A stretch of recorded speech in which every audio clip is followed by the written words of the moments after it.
At first, everything seems completely ordinary. A delivery worker arrives at an apartment and hands over a package for Miss Inao. Meiko casually accepts it, thanking him before going back inside. Outside, the city continues moving as usual.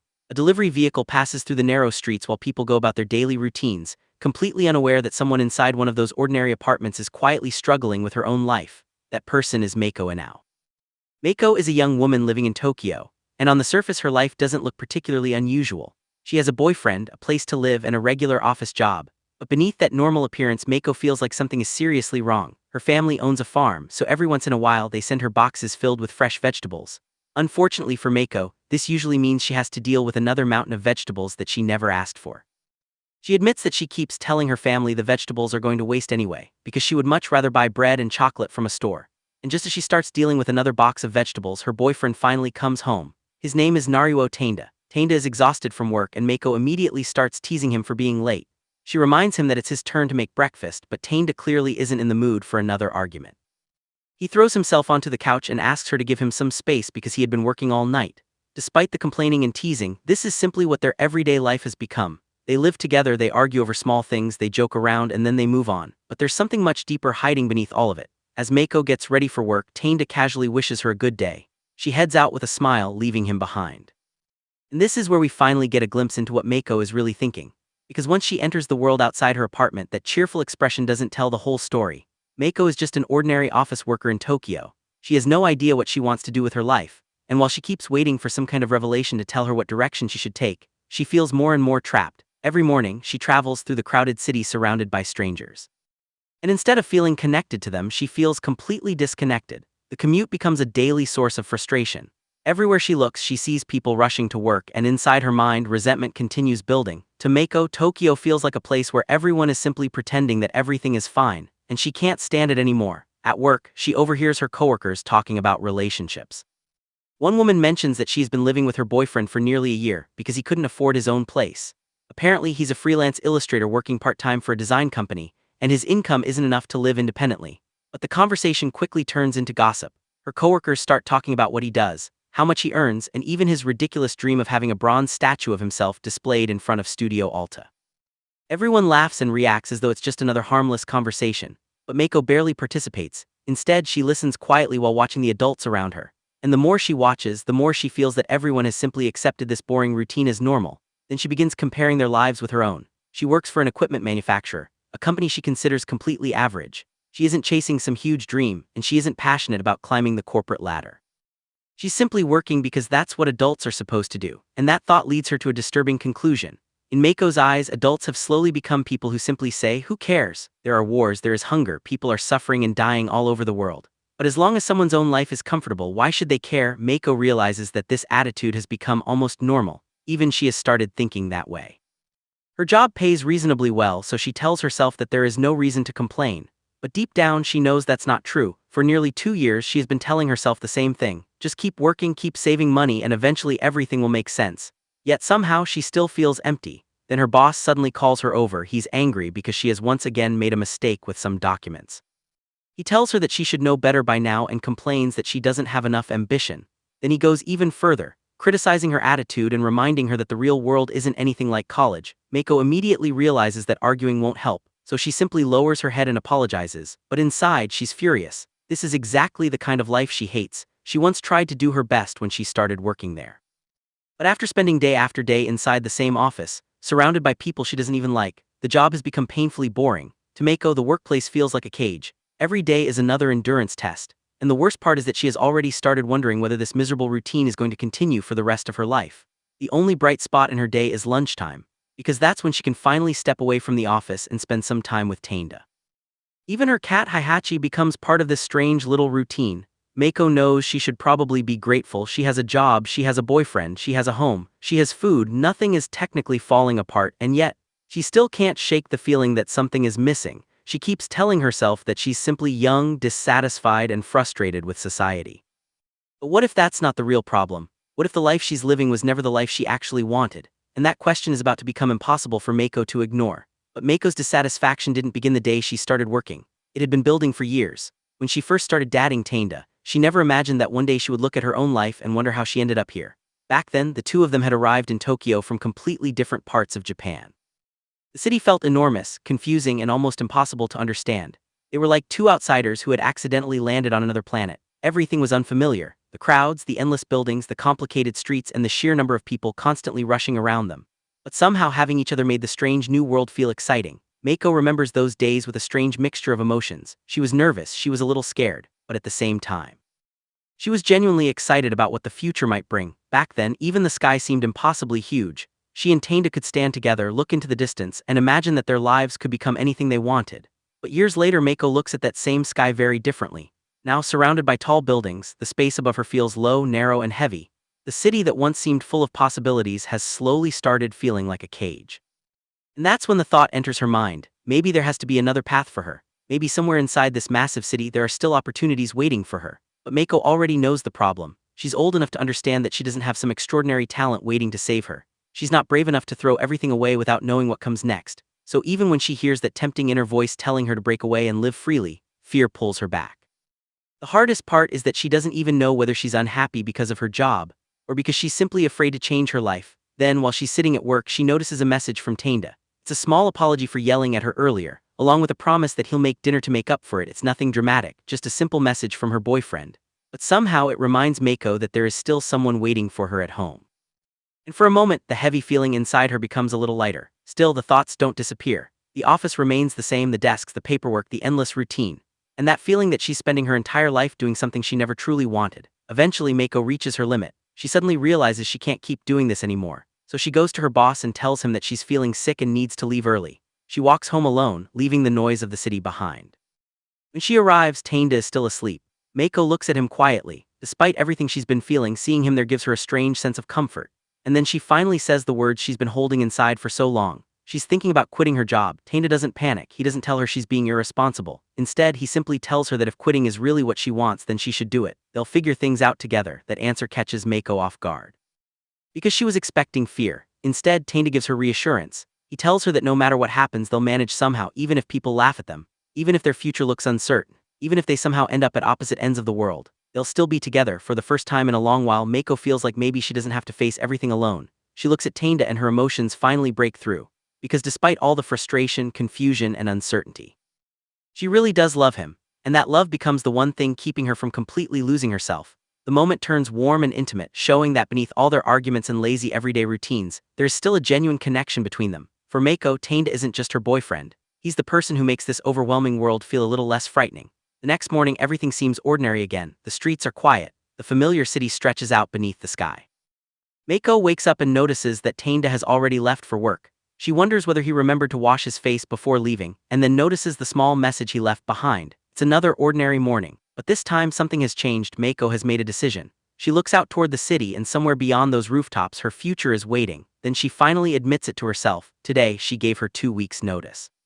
And just like that, Meiko has taken the first real step away from the life that was slowly suffocating her. But quitting a job is easy compared to figuring out what to do with the rest of your life. And Meiko is about to discover that escaping one cage doesn't automatically tell you where freedom is. For the first time in years, Meiko wakes up without having to rush to work. And at first it feels incredible. Taneda has even left her some leftover curry for breakfast. But when she sees the fried fish sitting beside it, she can't help laughing. It isn't exactly a normal breakfast combination. But Meiko doesn't care. She's finally free. After handing in her resignation and training her replacement, Meiko can finally breathe. Her coworkers' shocked reactions had hurt a little, and even her boss had practically predicted that she'd eventually quit. But now that it's actually happened, none of that matters. Meiko takes a sip of her drink and feels something she hasn't experienced in a long time: freedom. She can go for a walk whenever she wants. She can do laundry when the weather is good. She can spend hours trying to cook something fancy. She can sleep whenever she feels like it. For once, there is nobody telling her where she has to be. And Meiko initially believes this is exactly what she needed. But freedom has an unexpected side effect. Without a job, there is suddenly nothing forcing her to get out of bed. The days begin blending together. She sleeps. She watches TV. She lies around the apartment. She tells herself she'll do something later. And then later never comes. It takes only about a week for Meiko to realize something uncomfortable. Having absolutely nothing to do is boring. The freedom she dreamed about for years suddenly feels empty. That's when one of her old college friends runs into her at the music studio. The friend is shocked. She had heard Meiko complain about her job for years, but actually seeing her quit is another matter entirely.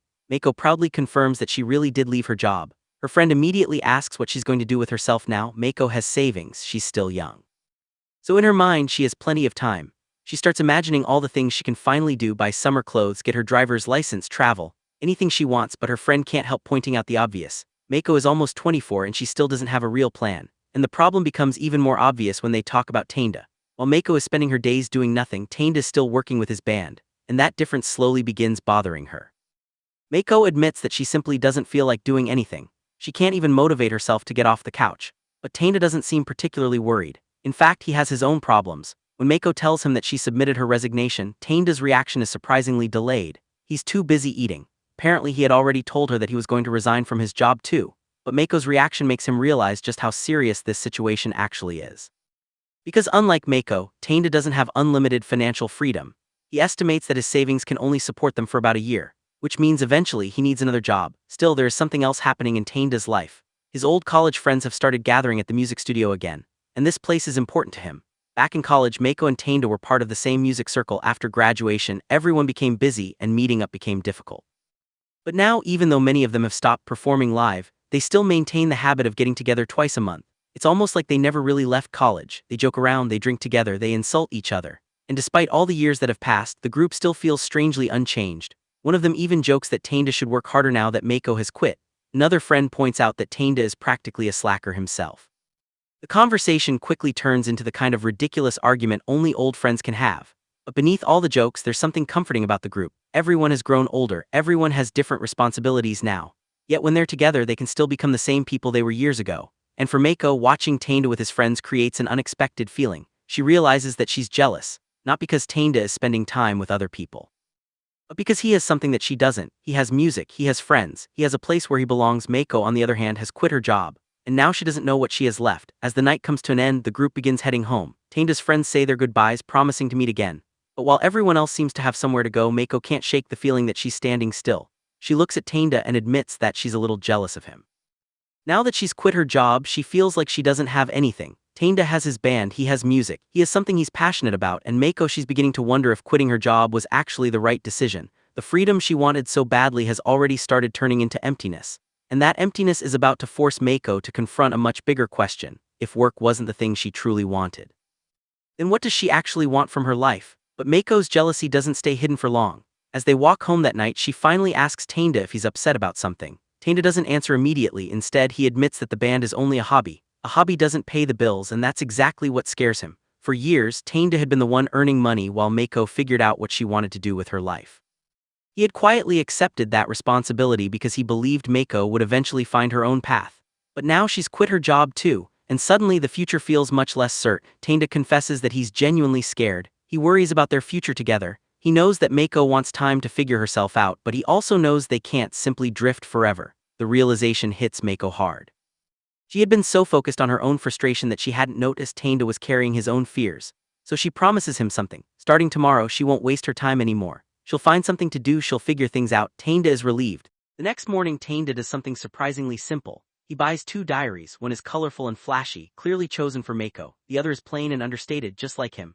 It's a small gesture, but Meiko immediately understands what he's trying to say. Taneda may not always know how to express his feelings, but he knows her better than anyone. After all, they've been together long enough to understand each other's little habits, fears, and weaknesses. And now, with both of them standing at a crossroads, these diaries become a quiet promise. They'll start keeping track of their days. Maybe they'll finally figure out where they're going. For Meiko, though, the question is still hanging over her. She quit her job because she couldn't stand living the same routine forever. But quitting alone doesn't tell her what she actually wants. She has freedom now. The problem is, she has no idea what to do with it, and Taneda isn't exactly in a better position. His band gives him something to hold on to, but he knows that music alone can't pay their bills. Their savings won't last forever, so while Meiko is searching for a purpose, Taneda has another problem waiting for him. He needs to figure out how to build a future without giving up the part of himself he actually loves. For now, though, they decide to take things one day at a time, because neither of them has the answer yet. And sometimes, when you're young and completely lost, the hardest part isn't choosing the right path, it's figuring out which path is actually yours. It all starts with something surprisingly simple. Taneda buys 2 diaries. One is colorful and flashy, clearly picked out for Meiko. The other is plain and understated, much more like him. It may seem like a small gesture, but for these two, even something this simple carries meaning. Because after 6 years together, they've reached the point where they barely need words to understand each other. They've been dating for 6 years. And for the past year, they've been living together. By now, Meiko can almost tell what kind of morning Taneda is having just by the atmosphere inside their apartment. And Taneda, he's incredibly easy to read, especially when something depressing appears on the morning news. A single gloomy story is enough to drag his mood straight into the ground. Meiko notices it immediately, but things are different now. She isn't working anymore, and for the first time, she has more free time than she knows what to do with. So instead of simply watching Taneda sink into another miserable mood, Meiko decides to do something about it. She tries to pull him out of his depression in the most Meiko way possible. She annoys him, she teases him, and eventually she comes up with an idea. It's a holiday, the weather is great, and they haven't been to the zoo in ages, so Meiko casually suggests they go. Taneda is surprised. Zoo, but Meiko isn't giving him much room to argue. She picks up the phone and makes the call. And just like that, the plan is decided. They're going to the zoo. At first, everything seems harmless. Even the morning news turns into a joke when they see footage of a ridiculous polar bear escape preparedness drill. People are running around while a man dressed as a polar bear causes absolute chaos. Meiko can't help laughing. And for a moment it works. Taneda's gloomy mood starts to crack, but neither of them realizes that their little day out is about to bring something much more serious into their lives. Because while Meiko is trying to enjoy her day, someone from her past has already arrived in Tokyo, her mother. And when Meiko finally meets her, it's obvious this isn't going to be a casual visit. Her mother immediately starts commenting on everything: the noisy neighborhood, the expensive hotels, the strange lifestyle Meiko has built for herself in Tokyo. From her mother's perspective, Meiko has left behind the comfortable life she once knew and replaced it with uncertainty. And then there's the question of work. Her mother assumes Meiko still has a normal schedule, but Meiko hesitates, because she already knows this conversation is heading somewhere dangerous. Her mother points out that Meiko doesn't work weekends. Meiko awkwardly admits that's true. But before she can explain much more, her mother notices something else: her diary. Meiko instantly panics. "Mom, that's my diary." Her mother looks at it and calmly points out that Meiko only wrote in it for 3 days.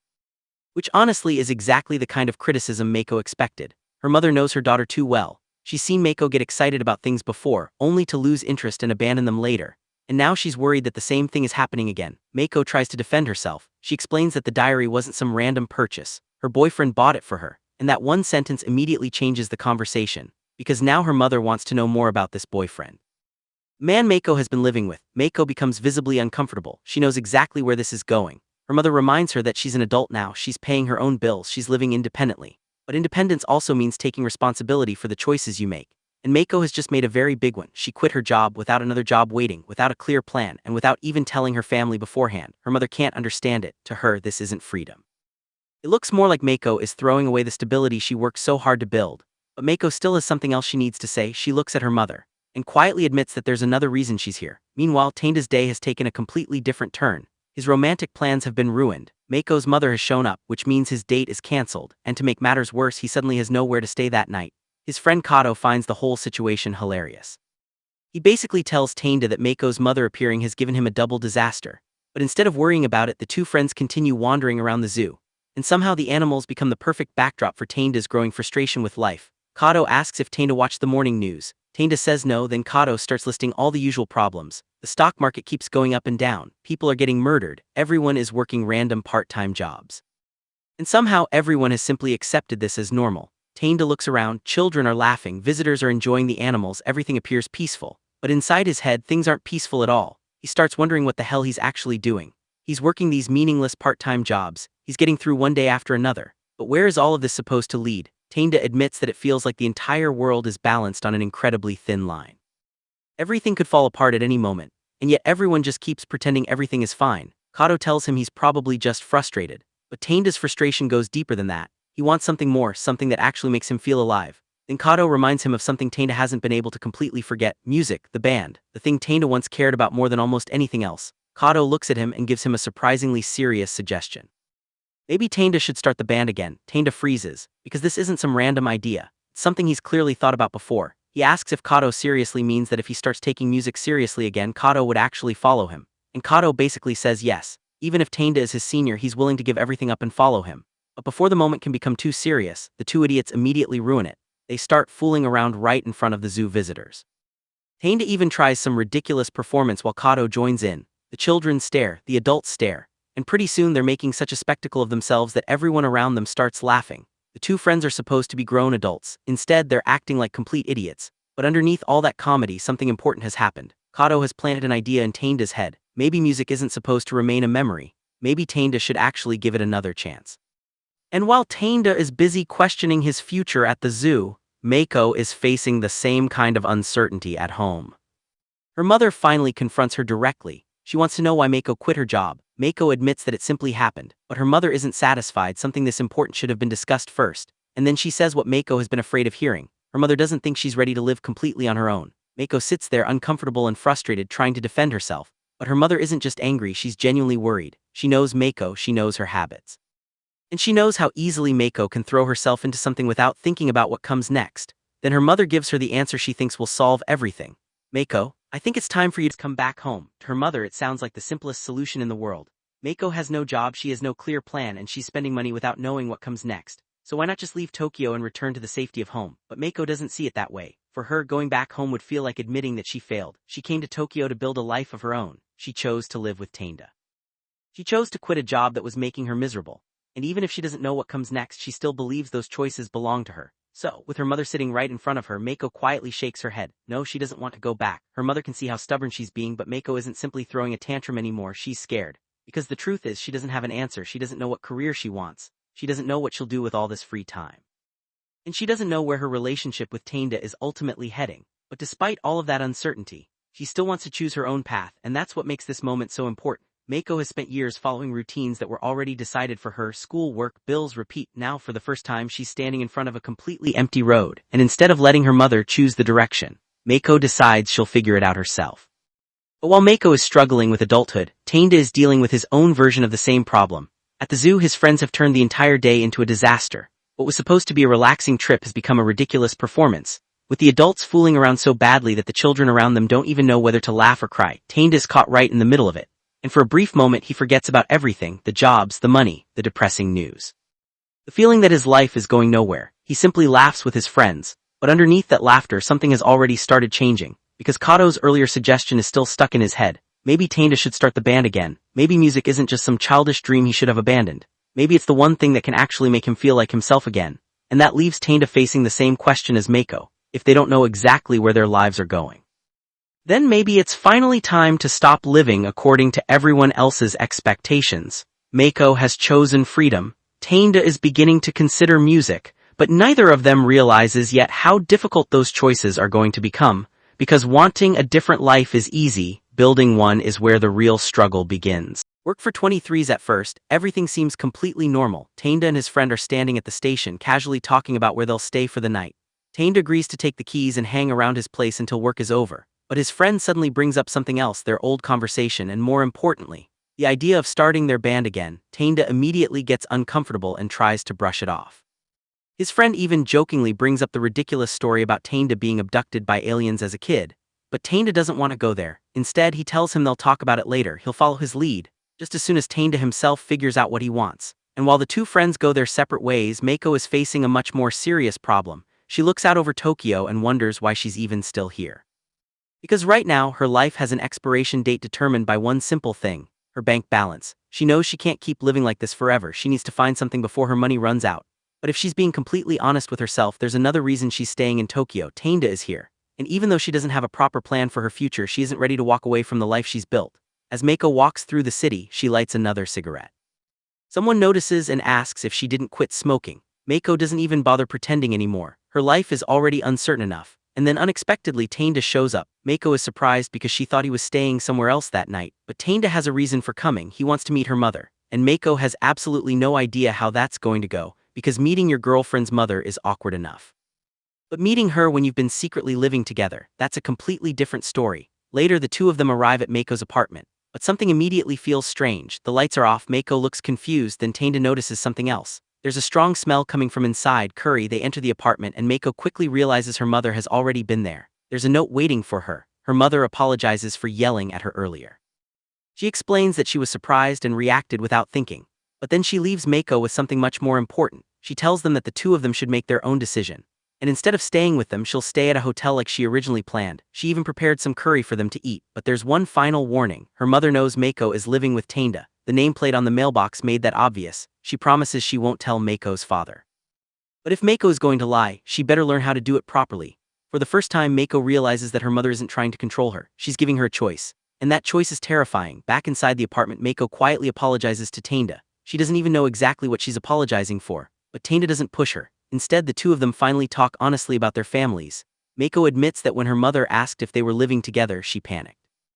She thought her mother would be angry, so she lied. Taneda understands. He knows how difficult it can be to admit something like that to your parents. Then Meiko starts talking about her own family. Her parents were both workaholics, they hated each other, they barely spoke anymore. And because of that they never really went anywhere together as a family. Their relationship was dysfunctional, but despite all of that, Meiko says she actually likes hearing about Taneda's family. Because his family life feels different from hers, something she never really had. Taneda listens quietly and Meiko's expression changes. She admits that sometimes, it makes her feel a little lonely. Taneda realizes she's not just talking about her parents, she's talking about herself, about the life she wanted, about the feeling that maybe she's missing something everyone else seems to have, so Taneda tries to comfort her. And for a moment, the two simply stay together, forgetting about everything outside that room. Then Meiko suddenly remembers something. She asks Taneda if they can go to the zoo some other time. Taneda agrees, but there's one problem: someone has been waiting for him. And when Taneda finally checks his phone, his friend is absolutely furious. He can't believe Taneda disappeared. The whole situation is so ridiculous that Taneda's friend jokingly threatens to kill him. But the next day brings an even bigger surprise. Taneda and Meiko meet someone neither of them was prepared for: Meiko's mother. She greets Taneda with a huge smile and introduces herself. She's cheerful, friendly, and surprisingly energetic. Taneda immediately realizes something. She isn't at all like the image he had imagined in his head. And Meiko is clearly embarrassed. Her mother explains that she's going to a class reunion.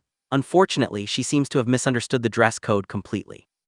Instead of wearing something appropriate for the reunion, she is shown up dressed like she's going on vacation. Taneda doesn't know whether to laugh or panic, but there isn't much time to think about it. Soon they're sitting together and having a meal, and the questions begin. Her mother asks how long Meiko and Taneda have been dating. Taneda nervously explains that they've been together since their freshman year of college, 6 years. Then she asks Taneda what he does for work. He explains that he's still working part-time, doing illustrations for sports papers and similar jobs. It's not exactly the answer you want to give your girlfriend's mother, especially when you're already nervous. The conversation keeps getting more uncomfortable. Meiko can't take it anymore. Her stomach starts hurting. She finally excuses herself and heads to the bathroom. But while Meiko is gone, her mother quietly observes Taneda. She tells him that Meiko really hasn't changed much. She's always been impulsive, and maybe a little naive. Taneda admits that he worries about her. But instead of criticizing him, Meiko's mother tells him there's no need to be nervous. She has a feeling that the two of them are going to be just fine. Then she begins talking about her own past. A long time ago she graduated from college in Tokyo and worked in the city. But eventually things changed. The times were different, and she ended up returning to Akita. Even now, she sometimes wonders what might have happened if she'd made different choices. Maybe her life could have gone in another direction. But then she asks herself the most important question. Was she happy? Her answer is simple: yes, she was very happy. And that answer reveals something important about Meiko's mother. She isn't telling Meiko that Tokyo is wrong. She's telling her that life doesn't always turn out the way you expect. And sometimes, the path you end up taking can still make you happy. But for Meiko, the question is much harder. Because right now she has no idea where her own path is leading, and that's exactly where it leaves us. With Meiko standing between the life she already knows and a future she hasn't figured out yet, Meiko's mother looks at the two of them one last time. After everything that happened, she isn't angry anymore. Instead, she gives Meiko and Taneda something they weren't expecting: freedom. She tells them that while they're still young, they might believe the only way to become happy is to take the difficult path.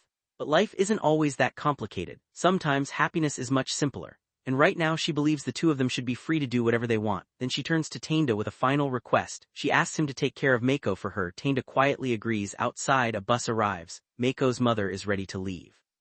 Before getting on, she tells the two of them to take care of themselves. She also tells Meiko to stop sending her so many vegetables. Meiko laughs nervously, admitting that she was so nervous during everything that she couldn't even tell her mother what she'd eat. Even Taneda admits that he was nervous. The tension from earlier has finally disappeared. And as Meiko's mother leaves, the two of them are left behind with their own lives to figure out. But Meiko still has one question.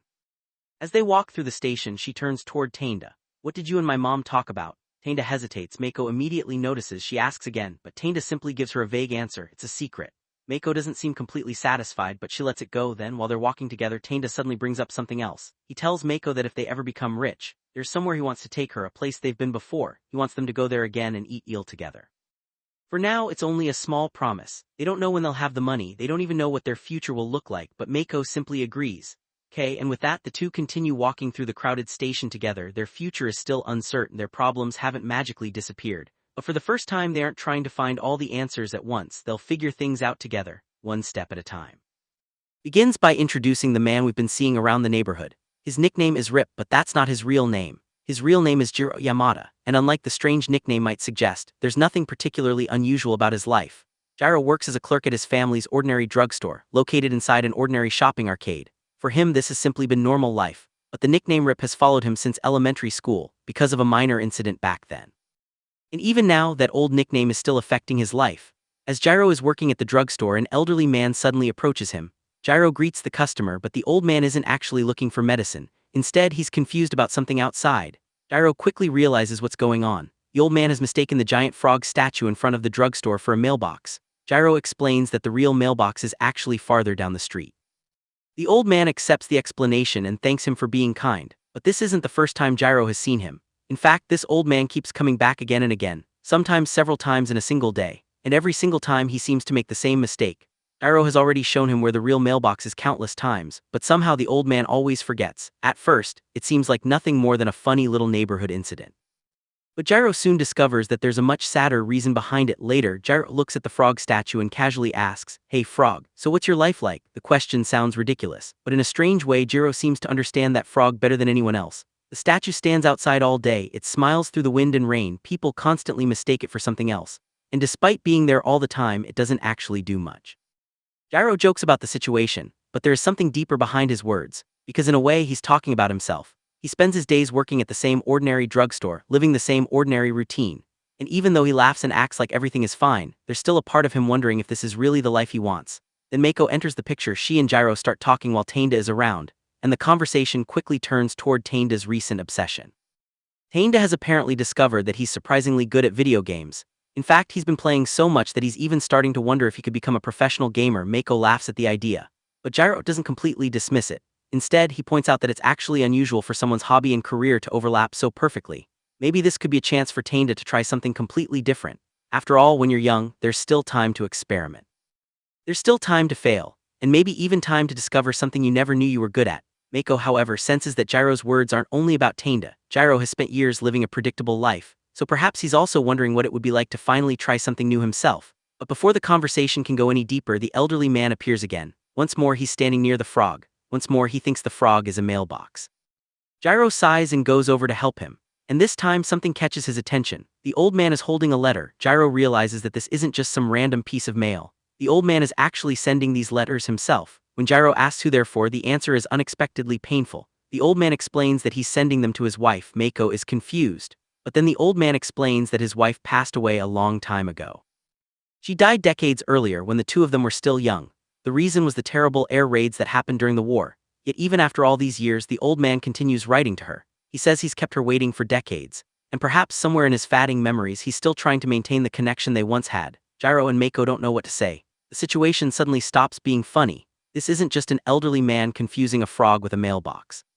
It's a man who refuses to let the person he loved disappear completely from his life. Then the old man reveals something even more heartbreaking. Because of his age, his memory isn't what it used to be. He can't remember things clearly anymore. Sometimes he doesn't even know exactly what he's doing.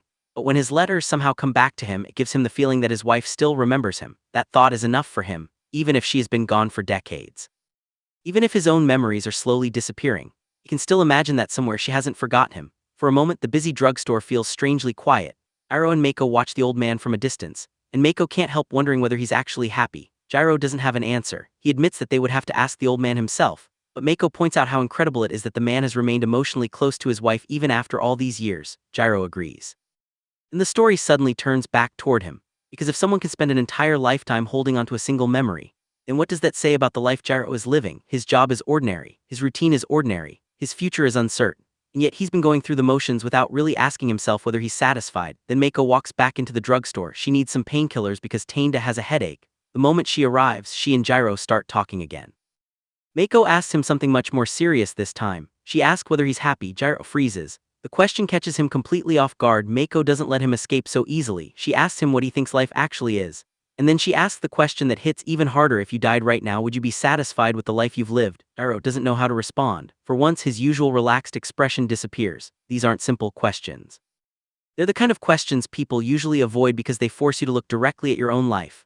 Gyro finally admits that he can't tell whether he's happy. Maybe that's something you only discover at the very end. When your life is already over, Meiko listens quietly, and she turns the question around. She tells Gyro that these are exactly the kinds of things he should be talking about with Taneda. After all, if you're going to question your life, your future, and what makes you happy, why not discuss those things with the person you're actually building a life with? Gyro doesn't really have an answer. He just sits there thinking, and before the conversation can go any further, someone suddenly calls out from the entrance. "Hey Meiko, long time no see." Meiko turns around. Someone has just walked into the drugstore, and judging from her reaction, this isn't going to be an ordinary customer, because whatever happens next is about to bring another person from Meiko's past directly into their lives. At first, everything seems almost normal. Meiko's father looks at his daughter and jokingly tells her to hurry up and find a nice girl, or rather, someone for this guy. Meiko's mother laughs and says she would be happy if Meiko ever decided to marry him. But Taneda doesn't look completely comfortable with the idea. He knows his life is exactly the kind of life people dream about, and deep down he sometimes wonders if he's simply too afraid to break away from it. His life is ordinary, his work is ordinary, his dreams, his money, and even his role in life all feel strangely predictable. Sometimes he gets frustrated with himself for not having the courage to escape this dull routine, but then again, he occasionally realizes that maybe his life isn't as bad as he thinks, and that quiet thought follows him back into his everyday routine. Later, while working at the drugstore, Taneda runs into the same elderly man again. The old man has been coming back repeatedly, and this time Taneda can't help but notice. 3 visits in a single day is getting ridiculous. Then the old man hands him something, a small note. Taneda looks surprised. For me, the message simply says, "Thank you for everything." For a moment, Taneda doesn't know what to say, but the simple gesture makes him smile, and once again something ordinary in his life gives him a reason to stop and think. He may not have a glamorous career, he may not have achieved all the dreams he once imagined, but perhaps these little moments are what make his life meaningful. And with that thought, Taneda walks away from the store, casually resting his hand on the strange frog statue beside him. He doesn't have all the answers. He still doesn't know whether he's truly happy, but for now, he keeps moving forward, and little does he know, his ordinary life is about to become anything but ordinary. At the beginning of the summer semester, the classroom is filled with young students enjoying themselves. But Kato clearly isn't sharing their enthusiasm. After spending 6 years at the university, he's grown tired of watching younger students have fun while he remains stuck in the same place. Kato stares at the complicated equations on the blackboard, completely unable to understand them. For someone who's been studying for 6 years, he can't believe he's still struggling with problems like these. Around him, the other students continue studying, while Kato sits there looking exhausted and frustrated with himself. Then his attention drifts away from the lesson. Looking around the classroom, he starts wondering if there's some hidden camera watching him. The situation feels so ridiculous to him that he actually questions whether this could be some kind of candid prank. His embarrassment only gets worse when he notices a girl nearby wearing a summer outfit. Instead of focusing on his studies, Kato finds himself distracted by her presence. The thought makes him realize something simple. Despite everything he complains about, there are still things about summer that he likes. Later, Kato ends up around the university's music club where an old acquaintance recognizes him. The guy greets Kato like they haven't seen each other in ages and asks the obvious question. Hasn't he graduated yet? He jokes that after being at the university for so long, Kato should have developed some serious strength by now. Kato immediately takes offense. He insists that he's not some kind of pathetic green goblin who can be mocked by everyone around him. He can only mutter in irritation as the conversation continues. Inside the music club, Kato picks up his bass and starts playing. His playing catches the attention of a young woman who admits that he's actually pretty good on the bass. But she also wonders whether playing by himself gets lonely. Kato looks toward her, curious about the unfamiliar girl who has suddenly appeared in the club. He asks if she's new there. The girl doesn't seem intimidated by his attitude. Instead, she casually challenges him, asking what would happen if she really were new. Kato notices that she's carrying an acoustic guitar and immediately makes an assumption about her. He asks whether she's one of those girls who stands around street corners with a guitar, singing depressing songs about her scars. The girl doesn't back down. She simply responds with a confident attitude, making it clear that she isn't interested in letting Kato decide who she is. Kato, however, is distracted by her confidence and starts thinking about how attractive she is. The conversation moves back to the music club. The girl brings out her membership application and explains that she brought it herself. She jokes that the club treats her like a graduate student, so she suggests giving the application to one of the other guys instead. Kato asks what year she's in. She casually answers that she's in her 6th year. Kato is caught off guard by the answer. The girl laughs at him, clearly amused by the situation, and calls his response lame. Kato is left completely flustered. By the end of the day, the university building is quieting down as everyone prepares to leave. Kato and the others finish their activities, and one of the club members invites everyone out for drinks. Kato is about to head off when someone taps him on the shoulder. He turns around and finds the same girl standing there. The others begin laughing and teasing Kato, making him look even more awkward than usual. Then the girl calls his name and gets his attention. She asks him directly to take her out for a drink. Kato asks why she doesn't simply go with the others. He explains that he doesn't like crowds, hoping that will be enough to get him out of the situation. But inside, Kato reaches a completely different conclusion. He starts convincing himself that the girl must be interested in him. To him, her sudden invitation feels like obvious proof that she's attracted to him. The two eventually sit down together over food and drinks. Kato becomes increasingly confident, laughing to himself as he imagines that things are finally going his way. Then the girl introduces herself. She tells him that her name is Ayukawa. Kato looks at her student ID, which identifies her as a first-year literature student. She explains that the person she is now isn't the person she originally wanted to become. That's why she came to Tokyo, hoping to change herself and find something different. Ayukawa explains that changing the way people see you is actually easy, but changing the things that truly matter inside you is much harder. She tells Kato that if he wants people to listen to his music, then his lyrics need to have real strength behind them. Kato asks whether that's really the important part. Ayukawa agrees, but admits that changing something deep inside yourself isn't nearly as easy as changing your appearance. She begins explaining how she sees the world and why she's struggling with her own music. She feels that the world around them is flat, boring, and painfully ambiguous. Because of that, she believes there is nothing genuine enough in it to inspire a truly meaningful song. Instead, she feels that modern music is often reduced to overproduced material without any real meaning behind it. Ayukawa finally realizes something about herself. She has been forcing her lyrics to conform to the music instead of allowing the music to express what she actually wants to say. Kato listens quietly as she explains this, then he offers his own perspective. He tells her not to blame the world for her problems. She quietly thinks about his words, then admits that she only started playing guitar because she thought it looked cool. At some point she became arrogant enough to believe that she could actually become a musician. But now she isn't sure she belongs in the music club at all. Ayukawa says joining the club may have been a stupid idea. Until now, she's always made music simply for herself. Kato looks surprised by how serious she is. He asks if she really means that. Ayukawa insists that she does. Whatever doubts she has about herself, she still wants to become a musician. She wants people to hear her music. Kato encourages her to keep writing and performing her songs. He tells her that experience matters and that she shouldn't let other people get in her way. But then Ayukawa suddenly thinks about what might happen if she fails. She realizes that maybe she can't change the entire world. Still, she refuses to give up.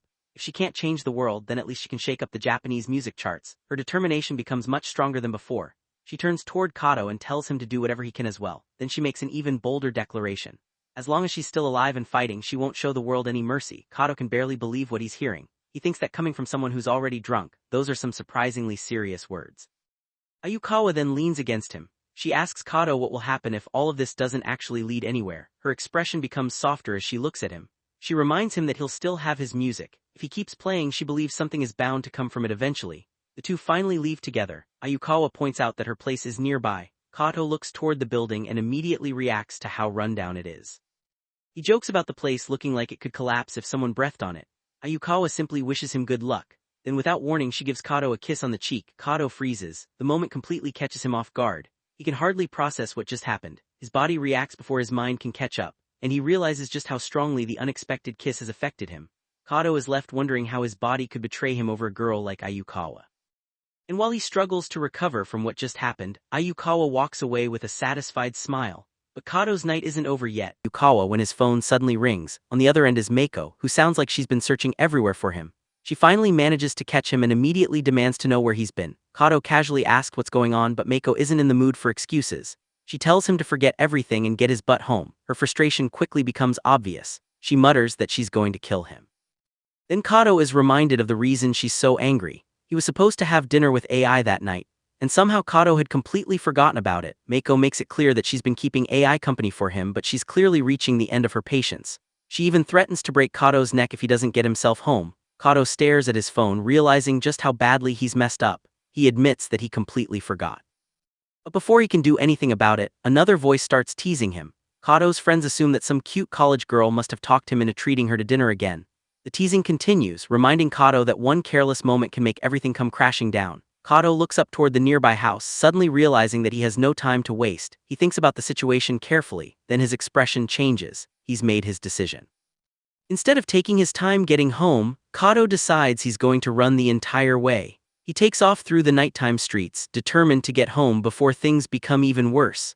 And after everything that happened with Ayukawa, Kato is now rushing straight back into a completely different problem, one that he had forgotten about until it was almost too late. At first, Meiko's day seems almost peaceful. The weather is hot, the sun is shining, and for a brief moment she actually feels free. But that feeling doesn't last very long, because while everyone else is enjoying the summer, Meiko has a much more practical problem to deal with. Her apartment's air conditioner has finally died, and unfortunately replacing it isn't exactly something she can casually afford. Meiko lives in an old apartment building that's already around 25 years old. Even though the place has been renovated several times, she still considers it a bit of a dump. Now, with summer arriving and the temperature getting hotter by the day, losing the air conditioner is becoming a serious problem. So Meiko heads outside, planning to visit an appliance store and see if she can find a replacement. As she walks through the bright afternoon, the heat is almost overwhelming. Yet strangely enough, Meiko doesn't completely hate it. She lets the sunlight hit her face and enjoys the feeling for a moment. To her, summer almost feels like freedom. She doesn't have to sit inside an air-conditioned office all day, staring at a computer and pounding away at a keyboard. For someone who has been feeling trapped by ordinary adult life, the hot summer air almost feels refreshing.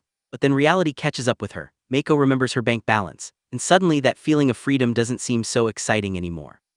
Her money is running out. If she continues spending at the same rate, she realizes she might only have enough to survive for another 6 months. That means buying a brand new air conditioner is basically out of the question. She can survive without one for now. At least that's what she tells herself. But the bigger problem isn't really the broken air conditioner. It's the fact that Meiko is starting to realize how unstable her life has become. She quit her job because she couldn't stand watching herself become exhausted and worn down. But quitting didn't magically solve everything. Now she has freedom, but that freedom comes with a price. And just when she's thinking about all of this, Meiko unexpectedly runs into someone she knows. It's Ai. Ai immediately recognizes her and asks what she's doing out there. Meiko casually explains that she's just shopping. Ai, meanwhile, is also out for lunch with her boss. The two women exchange a few words before Meiko prepares to leave. But before they separate, Ai notices something about Meiko, and naturally the conversation turns toward Taneda. Meiko tries to keep things casual, but Ai knows her well enough to see that something is bothering her. She starts teasing Meiko about Taneda and their relationship. Apparently Taneda is extremely soft-hearted, so soft-hearted in fact that he can be easily carried away by other people's feelings. And according to Ai, that's exactly the problem. Meiko needs to be the stronger one. She needs to be the person who stays connected to reality. Because if both of them keep avoiding difficult conversations, their relationship is never going to move forward. Meiko doesn't really argue with her, instead she listens. And then Ai points out something even more uncomfortable. Meiko has a habit of running away whenever she thinks something might hurt her. If there's a painful situation coming, she'd rather avoid it than confront it directly. And Ai believes that's exactly what Meiko would do if she discovered something unpleasant about Taneda. For example, even if Meiko suspected that Taneda was cheating on her, Ai doesn't think Meiko would have the courage to check his phone. Ironically, Ai herself had already done exactly that, and what she found wasn't exactly reassuring. She discovered that Taneda had been emailing a college girl, and that wasn't all. At another point, Ai found a card from a girly bar inside his wallet. Her reaction was, let's just say, not particularly calm. She admits that she hit him with a beer bottle. Meiko listens to the story without making a huge reaction. Instead, the conversation reveals something important about Ai's own relationship. Despite everything, Ai doesn't necessarily want Taneda to become someone completely different in her eyes. Taneda is just an ordinary guy. He's going to have a long life ahead of him, and most of that life is probably going to be filled with work, responsibilities, and boring adult routines. So Ai wants him to enjoy himself while he still can. It's a strange way of looking at relationships, but Ai isn't trying to pretend that adulthood is perfect. She understands that people have flaws. They work, they eat, they get tired, they disappoint each other, and somehow they're still expected to keep moving forward. That's what being an adult means. But then Ai brings up something that makes Meiko stop and think. Taneda has actually been working incredibly hard lately. He's only doing a part-time job, but he's putting a huge amount of effort into it. In fact, he's been so busy that he hasn't even been home for several days. And that makes Meiko wonder if she has somehow contributed to this. She remembers quitting her own job. She didn't quit because she had some perfect dream waiting for her. She quit because she hated the person she was becoming. She hated how exhausted and worn out she felt.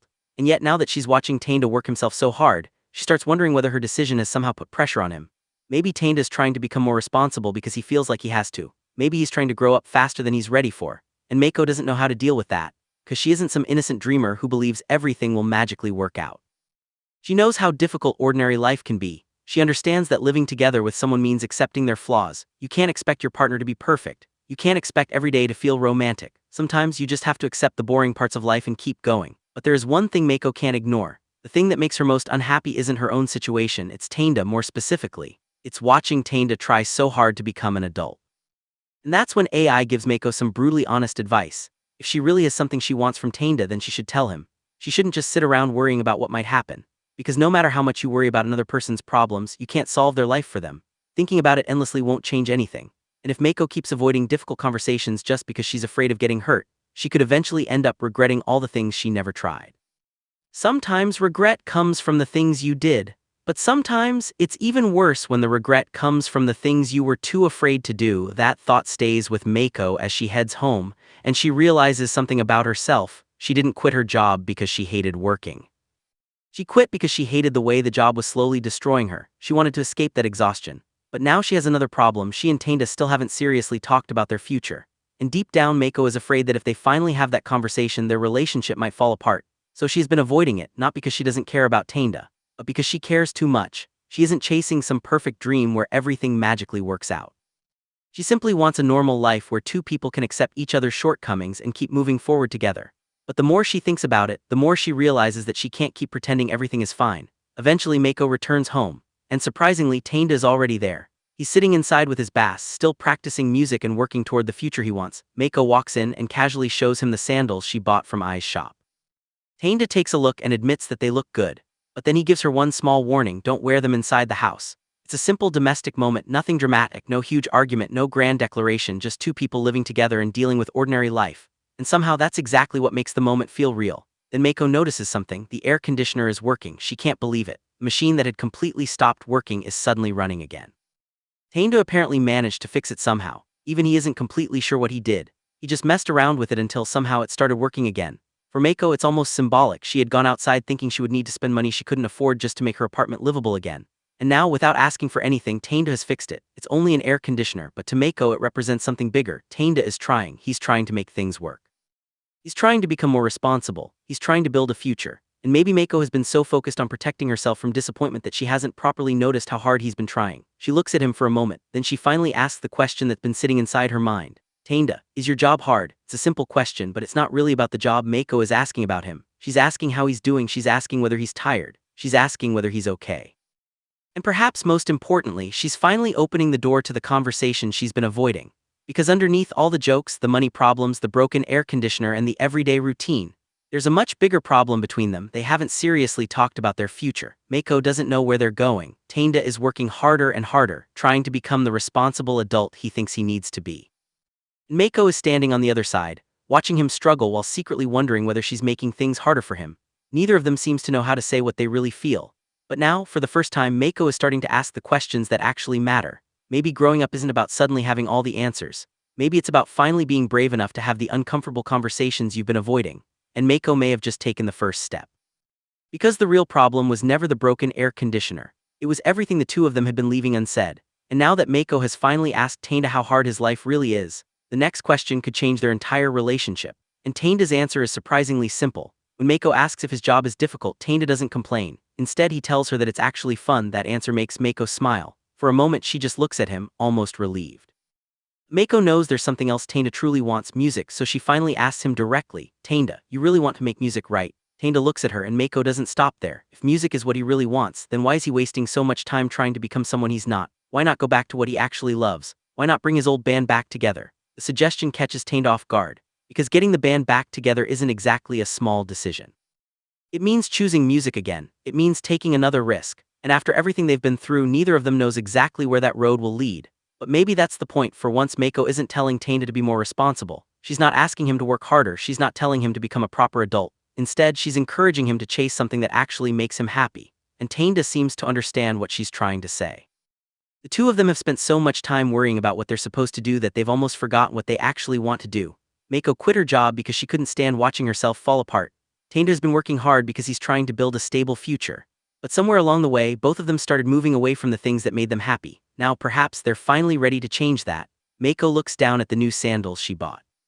They're still stiff and she's pretty sure they'll give her blisters, but she's going to wear them anyway, because sometimes moving forward means accepting a little pain along the way. And that's exactly how she sees their situation. Today isn't about having everything figured out. It's simply the first step toward a new life. With cautious feet they'll move forward. The future is still uncertain. Their relationship still has problems. Taneda still has to decide what he really wants. And Meiko still has plenty of fears about where their relationship is heading. But for the first time in a while, they're not just running away from those problems, they're actually moving towards something. And perhaps if Taneda can find his way back to music and Meiko can stop being afraid of the future, the two of them might finally discover what kind of life they want to build together. Because sometimes a new beginning doesn't start with a huge decision. Sometimes it starts with something as simple as finally asking the person beside you, what do you really want? At first, everything seems like another ordinary day at the office. Taneda is standing in front of his boss, trying to keep up with yet another assignment. His boss casually asks about the sketch he showed the previous day, and orders him to finish the final file for an upcoming photo shoot by 2 p.m. But then the boss notices something. Taneda has been looking exhausted lately, and it is starting to affect his work. His boss asks if something is bothering him. Taneda doesn't really know how to answer. He simply continues working, surrounded by meaningless assignments and the pressure of being paid by the hour. To him, the job has become nothing more than a way to survive, and while he's sitting there, another thought begins to creep into his mind.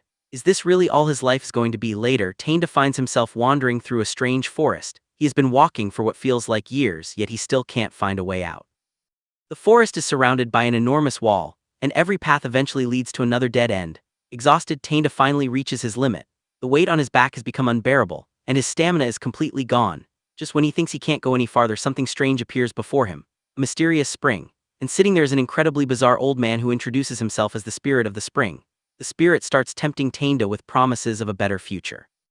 A golden future, or perhaps an ordinary silver future. But Taneda isn't interested in either one. He tells the spirit that there is something more important he wants. Before Taneda can properly explain himself, however, the spirit suddenly announces that his time is up. Taneda is completely confused. What does he mean, his time is up? But the spirit simply laughs, says goodbye, and disappears. Taneda is left standing there, desperately trying to understand what just happened.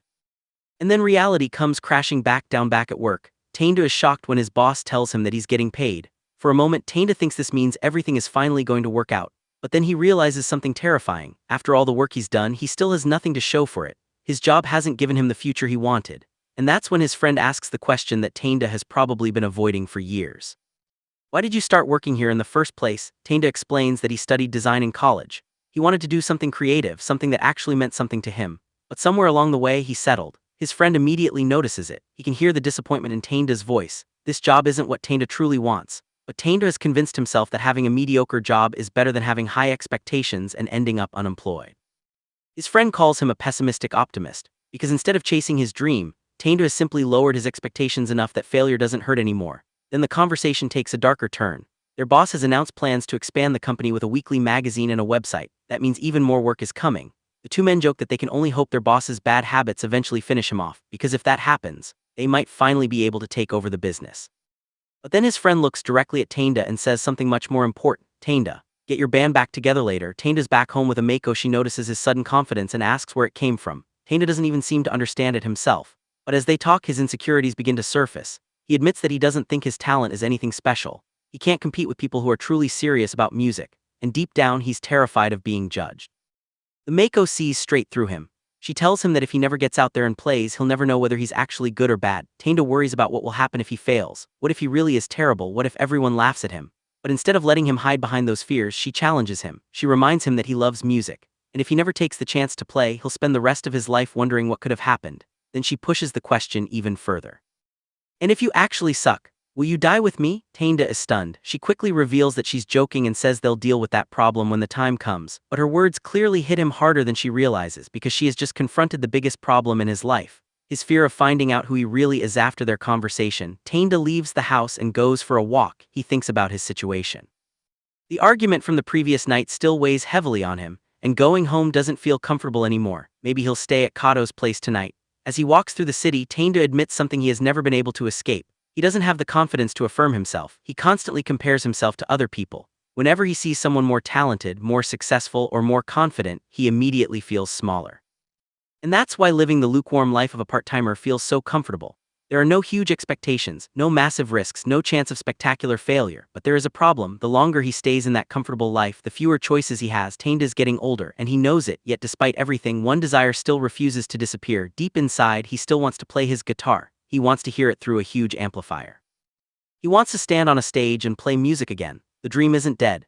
Taneda has simply been too afraid to chase it, and now, his friends are trying to force him to make a decision. They gather together and start asking the question Taneda has been avoiding. What does he really want to do? Should he bring the band back? Should he return to music? Or should he continue living the safe life he's built for himself? Taneda immediately starts overthinking everything. He wonders whether the band could actually succeed.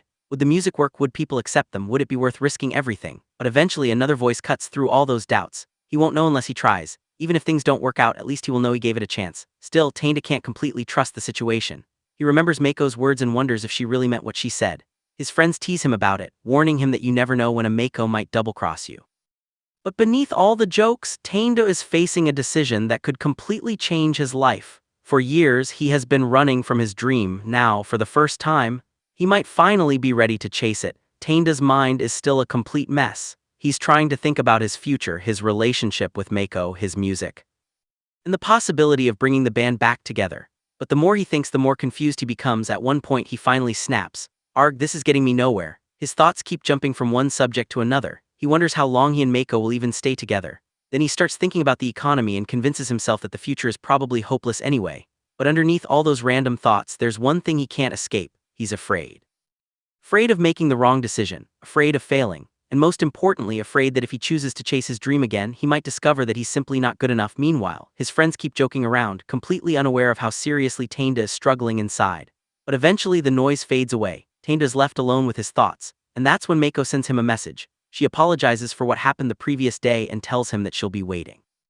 Taneda looks at the message quietly. He knows there isn't a perfect answer waiting for him. There never was. The only thing he knows for certain is that time keeps moving forward. Just like a river, it never stops, and every river eventually flows toward the sea. So Taneda asks himself a question that could change everything. Should he finally try to swim upstream? For years, he's simply gone with the flow. He took whatever work was available. He lowered his expectations. He avoided taking risks.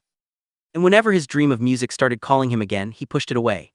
But now Taneda realizes something terrifying. He might not get another chance. There won't always be another opportunity to start over. There won't always be another moment when he can tell himself, I'll do it someday. Taneda stands there staring out over the city as the sun begins to disappear. For the first time, he understands that doing nothing is also a decision, and if he keeps choosing the safe path, he may eventually reach the end of his life wondering what could have happened. So with the future still uncertain, Taneda makes the first real decision he's made in a long time. He has to try, because even if he fails, at least this time he won't spend the rest of his life wondering whether he could have succeeded. And with that thought, Taneda takes another step forward, but little does he know.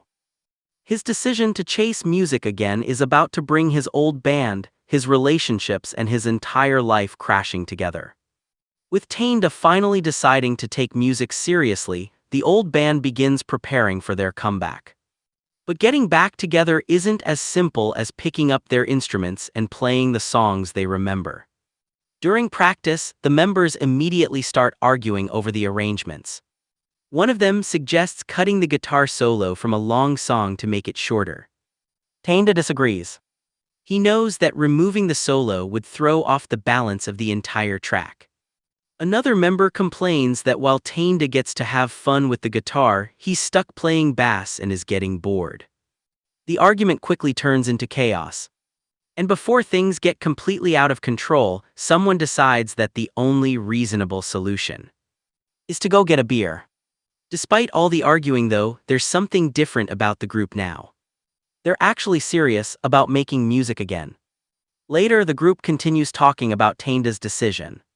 Everyone is surprised that he actually managed to make up his mind. One of the women even admits that she never expected Taneda to bend so far just to make this happen. But another member points out something important. Taneda might be stubborn, but he doesn't lack pride. Apparently, their conversation with him really did get through. Still, the others can't help worrying. What if Taneda loses confidence again? What if the pressure becomes too much? What if he completely shuts himself away and starts living on the internet instead? Their imagination gets so ridiculous that they even joke about him turning into some strange 30-year-old internet celebrity. But beneath the jokes, they're genuinely worried. Because this time, Taneda isn't treating the band like a hobby. He's putting a piece of his future on the line. Then comes the question everyone has been waiting for. Why did Taneda decide to skip straight to recording? Instead of spending months playing small live shows, the group wants to capture their sound first. Their reasoning is simple. They can't count on attracting the same college crowds they had years ago. And after all the years they've spent struggling, they've built up something valuable. Experience. Energy. A sound of their own. So rather than slowly working their way back into the scene, they want to capture one powerful moment. One burst of energy. One recording that proves they still have something worth hearing. Once the demo is finished, they'll send it directly to live venues and record companies that accept demo CDs. Then they'll wait for the responses. It isn't a guaranteed path to success. But at least they're finally moving forward. And for Taneda, that's what matters. As the days pass, the band becomes more serious. They learn that they'll be spending 4 days in a recording studio. 4 full days. And it's been a long time since they've practiced this seriously. Everyone understands what that means. They'd better be ready. Because this isn't just another reunion. If they're really doing this, then they're seriously doing it. For Taneda, the feeling is almost unfamiliar. After years of drifting through life, he finally has something to look forward to. And strangely enough, the person who seems happiest about this change is Meiko. Summer arrives. The days seem to pass faster and faster after college graduation. One afternoon, Meiko comes home carrying something she bought at a flea market. She's incredibly proud of it. She paid only 800 yen. Taneda looks at the strange little item and barely knows what to say. But there's something else different about him now. The impatience that used to consume him has started disappearing. Even though nothing about their situation has actually changed yet. Taneda is calmer. The band's practices are going well. And for the first time in a long while, he doesn't feel like he's wasting his life. Then Meiko notices something. Taneda has been writing songs again. She's always known that he gets shy whenever someone asks to hear his music. So she tells him that this time, he had better show it to her when he's finished. Taneda promises that he will. And he even tells her he'll play it for her. For Meiko, that's enough. She's just glad to see him moving forward. But there is still something Taneda hasn't told her. During their conversation, Meiko suddenly notices that Taneda hasn't been going to work lately. She asks what happened to his shifts. Taneda hesitates. Then he finally says it. I quit. Meiko is surprised. But before she can react, Taneda explains that he's actually been thinking about quitting for a while. He wants to concentrate completely on the band. He's no longer willing to divide his attention between a job he doesn't care about and the music he actually wants to pursue. This time, he's willing to risk everything on the recording. But there's a condition. Taneda hasn't told Kato or Rip yet. If they don't get some kind of response by the end of the month, he's going to break up the band. Meiko looks at him carefully. She understands what he's doing. Taneda isn't just chasing a dream anymore. He's giving himself a deadline. Either the band moves forward, or he finally accepts that it isn't going to happen. Taneda looks at Meiko and tells her not to worry. He's not deluding himself into thinking they'll instantly become successful. He knows making a living from the band is far from guaranteed. But for now, he's willing to take the risk. And Meiko doesn't try to stop him. Instead, she simply stays beside him. Taneda smiles and tells her they'll cross that bridge when they get to it.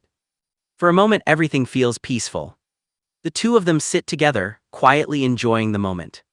But they don't realize how quickly that peace is about to disappear. Soon, the day of the final rehearsal arrives. The band meets at the recording studio. Meiko is there too.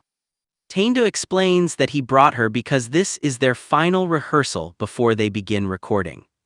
Everyone is excited. Tomorrow is finally the day they've all been waiting for. But there is one problem. One of the members reveals that he won't be able to perform at full strength. He'll only be playing at about 80%. That immediately puts even more pressure on the group. Still, nobody backs out. They've come too far. The instruments are ready. The amplifier is waiting. And the band gathers together one final time before stepping into the studio. Then someone asks Taneda the most important question. What's the first song? Taneda looks toward the amplifier. For a brief moment he says nothing. Then he gives his answer. Solanin. And just like that, the band's comeback truly begins. But this time there is no room for hesitation. Because the next performance could decide whether Taneda finally gets the future he's been chasing. Or loses the dream all over again. Recording day. The moment the band starts playing, the atmosphere inside the studio completely changes. After years of being separated by ordinary life, the four of them are finally standing together again, surrounded by microphones, amplifiers, drums, and tangled cables. There is no audience. No cheering crowd. No guarantee that anyone will even listen to the finished recording. But for Taneda, none of that matters right now. Because for the first time in years, he's exactly where he wants to be. The instruments begin to play. The drums kick in. The guitar follows. And slowly, the sound of the old band comes back to life. Taneda grips his guitar tightly, completely focused on the music. The nervousness is still there. Sweat runs down his face as he leans toward the microphone. But instead of freezing up, something inside him seems to awaken. He starts singing. And the more he plays, the more confident he becomes. Meiko watches from nearby. At first she looks almost surprised. She has seen Taneda struggling with uncertainty for so long that this version of him feels completely different. His eyes are shining. Not with fear. Not with frustration. But with excitement. Like a kid who has finally found something he thought he had lost forever. The music continues. Taneda pours everything into the performance. Every hesitation, every regret, every year he spent wondering whether he was wasting his life. It all seems to disappear when he plays. For once he isn't thinking about his job. He isn't comparing himself to other people. He isn't worrying about whether he's talented enough. He's simply playing. And Meiko realizes something. This is what Taneda was supposed to be doing all along. The song reaches its climax. The entire band is giving everything they have. Taneda's voice becomes stronger. His guitar cuts through the room. The drums pound harder. And for those few minutes, it doesn't feel like a group of adults trying to revive an old college dream. It feels alive. It feels real. It feels like the band never disappeared. Then Taneda looks toward Meiko. Their eyes meet. And for a brief moment, neither of them says anything. Meiko smiles. Taneda smiles back. That tiny exchange gives him even more confidence. He keeps playing. Because now he understands something he couldn't understand before. He doesn't need to know whether the band will become successful. He doesn't need to know whether a record company will accept them. He doesn't even need to know whether other people think he's talented. Right now, he's happy. The recording continues, and the pressure begins to disappear. Taneda is sweating, exhausted, and completely absorbed in the performance. But there is a strange happiness on his face. The kind of happiness that Meiko hasn't seen in him for a very long time. She watches him closely. And in that moment, she realizes just how much this means to him. This isn't simply about making a record. It isn't even really about becoming successful. Taneda is trying to reclaim something he abandoned years ago. A part of himself. The part that wanted to create something. The part that wanted to stand on a stage. The part that refused to completely die, no matter how ordinary his life became. The final notes ring through the studio. For a moment, everything becomes quiet. Taneda catches his breath. He looks around at his friends. Then at Meiko. And his expression says everything.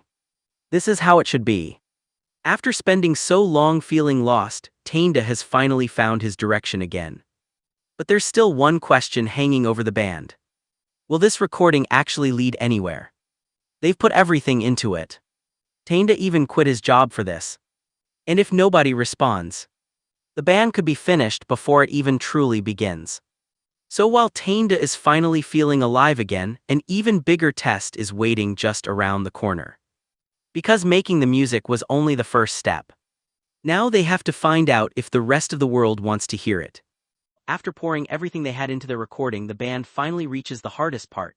They've finished the CDs, each copy is carefully packaged and sent out to record companies and live venues. Now there is nothing left to do except wait. For the first time, the band's future isn't in their hands anymore. All they can do is pray that someone out there will listen. Meiko takes the situation especially seriously. She was the one who pushed everyone into this whole adventure, so now she's desperately hoping it doesn't all fall apart. She even starts praying for good luck. And when the tension becomes too much, one of them jokingly suggests throwing in a 5-yen coin for extra luck. It sounds ridiculous, but nobody is laughing too hard, because deep down they all know how much is riding on those CDs. With the recording finished, the group decides to take a break and head out together, their destination, the beach.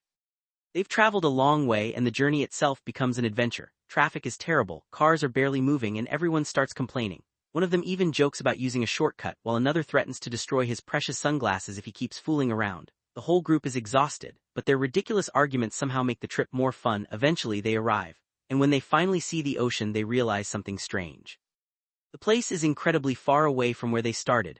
One of them even jokes that there must be some kind of dimensional warp around Machida. But nobody really cares anymore, they've made it. And tonight they're going to watch fireworks as the sun disappears. The group gathers near the water. Fireworks begin exploding across the night sky. Everyone watches in silence for a moment. The colors reflect over the ocean, and the entire group looks strangely peaceful. For people who have been struggling with work, money, relationships, and an uncertain future, this simple moment feels almost perfect. They even start playing with fireworks themselves, running around, laughing, acting like children again. And for a brief moment, they forget that they're supposed to be adults who have everything figured out. Taneda looks around at his friends. They're broke, they're unemployed, they still have no idea whether their music career will go anywhere, yet somehow, he's happy. And that's what makes the moment so important. Taneda begins thinking about how ordinary this night really is.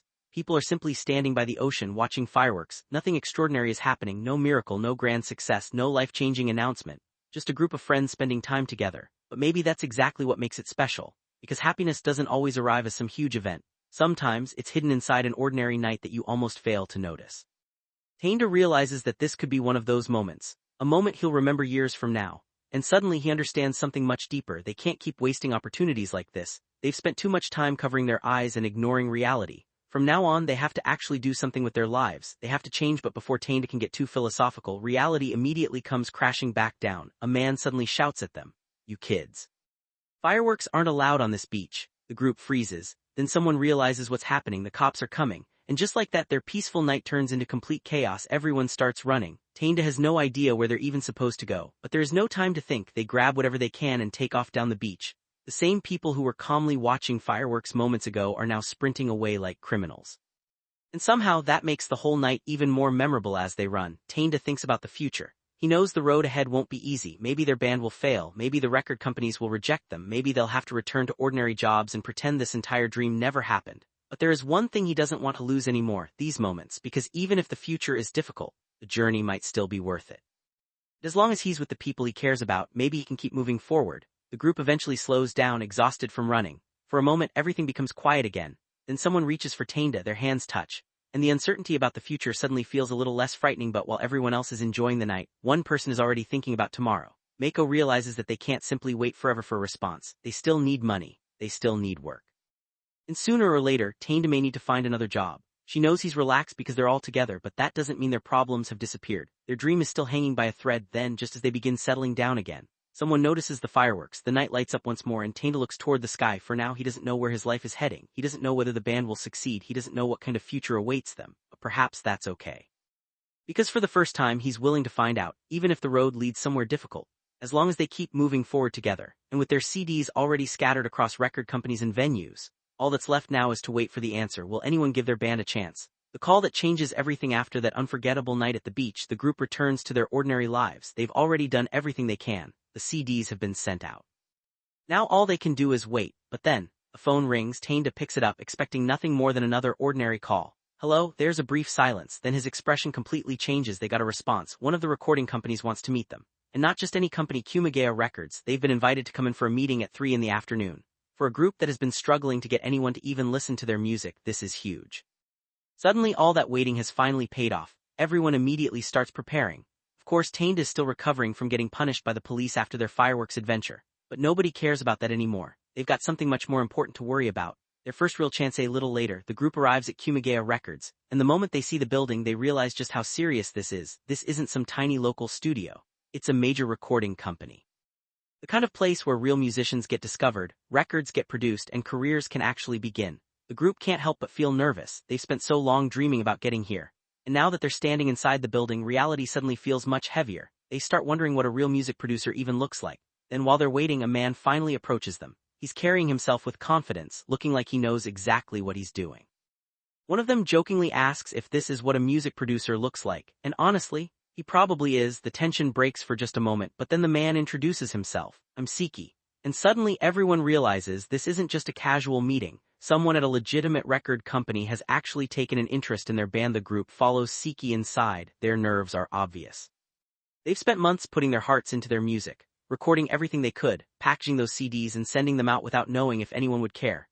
Now they're finally standing in front of someone who might be able to change everything. Siki looks at them calmly. He doesn't seem particularly impressed yet. And that makes the silence even more uncomfortable, because the group has no idea what he's about to say. Will he tell them their music isn't good enough? Will he reject them? Or could this be the beginning of the career they've been chasing? For the first time, their dream is sitting directly in front of them, and whatever Siki says next could determine what happens to the band from here on out. At first, this meeting seems like nothing more than a simple conversation about music, but within a few minutes the atmosphere completely changes. because the man sitting across from the young band isn't interested in giving them an ordinary opportunity. He has something much bigger in mind. The chapter opens inside what appears to be a music-related office or meeting room. Several members of the band are sitting together while a representative speaks to them. He tells them that he listened to the CD they sent, and although their performance still sounds somewhat amateurish, there is something about it that caught his attention. That alone is enough to make the band members listen carefully. After all, getting noticed by someone from the professional music industry isn't something that happens every day. But then the representative reveals the real reason he called them here. His attention isn't actually focused on the entire band. Instead, he points toward the vocalist. The young singer is immediately put on the spot. He nervously confirms that he is the vocalist, and that's when the representative brings up a name that changes the direction of the conversation: Ryutaro Seki. A file bearing Seki's photograph and name is shown, identifying him as someone involved in new talent development at Kumagaya Music Records, and Seki doesn't waste any time getting to the point. He has another artist he wants them to work with. Her name is Hitomi Hanamura. The representative shows them a picture of Hitomi, a young swimsuit model who is about to enter the music industry. She already has some public attention because of her modeling career, and the company intends to use that popularity as a launching point for her music career. The plan is to groom her for stardom. She isn't simply going to release a random song and disappear. The company wants her to make her debut with a CD, and because her debut is supposed to happen on a much larger scale, they need a band behind her. That's where these guys come in. Seki calmly explains that concerts and television appearances are expected to begin later that year. Then he gives them the offer. He wants their band to become Hitomi's backup band. For a struggling young band, this sounds like the kind of opportunity that could completely change their lives. A chance to get onto television. A chance to perform in front of large audiences. A chance to have their music heard by people who would otherwise never know they existed. Seki even calls it a once-in-a-lifetime opportunity. But there is a problem. The opportunity isn't nearly as attractive to everyone as Seki expects, because this isn't really the future these musicians dreamed about. Seki explains that Hitomi has some experience performing already. Back in high school, she used to perform with her school band at festivals. She writes her own songs, and the company intends to market her as a singer-songwriter. More importantly, Seki makes it clear that they don't want to turn her into some lifeless, manufactured pop singer. Hitomi herself wants her music to sound live and edgy. So in Seki's eyes, this band could be exactly what she needs. He expects them to see the opportunity the same way he does. But the answer doesn't come. Instead, the tension begins to rise. Seki asks them if they can give him an answer within 5 minutes. Then almost casually he asks one more question. He wants to know whether Taneda is also part of the band. The question puts another member on the spot. But before the situation can develop further, the band's reaction becomes clear. They refuse, they won't do it. The room suddenly feels completely different. The promising opportunity that Seki had presented so confidently has been rejected. And Seki can barely hide his disappointment. He tells them that it's too bad. From his perspective, they're throwing away an incredible chance. But the band members don't see it that way. One of them calls the whole thing ridiculous, and that word seems to hit Seki differently. Because just as the meeting appears to be ending, another voice enters the conversation. Someone challenges the idea that the band is the ridiculous one. The group gets ready to leave, and Seki watches them go. He wishes the boys good luck. But there is no celebration, no handshake, no excitement. The opportunity has been rejected. And yet something about the meeting has clearly affected everyone. Outside, the city stretches endlessly beneath the buildings. The massive skyline becomes a visual reminder of just how enormous the world of professional entertainment really is. And for a moment, the focus shifts away from the business opportunity and toward the people involved. One of the characters apologizes.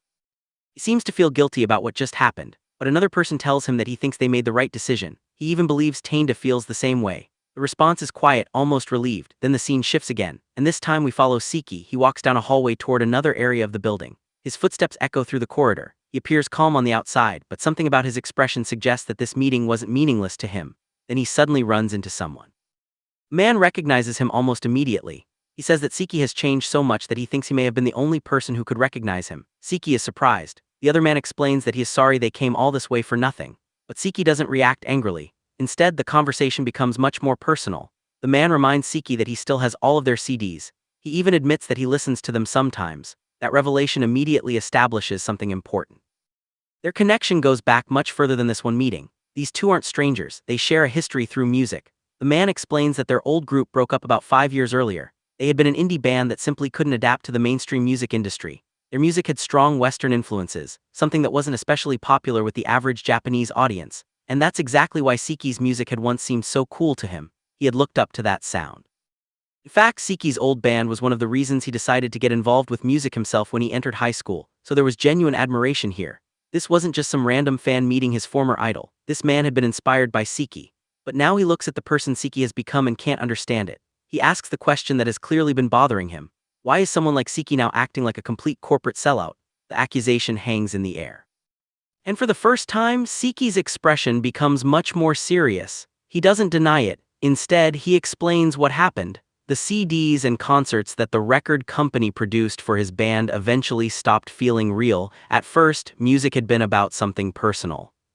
Something they believed in, something they wanted to create. But after entering the industry, everything became different. The company controlled the production, the concerts became products, the music became something to be sold, and eventually Siki stopped feeling like an artist. But then he says something even more revealing. He wasn't made to simply stand back and let other people take the lead. He wanted to fight, he wanted control over his own path. The other man challenges him again. He asks whether money is now the only thing that feels real to him. Siki doesn't immediately answer. Instead, he admits that his priorities changed. He stopped focusing on pride. He started looking towards something he considered more important, and then he tells the other man something unexpected. The two of them are actually a little alike. That statement carries more weight than it first appears, because despite their different choices, both men once entered music because they believed in something. Both wanted to create, both wanted to be heard. The difference is that Siki chose a different battlefield. He may look like someone who abandoned his ideals, but according to him, he hasn't stopped fighting. He simply stopped fighting in the obvious place. As the conversation ends, Siki walks away into the city. The buildings tower over him, and his narration makes the point clear: not every battle is fought under the spotlight. Sometimes the most important battles happen quietly. Sometimes they happen inside offices, record companies' contracts, and decisions that nobody else ever sees. And Siki believes that one day the people around him will understand that. But then something goes wrong. Suddenly Siki begins bleeding. A sharp splash of blood appears and he rushes toward the restroom. The dramatic mood immediately turns almost painfully physical. He reaches the sink, sweating and breathing heavily. He grabs paper towels and tries to clean himself up. His face looks exhausted. For someone who had just been speaking so confidently about fighting, this moment reveals another side of him. Whatever battle he is fighting, it is clearly taking a toll. He washes the blood away and tries to compose himself. But while standing there, his thoughts become more reflective. Sometimes he thinks the god of chance can throw a curveball. Life can suddenly change direction because of one tiny decision, one sentence, one meeting, one person. He wonders what things would be like now if he had simply said nothing back then. It's the kind of thought that comes from regret, not necessarily regret over what he did, but regret over the possibilities that disappeared because of it. And just when the mood becomes heavy, someone suddenly notices something outside. A voice calls out excitedly, "Oh, there in the sky!" Everyone looks upward. The serious atmosphere instantly breaks. Something strange is apparently moving through the sky. One person reacts with genuine excitement. Another asks where it is. Someone else looks at the object and dismisses it as nothing more than a little UFO. Then another person jokes that they should simply call it what it actually looks like: a toy paratrooper. The sudden change from emotional conversation to this strange sight in the sky feels almost surreal. But that's exactly how life works in this story. One moment these characters are discussing broken dreams, music, money, and the choices that shape their lives. And the next moment they're staring into the sky at something completely unexpected. Siki had just been thinking about how unpredictable life can be. And now, almost like an answer from fate itself, something literally falls into their path. Maybe it's nothing, maybe it's just a strange coincidence, or maybe this little event is about to become the beginning of something much bigger. Because sometimes, the biggest changes in someone's life don't arrive with a grand announcement. They simply fall out of the sky when you least expect them. And this time, that unexpected arrival may completely change what happens next. For a moment, everything becomes strangely quiet. The enormous city stretches out beneath the windows, filled with countless buildings, streets, and people. But despite being surrounded by millions of lives, the narration suddenly becomes deeply personal. The character admits that, for some reason, it felt as though something had ended for them that day. Not just a meeting, not just an opportunity, something much more important. And that feeling leaves him strangely lonely. The city outside is huge and full of life, yet the character standing inside that restroom feels completely isolated from it. He remains there for a moment, quietly looking out, almost lost in his own thoughts. The contrast is striking. Outside, Tokyo continues moving as usual. Inside, someone is wondering whether an important chapter of his life has just closed, but he doesn't have much time to stay lost in those thoughts, because eventually he finishes cleaning himself up and prepares to leave. The scene shifts back toward the others. Taneda has apparently taken much longer than expected, and the others are already waiting for him. One of them calls out impatiently, asking what took him so long. Then another person suddenly becomes energetic and tells everyone that it's time to go home. The mood is noticeably lighter now. Whatever tension existed during the meeting has started to disappear. There's even a playful moment where one of them stretches and urges everyone to hurry up. The others question why he is suddenly acting so energetic. But he simply thanks them. It's a small moment, yet it shows that despite everything that happened, the group still has a bond between them. They may have rejected a potentially life-changing opportunity. They may have just walked away from the music industry's attention, but they're still together. And for the moment, that seems to be enough. Then the focus shifts to Meiko. She looks toward the others with a gentle smile. There is something warm and almost reassuring in her expression. She doesn't look like someone who is regretting the decision they made. Instead, she seems comfortable with where they are. The narration then becomes more reflective. The character imagines a future moment when they might all be able to look back on this particular day and laugh about it. Maybe one day, they'll remember how serious everything felt. They'll remember the opportunity they rejected. They'll remember the arguments, the awkward conversations, and the uncertainty. And perhaps they'll laugh because by then they'll understand where all of it eventually led. But there is one person whose behavior makes that hope especially complicated: Taneda. The narration specifically mentions how upbeat Taneda is acting, and behind that cheerful attitude, someone quietly makes a wish, a secret prayer, that one day when they finally look back on this strange day, they really will be able to laugh about it, because right now nobody knows what the future holds. They've rejected the offer, their music career remains uncertain, their relationships are changing, and Seki's past has just collided with his present in a way that may have consequences later, yet the group leaves together. For now they are still friends, still musicians, still moving forward. And somewhere above the city, that strange object in the sky remains a reminder of the chapter's biggest idea. Sometimes life changes direction without warning. One decision can close one road, while an unexpected event opens another, and the characters have no idea yet that the decision they made today and the mysterious encounter surrounding it will eventually become something they can never forget. At first, everything seems almost normal. Meiko and Taneda are living together in their small home. From the outside, their life looks simple enough. But underneath that quiet routine, things are slowly falling apart. One morning, Meiko notices Taneda walking around the house without properly getting dressed. She reminds him that he isn't a kid anymore and should at least put some clothes on. But clothing isn't their real problem. Their gas has been cut off. Meiko suddenly realizes that they might not have paid the gas bill this month. And once again, she finds herself wondering how things have gotten this bad. The strange part is that Taneda doesn't seem particularly worried. He remains surprisingly calm, as if their financial problems can simply be ignored for a little longer. And that's exactly what starts bothering Meiko. Because lately their entire life has been like this: no clear plans, no stable income, and no real idea where they're heading. Meanwhile, summer is already passing its peak. August is slowly coming to an end and the first signs of autumn are beginning to appear. But for Taneda and his band, nothing is changing. They had sent their demo CDs to different places, hoping someone would notice their music. Maybe a record company, maybe a producer, maybe anyone willing to give them a chance. But the days keep passing, and there are still no replies, not even one. 2.5 months have also passed since Meiko quit her job. At first, she thought leaving work would finally give her the freedom she wanted. No more exhausting routines. No more waking up every morning just to go somewhere she hated. No more having someone else decide how she should spend her days. For the first time in a long while, Meiko could simply relax, and honestly, that lazy happiness felt good. But now that freedom is starting to scare her, because when you don't have a job, you suddenly have a lot of time to think. And Meiko has started thinking about herself far too much. Sometimes she remembers that she's not contributing anything to society. She doesn't feel useful, she doesn't even feel connected to the world around her. It's almost as if everyone else is moving forward, while she's standing completely still. At night, that feeling becomes even worse. Meiko begins wondering whether quitting her job was actually the right decision. Did she leave because she genuinely wanted freedom? Or was she simply running away from a life she couldn't handle anymore? She had wanted to escape from being one of the living dead. But now she has to wonder, what if this freedom has left her completely lost and Taneda isn't exactly helping? His band isn't going anywhere. The demo CDs aren't getting responses. Money is becoming a serious problem. Yet Taneda still seems strangely unconcerned. He doesn't appear to have a clear plan for his future. And the more Meiko watches him, the more pressure she feels building inside her. Then one day the two of them decide to take a small boat ride along the river. For a while everything feels different. They're surrounded by open water, a wide sky, and the distant city. The noise of everyday life seems far away. Taneda admits that this is actually his first time riding in a boat like this. Everything feels unfamiliar to him. He even jokes that traveling on the river makes him feel like they're moving backward instead of forward. But Meiko doesn't seem to mind. The wind feels good, the water is peaceful. And for a brief moment it feels like all their problems have disappeared. Taneda looks around and seems genuinely relaxed. He asks Meiko if she doesn't think the wind feels good, and Meiko looks out across the water. For a moment she thinks, maybe they could stay like this forever, no destination, no pressure. Just the two of them drifting along, but then Taneda calls her name. She turns toward him. She has no idea that the next words out of his mouth are about to change everything. Taneda calmly says, "Let's break up." For a moment Meiko doesn't even understand what she's hearing. They are sitting in the middle of this peaceful river, the wind is blowing, the city is in the distance. And somehow Taneda has just decided to end their relationship. Meiko is stunned. She looks at him, trying to understand where this came from.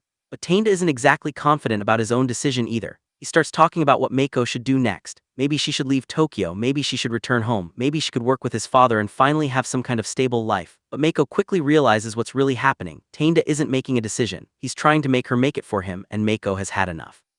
She tells him that he doesn't even know what he's supposed to do. He doesn't know where his life is going. He doesn't know what he wants, so instead of making his own decisions, he does nothing. and leaves everything for Meiko to handle. Every problem becomes her responsibility. Every difficult choice somehow ends up on her shoulders. And Taneda simply waits. Meiko's frustration finally boils over. She tells him that everything he says and everything he does only puts more pressure on her. Taneda becomes visibly uncomfortable. He removes his glasses and for the first time his frustration is obvious. But before either of them can properly deal with what has just been said, the boat suddenly shifts. Taneda loses his balance and splash, he falls straight into the water. Meiko is immediately startled. But even though Taneda is now soaking wet, the real problem isn't the water. Something much deeper between them has already started breaking apart. Later, Taneda is confronted by people around him. And this time nobody is willing to simply let him escape from what he's done. They remind him of the promises he made to Meiko. He said he would take care of things. He said they would always stay together. He made those promises like they actually meant something. But now, he's the one talking about breaking up. Meiko is overwhelmed. Tears begin running down her face. She tells Taneda that those words are important. You shouldn't make promises like that if you don't actually mean them. Because to Meiko, those weren't just casual words. She believed him. She built part of her life around those promises. And now she's realizing just how easily Taneda was able to throw them away. Taneda finally looks at her. There is no excuse left, no argument, no clever explanation, just regret. I'm sorry. Meiko's anger hasn't disappeared. She's crying so hard that she can barely contain herself. She calls him what she thinks he really is, a jerk, and this time Taneda doesn't argue, he simply admits it. A jerk. For once he doesn't try to defend himself because deep down he knows she's right. His indecision has been hurting Meiko for a long time. He simply never wanted to admit it. Afterward, the two of them begin making their way back. Nothing has magically been fixed. Their financial problems are still there. The band is still struggling. Their future is still uncertain, but something has changed. Taneda can no longer pretend that everything is fine. He has finally been forced to see the consequences of his actions, and Meiko has made it clear that she can't keep carrying everything alone. As they return home, the atmosphere is still awkward, and then they discover another problem. They still don't have hot water. Meiko is exhausted. After everything that happened, all she wants is a proper bath. She tells Taneda that she wants to take one. And Taneda is left feeling even worse, because once again Meiko is dealing with another problem while he stands there wondering what to do. He thinks to himself, I'm an even bigger jerk. Meiko has been carrying all of this pressure, the bills, the uncertainty, the relationship, and now even the basic problems of their home. Meanwhile, Taneda has spent all this time trapped inside his own confusion. Eventually, Meiko goes to take her bath. The house becomes quiet. Taneda is left alone. For the first time, there is nothing distracting him. No band rehearsal, no conversation, no argument, just silence. And somewhere in that silence, Taneda begins confronting the same emptiness Meiko has been feeling for months. Their biggest enemy isn't some powerful villain. There isn't a monster waiting outside. There isn't some dramatic supernatural threat. Their real enemy is much more ordinary. Uncertainty, the lack of money, the lack of direction, the fear of failing, the inability to make decisions. And most importantly, the promises they've made to each other without knowing whether they can actually keep them. Meiko wanted freedom. Taneda wanted to find a future through music. But now they're both beginning to realize something painful. Freedom and happiness aren't always the same thing. Sometimes the life you're desperate to escape from isn't nearly as frightening as the life you end up drifting into afterward. And now Taneda is facing a question he can no longer avoid. Will he finally take responsibility for his life? Will he do something to save his music career, and more importantly, can he actually repair what he's broken with Meiko? Because after everything that happened on that river, one thing is certain, Meiko and Taneda's relationship will never be the same again. But the night doesn't end there. After everything that happened between them, Taneda is still awake. Meiko eventually comes out of the bath and finds him sitting around, apparently doing nothing. When she asks what he's doing, Taneda casually answers that he's just writing in his diary. For someone who has spent so long avoiding difficult decisions, it's almost ironic. Now instead of talking about his problems, he's writing them down. Meiko doesn't push him about it. Instead, she calls him over. Never mind, Meiko, come here. In that quiet moment, the tension between them changes. The anger from earlier is still there somewhere. The uncertainty hasn't disappeared. But neither of them seems ready to let the night end with them completely separated. Meiko moves closer to Taneda, and for a brief moment they simply look at each other, then they kiss. It isn't some grand romantic moment. There's no dramatic confession. After everything they've been through, it feels more like two people desperately trying to hold on to something familiar, something that still makes them feel safe. But once the moment passes, reality comes rushing back. The apartment becomes quiet again. Taneda eventually lies down on the floor, exhausted. The room around him is still filled with the ordinary things that make up their life together. Books, music equipment, the guitar, and all the little reminders of the future they once imagined. Then Taneda gets up. Meiko notices him preparing to leave. She asks what he's doing. Taneda simply says that he's going out for a walk. Meiko watches him closely. After everything that happened today, she doesn't really know what to think. Still, she asks him one thing. You'll be right back, Taneda answers. Yeah. With that, he walks toward the door. Meiko stays behind, watching him leave. The door closes, and for a moment she has no reason to think anything is wrong. After all, he said he'd be right back, so Meiko waits, but time passes and Taneda doesn't return. Eventually, the truth begins to sink in. The person who had just been standing in front of her, the person she had argued with, cried with, and even kissed only moments earlier, is gone. Meiko realizes that when Taneda walked out that door, he wasn't simply going for a short walk. he never came back, and just like that, the fragile peace between them disappears. Because sometimes the most painful goodbyes aren't the ones where someone says they're leaving, they're the ones where they simply walk away, promise they'll return, and leave you waiting. 5 days have passed since Taneda walked out of the apartment, and Meiko is still waiting. At first she tries to convince herself that there's a reasonable explanation. Maybe Taneda just needed some time alone, maybe he went somewhere to clear his head, maybe he'll suddenly walk through the door like nothing happened. But 5 days is a long time, especially when you live with someone and suddenly have no idea where they are. There's another problem too. Taneda's phone was already broken after he fell into the river during their boat ride, so Meiko has no way to contact him. She can't call him, she can't send him a message. And she doesn't even know where he could have gone. Strangely though, Meiko isn't completely panicking. She knows Taneda, this has never happened before, but somewhere inside she still believes he'll eventually return still. He can't stop wondering why he disappeared at a time like this. Then, as the days pass, Meiko becomes sick. She catches a cold and ends up spending her time in bed, weak and exhausted. And while she's lying there, something strange happens. She starts dreaming about Taneda. In the dream, everything feels completely normal. Taneda is back home. He's acting exactly like he always did. Meiko talks to him. They go about their ordinary routine. Nothing has changed. For a moment, she doesn't even realize that she's dreaming. The temperature beside her shows just how sick she is, but even then her mind keeps creating the same familiar world, a world where Taneda never left, and Meiko plays along as if everything is normal. Because somewhere deep inside, that's exactly what she wants. She wants to wake up and find him there. But eventually, Meiko wakes up, and the apartment is still empty. Taneda is still gone. As she slowly walks through the rooms, something feels different. The apartment suddenly seems much larger than she remembers. The same furniture is there. The same guitar is still sitting in its place. The same rooms are surrounding her, but without Taneda inside them. The whole place feels strangely enormous. And that's when Meiko starts realizing just how much space Taneda occupied in her life. Then there's a knock at the door. A deliveryman has brought a package, but it's addressed to Taneda. Meiko accepts it. She looks at the package for a moment, wondering what could possibly be inside. Then she opens it. Inside is something connected to Taneda's music. There are materials related to his band, including a copy of their work. Meiko admits something that she had never really said out loud before. She never properly listened to their song. Taneda spent so much time chasing music, trying to make something out of it, while Meiko was mostly living alongside him without truly understanding what that dream meant to him. Now, with Taneda gone, she finally puts on the recording. And as the music begins to play, the words hit her differently. The song is about misunderstandings, memories, separation, and saying goodbye. It's clearly a breakup song, and suddenly Meiko hears something she hadn't wanted to hear before. The song feels like Taneda's answer, like something he had been trying to say without directly saying it. Meiko sits there listening, and the memories start coming back. The apartment, the wasted days, the arguments, the promises, the moments when they were happy. And all the things they never managed to finish. Then the song reaches its emotional conclusion, and Meiko finally says what she has been avoiding. This is a breakup song, isn't it, Taneda? For the first time, the possibility becomes real. Maybe Taneda didn't simply walk out, maybe he had already decided to leave her. And while Meiko is drowning in that realization, the story suddenly cuts to something completely different. Her friends are around her, and somehow the mood becomes almost absurd. They're freaking out over the food in Meiko's kitchen, acting as though the vegetables have somehow transformed into monsters.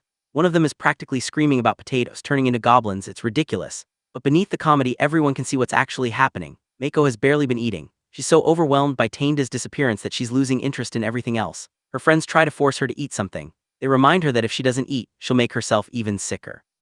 But Meiko can barely respond. One of them asks how Taneda could disappear at a time like this. And that's when Meiko finally says what she's been thinking. Maybe he had been planning to leave her. Her friends are shocked. After everything they've been through together, how could he simply walk away? But another possibility starts to emerge. Taneda didn't take his belongings. He didn't move everything out. He simply disappeared. So maybe he didn't abandon Meiko completely. Maybe he just needed to escape. But Meiko isn't convinced, because these past 5 days have given her something unexpected: relief. She admits that she has felt strangely relieved since Taneda left. And that realization hurts, because if she truly loved him, shouldn't she be completely devastated? Shouldn't she be desperate to get him back instead? Somewhere inside herself, Meiko feels like a weight has been lifted. And that forces her to look back at the past few months. She remembers when she first started thinking about quitting her job. At the time, she thought she was simply tired of working. She thought leaving her job would give her freedom. But now she understands there was something deeper behind it. She had been afraid of the future, because Meiko had already seen what her future with Taneda could look like. And strangely enough, it wasn't even a terrible future. It was ordinary. Maybe they would continue living together. Maybe Taneda would keep making music. Maybe she would eventually find another job. Maybe they would slowly build a life together. Nothing about it seemed horrifying, but Meiko couldn't trust herself to accept that future. Every single day, the thought of that future frightened her, because she knew they could become stuck. They could keep living the same way forever, neither of them moving forward, neither of them changing. And before she realized it, a small gap had started growing between them. At first, it was barely noticeable: a little frustration here, a little disappointment there, a decision left unfinished, a conversation avoided. But those tiny things kept piling up, until eventually the distance between them became impossible to ignore. Meiko remembers how she tried to change things, she tried to make their life better, she tried to figure out what they were supposed to do next, but nothing seemed to work. It felt like she was running in circles, like she was trapped inside a dream she couldn't wake up from, and eventually, she stopped knowing what to do. Then comes the painful realization: Taneda had become like air to her. Something she needed every day, something so familiar that she didn't even notice how important it was, until it suddenly disappeared. And that's why his absence hurts so much. Meiko breaks down. She admits that it hurts terribly, because somewhere deep inside she had wanted to stay with Taneda forever. She had believed she was supposed to be completely in love with him. She had believed running away from her old life with him would finally give her peace. But now she's forced to face the truth. Maybe she wasn't running toward happiness. Maybe she was simply running away from something else. And Taneda was the person she chose to run with.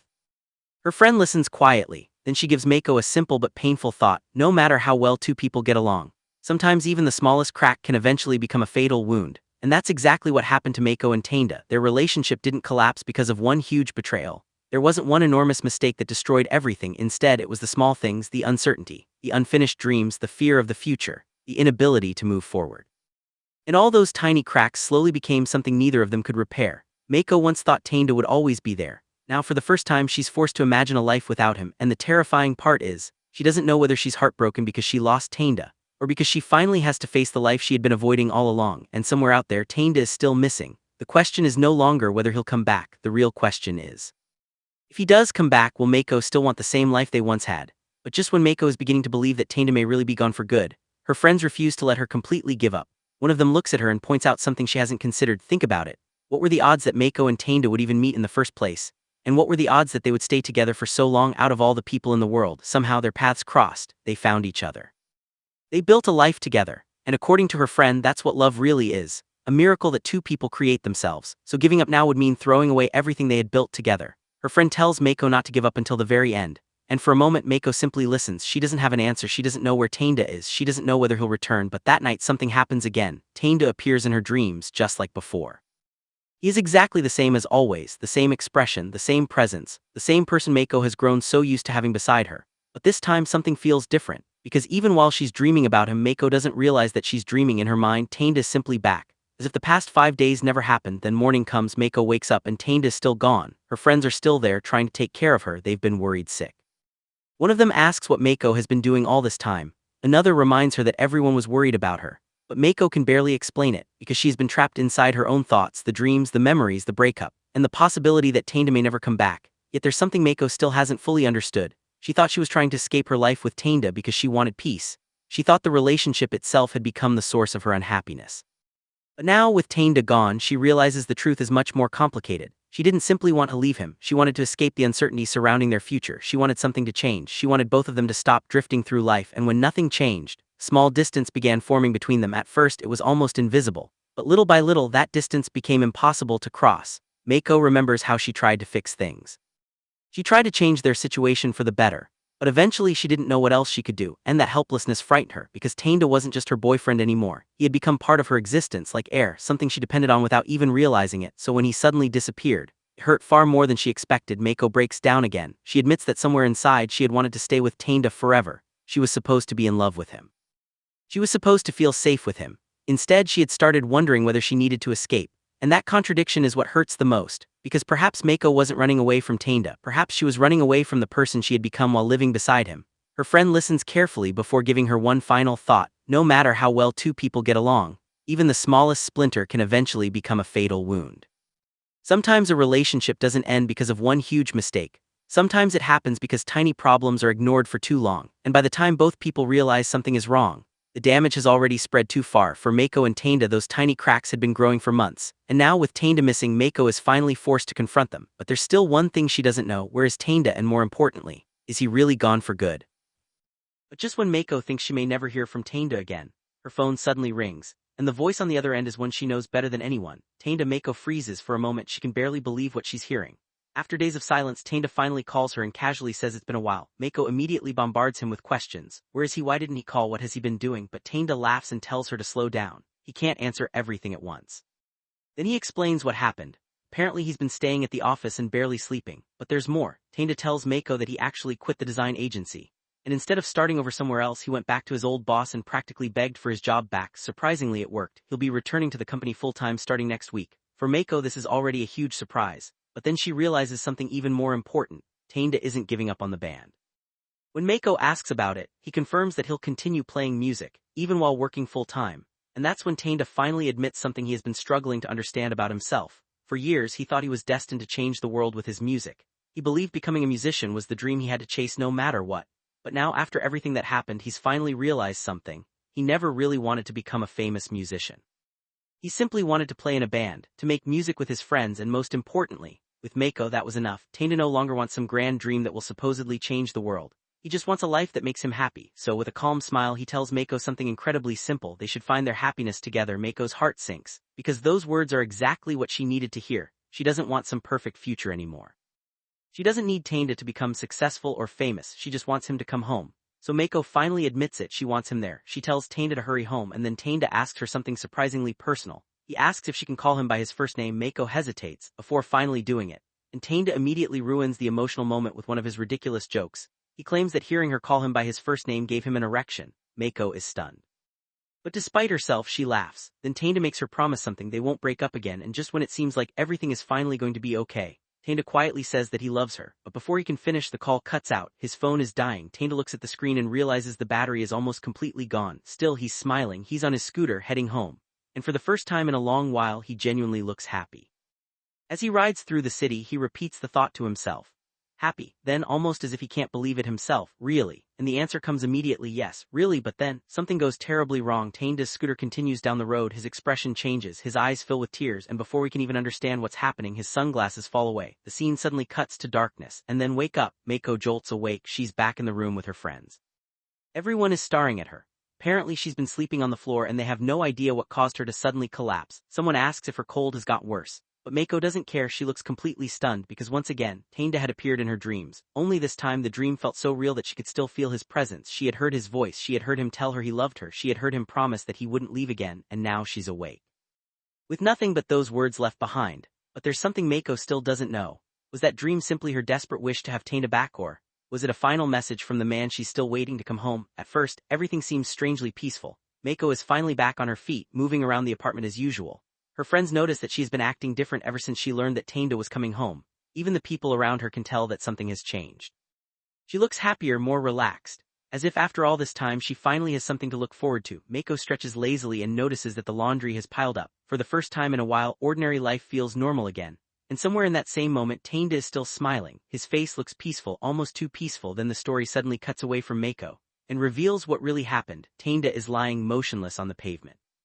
His scooter is nearby, damaged and overturned. There is no dramatic explanation, no warning, just Taneda lying beneath the open sky, and somehow, even after everything that has happened, there's still a faint smile on his face. He looks upward. The sky above him is completely clear, beautiful, almost painfully beautiful, and Taneda quietly thinks to himself, the sky's so blue today. Those words make the scene even more heartbreaking. Because just moments earlier, Taneda had been talking about coming home. He had promised Meiko that he would return. He had finally discovered what happiness meant to him. He wanted to work, he wanted to keep playing music, he wanted to be with his friends, and most importantly, he wanted to be with Meiko. But now he's lying alone on the street, and Meiko has absolutely no idea. She's still at home, believing that the man she loves is on his way back. She has no reason to doubt it. After all, Taneda himself told her, hurry home, okay? And she believed him. That's what makes the next moment so devastating. The story cuts back to Taneda. His eyes are still open. The blue sky stretches endlessly above him. His body doesn't move, and the peaceful expression on his face tells us something Meiko hasn't realized yet. The dream wasn't showing her a future, it was showing her Taneda's final moments. The phone call, his confession, his promise, even the moment when he said he was happy. Everything Meiko experienced in that dream was happening just before the accident, and while she was dreaming about Taneda coming home, Taneda was already gone. The cruelest part is that Meiko wakes up believing everything is fine. She smiles. She starts her day. She waits for him. Meanwhile, somewhere else in the city, the person she's waiting for will never walk through that door. And the beautiful blue sky that Taneda saw in his final moments becomes the last image we have of him. For Taneda, it was the beginning of happiness. For Meiko, it was the beginning of a life without him. At first, everything looks like the beginning of a disaster movie. The year is 200x and the world appears to have been destroyed by nuclear war. The entire planet has been engulfed in flames and humanity seems to be facing its final days. But then, the scene suddenly changes. Because none of that actually happened. Instead, we're looking at an ordinary day in Japan. Taneda is sitting around playing a video game, completely focused on the screen. Beside him, Meiko watches him play for a while, but eventually she starts getting bored. Taneda, however, is far too invested in the game. He proudly announces that he's finally cleared the 4th level. Meiko just stares at him, clearly unimpressed. After watching him play for so long, she decides she's had enough and says she should get going to the studio. For them, it's just another ordinary day. But this ordinary moment is happening at an important point in their lives. Because Taneda and Meiko are no longer carefree students with unlimited time ahead of them. Graduation is getting closer. And soon, both of them will have to decide what kind of lives they actually want. The city around them doesn't look like some futuristic world either. Despite all the dreams people once had about the future, there are no flying cars or incredible futuristic colonies. It's still just an ordinary Japanese city.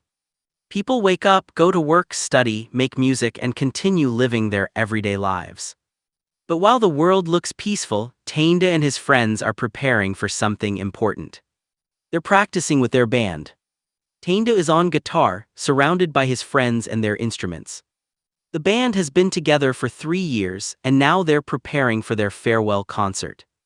Tomorrow will be their final performance before graduation. Their university days are coming to an end. And naturally, everyone is wondering what happens next. One of the biggest problems is that Taneda still has to write lyrics for their new song. His friends trust him to do it, but Taneda doesn't seem particularly confident. Meanwhile, the others are already thinking about their futures. Some are preparing for part-time jobs. Others are getting ready to enter the workforce. Everyone seems to have some kind of plan. Everyone except Taneda. Later, Taneda and Meiko walk together while talking about their futures. Meiko is planning to work at an office after graduation. Taneda isn't exactly thrilled about it. He questions whether she really wants to spend her life working in an office, pouring tea and waiting for clients. But Meiko doesn't understand why he's making such a big deal out of it. She tells him that she's even signing a lease for her own apartment. In other words, she's already preparing to live independently. Taneda, however, can't stop worrying. He tells her that the job market is difficult, and he doesn't think she should rush into something she isn't interested in. But Meiko reminds him that she can make her own decisions. And that seems to hit a nerve. Because Taneda isn't just worried about Meiko's career. He's worried about the future itself.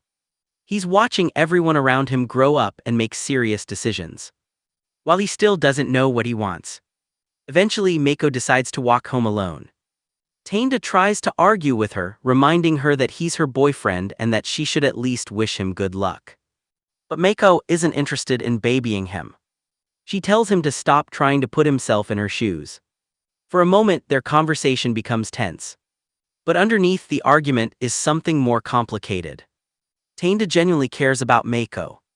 He just doesn't know how to deal with the fact that their lives are beginning to change. Later, Taneda is alone with his guitar. And that's when his imagination takes over.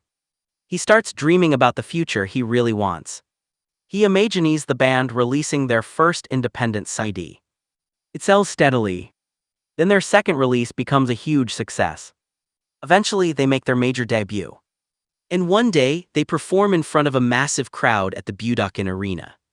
Thousands of people are watching them. The dream feels incredible. Taneda imagines himself standing on stage, guitar in hand, finally proving that all of his effort was worth it. For a moment, he can almost see that future.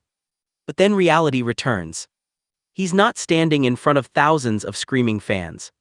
He's standing inside his tiny apartment. His guitar is in his hands. Music equipment is scattered around him.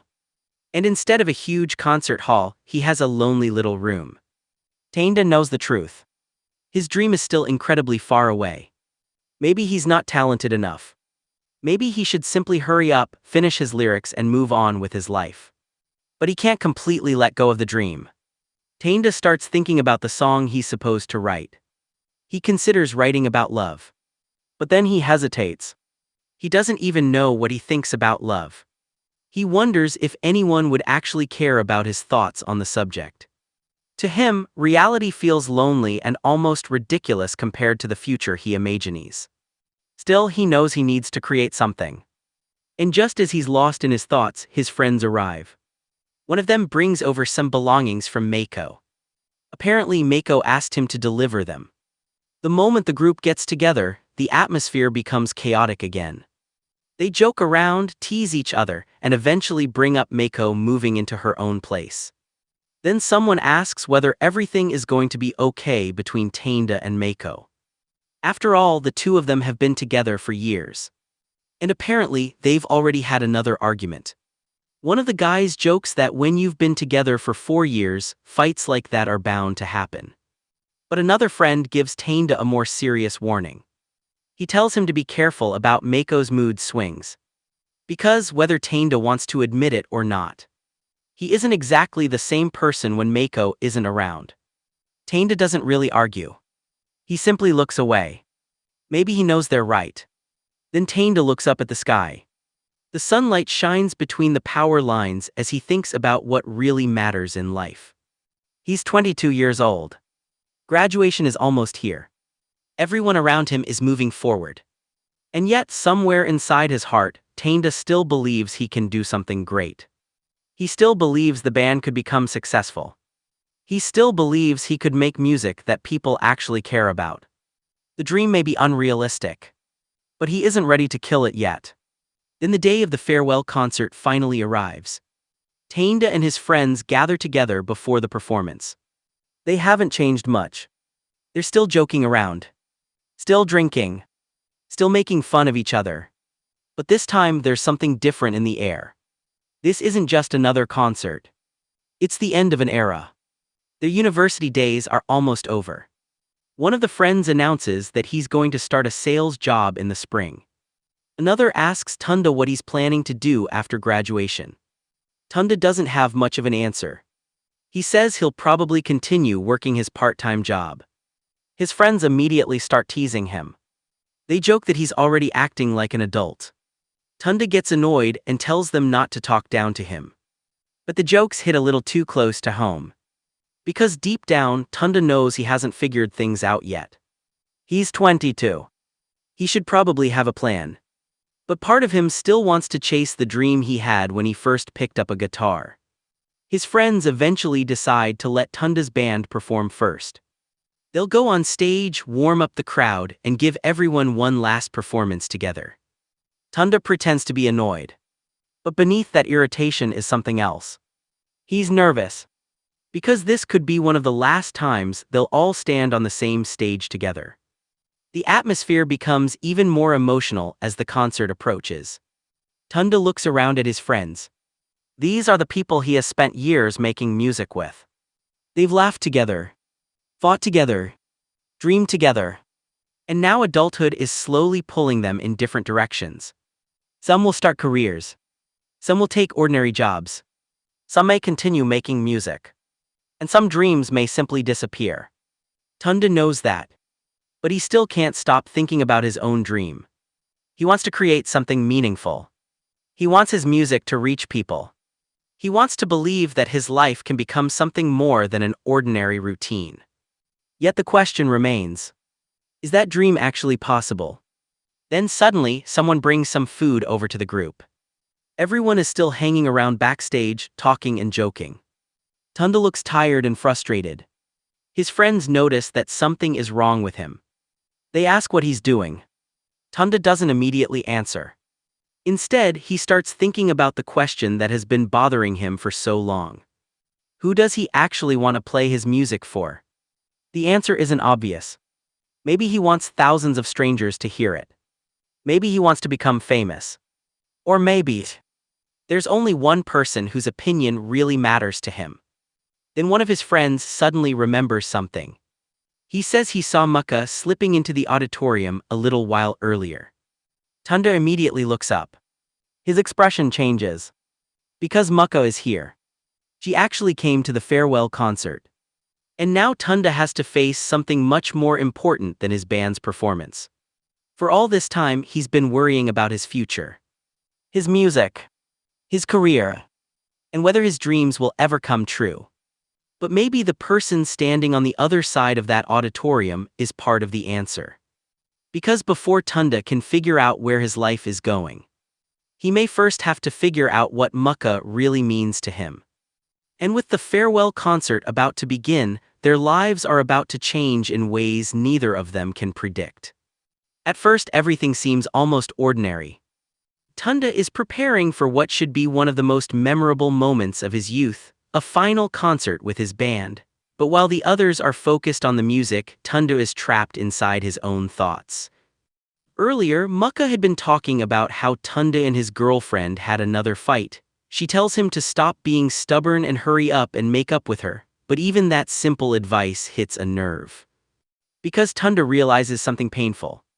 He can talk endlessly about music, he can talk about expressing himself, he can even stand in front of a crowd and perform. But when it comes to being honest with the person closest to him, he freezes.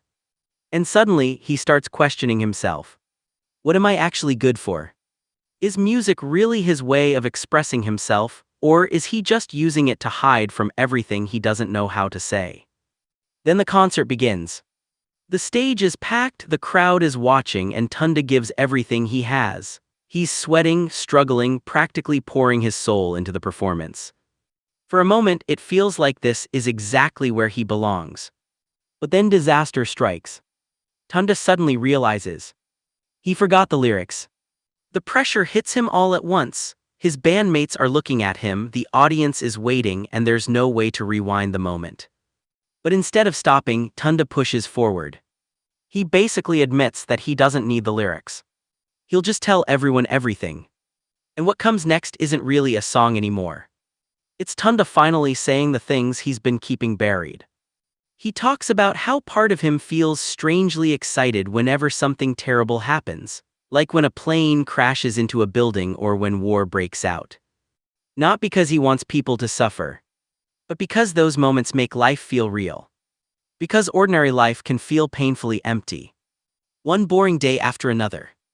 No real purpose, no dramatic future, just growing older, getting a job, becoming an adult, and eventually settling into some safe little version of happiness. And Taneda refuses to accept that. He doesn't want to become an adult who is satisfied with a meaningless life. He wants to find his own answer. Even if it takes him to the ends of the earth. Even if it takes him a lifetime. He'll walk his own path. The crowd watches as Taneda and the band finish their performance, and for once he has said exactly what he wanted to say. But there is one thing he still couldn't say. And that missing sentence is about to change everything. Later, Manga meets Taneda outside. She can tell immediately that he gave everything during that performance. She asks if he finally got all of his thoughts out. Taneda admits that he did. But there was still one thing he couldn't bring himself to say. Manga asks what it was. And after all the hesitation, all the confusion, and all the years of keeping his feelings buried, Taneda finally looks at her and says, "I love you." Manga isn't surprised. She already knew. And somehow that makes the moment even more emotional. The two of them sit together talking about the future. Taneda decides to stay in the area instead of running somewhere far away. He finds the biggest apartment he can afford while Manga stays close by. For the first time, the future doesn't feel completely terrifying. It's still uncertain. Still vague. But with Manga beside him, Taneda starts to feel that maybe uncertainty isn't such a bad thing after all. He even thinks that when he gets home, he might finally write the love song he never managed to sing for her. It feels like a quiet new beginning. But then, the story jumps forward. A year and a half later, Taneda suddenly remembers that day. The concert. The confession. The love song he never finished. And then the image changes completely. Taneda is lying motionless on the ground beside a car. The warmth of that memory suddenly becomes unbearable. Because so much time has passed since that day. So much has happened. And yet somehow the promise he made back then still feels unfinished. He remembers the song he wrote. He remembers that he was too embarrassed to sing it for Meiko. And now he desperately wants to go home. He wants to hurry home. He wants to sing that song to her. But there is something devastating about the way he says it. Because the audience already knows that Taneda may never get the chance. The boy who once promised he would find his own path is now trapped between the life he wanted and the future he never got to reach. In that forgotten love song, it may be the one thing left behind that can still connect him to Meiko. And that's where this painful chapter leaves us, with a promise that was never fulfilled and a love that may have been discovered far too late. Opens with a quiet view of the city. The familiar bridge stretches across the landscape while the streets slowly return to their usual rhythm. Cars move through the roads, people continue with their daily lives, and from a distance, everything looks completely normal. But for the people we've been following, life is anything but normal. After everything that has happened, everyone is trying to figure out what comes next. And for now, that means starting over. She has taken a part-time job at a flower shop. It isn't exactly the future she once imagined for herself, and the pay isn't particularly impressive either, but for now, the job gives her something to focus on. While working there, Inao meets one of her younger coworkers, Ohashi. He's only 18, but there's something surprisingly confident about the way he talks. Ohashi also seems immediately interested in Inao. He admits that he'd almost given up on finding a girl he could actually connect with. Then Inao came along and suddenly his attitude changed. When the conversation turns toward college girls, Ohashi says that they aren't really his type. He prefers someone older and more mature. Inao gives him a strange look. She clearly isn't sure whether he is seriously complimenting her or simply talking without thinking. Ohashi quickly realizes that his comment may have sounded a little too direct. But before the awkwardness can grow any further, one of the older women working at the shop calls Inao over and starts teaching her how to price the flowers. The conversation ends there. But Ohashi's interest in Inao doesn't disappear. Later, the two of them walk together through the city. The evening atmosphere is much calmer now. The same bridge that looked ordinary during the day is surrounded by the soft light of the evening, giving the entire area a different feeling. During their conversation, Ohashi asks Inao if she's involved with a band. Inao explains that they still haven't managed to gather everyone they need. Then she casually comments on how nice the bridge looks at this time of day. Ohashi laughs because he's heard her say something similar before. For a moment, the conversation feels surprisingly comfortable. But while Ohashi is getting to know her, Inao is quietly thinking about herself. She remembers the kind of life she once imagined having. When she was younger, she thought a simple job might actually be enough. A flower shop. Maybe a bakery. Something peaceful. Something uncomplicated. But now that she's actually working in a flower shop, she realizes the truth. She doesn't really care about flowers. She's here because she needs something to occupy her mind. Something that can help her forget what happened before. And although Ohashi sees her as calm and mature, Inao knows that's not really who she is. She's simply become good at hiding what she's feeling. Then Ohashi suddenly asks her to have dinner with him. Inao freezes. She clearly wasn't expecting the invitation. Before she can properly respond though, she has to leave. Ohashi is left behind, watching her go and wondering what she was thinking. Still, something has changed. For the first time in a while, someone is genuinely interested in Inao. And that small connection may become important as her life continues moving forward. Meanwhile, Meiko has also begun adjusting to her new routine. When she returns home, her friends ask about her first day at work. The conversation is casual at first. They talk about the people working there and the new faces they've met. Everyone tries to behave normally. They joke around. They talk about work.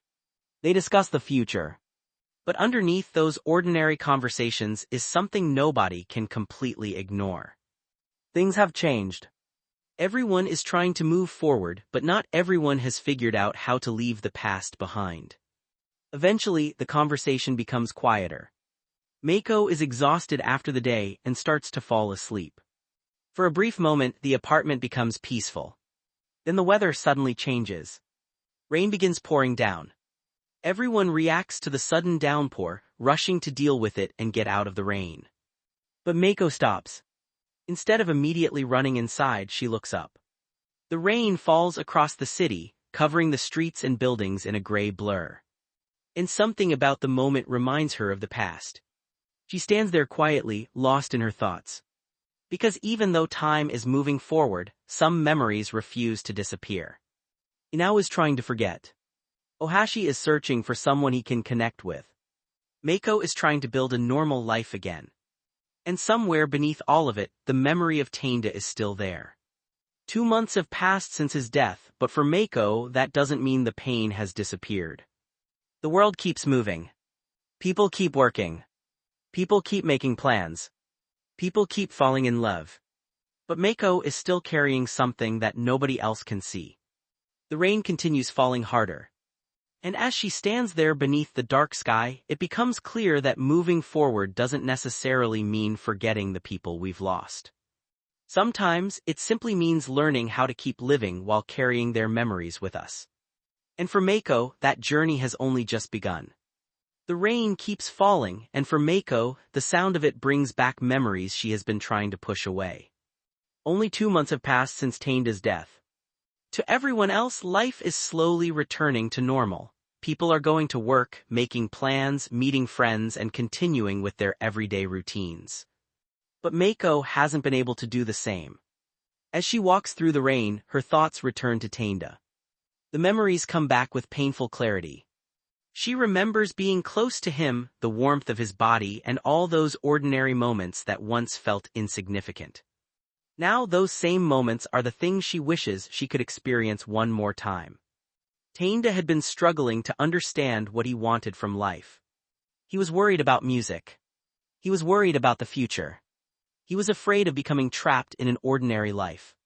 But despite all of that confusion, he had finally started trying to move forward. He was beginning to search for his own path. And then, before he could discover where that path would lead him, he was gone. That is the part Meiko cannot accept. Taneda never got the chance to find out what he could become. He never got to see whether his music would succeed. He never got to discover what kind of adult he would become. He simply ran out of time. The thought becomes too painful for Meiko to hold inside. She breaks down in the middle of the rain. Her voice quietly calls out his name. Taneda. But there is no answer. Only the sound of rain surrounding her. And perhaps that's what hurts the most. The world didn't stop when Taneda died. The next morning still came. People still went to work. Friends still laughed. Bills still had to be paid. Everyone else continued living. And Meiko had to continue living too. Even though a part of her was still trapped in the moment when everything changed. 2 months have passed, but grief doesn't follow a calendar. For Meiko, Taneda still feels incredibly close. She can remember his voice. His expressions. The way he looked at her. The dreams he talked about. And all the things they never got to finish. Standing beneath the rain, Meiko realizes that moving forward doesn't mean the memories disappear. She can continue working. She can meet new people. She can build a different life. But none of that changes what Taneda meant to her. Because some people leave your life. But they don't completely leave you. And as the rain continues pouring over the city, Meiko is forced to face the truth she's been avoiding. She still misses him. She still carries the weight of losing him. And most of all, she still hasn't truly said goodbye. And while Meiko is still struggling to deal with the emptiness Taneda left behind, someone else is quietly thinking about her too. At the shop, Jiro is still working when he suddenly hears that he can close up for the day. Jiro is confused. It isn't even 5 yet, but the reason soon becomes clear. There are pork buns on sale at the supermarket and someone has ended up carrying home far more than they could possibly eat. So Jiro is told to take some of them to Meiko. It sounds like a small favor. But for Jiro, it becomes a chance to check on the woman who has been disappearing deeper and deeper into her grief. He grabs the food and heads out. And as Jiro leaves, the story shifts back to Meiko. Because for her, an entire day with nothing to do has become something surprisingly terrifying. When there is work, there are distractions. When there are people around, she can at least pretend to be normal. But when she is alone, there is nothing left to stop her thoughts. Meiko sits on the floor of her apartment, curled up beside the couch. The room is quiet, her guitar is still sitting nearby. The television is on, there are snacks and small things scattered across the floor, but none of it really matters. She is physically there, while her mind is somewhere else, and the more she thinks, the worse it becomes. One thought leads to another, then another, and another. She keeps asking herself the same painful questions. What if she had said nothing that day? What if she had simply left Taneda alone? What if she had never gone out with him in the first place? And then comes an even heavier question. What if she had never quit her job? Maybe things would have been different. Maybe Taneda would still be alive. Maybe they would have taken a different path. Maybe. But there is no answer. No matter how many times Meiko goes over the past, she can't change what happened.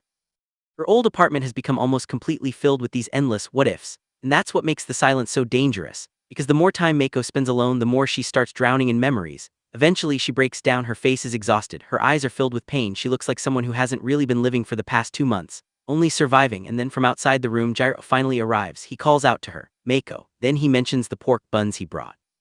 But Meiko doesn't respond normally. The television is still playing in the background, and suddenly a music program catches her attention. A host introduces a young singer named Hitomi Hanamura. She's appearing on the program for the first time at 16, performing a song called Forever Love with You by My Side. The studio audience reacts excitedly, people are smiling, the singer looks happy, everything on the screen feels completely normal. But for Meiko, it hits differently. Because music is exactly the thing that keeps reminding her of Taneda, his dreams, his frustration, his unfinished plans, and the future he never got to see. Meiko's expression suddenly changes, her eyes become sharp, the memories are becoming too much, and then crash, she lashes out. The peaceful atmosphere of the apartment is shattered in an instant. Gyro is shocked. Meiko, he rushes toward her, completely caught off guard by what he's seeing. Something has been broken, and pieces are scattered across the floor.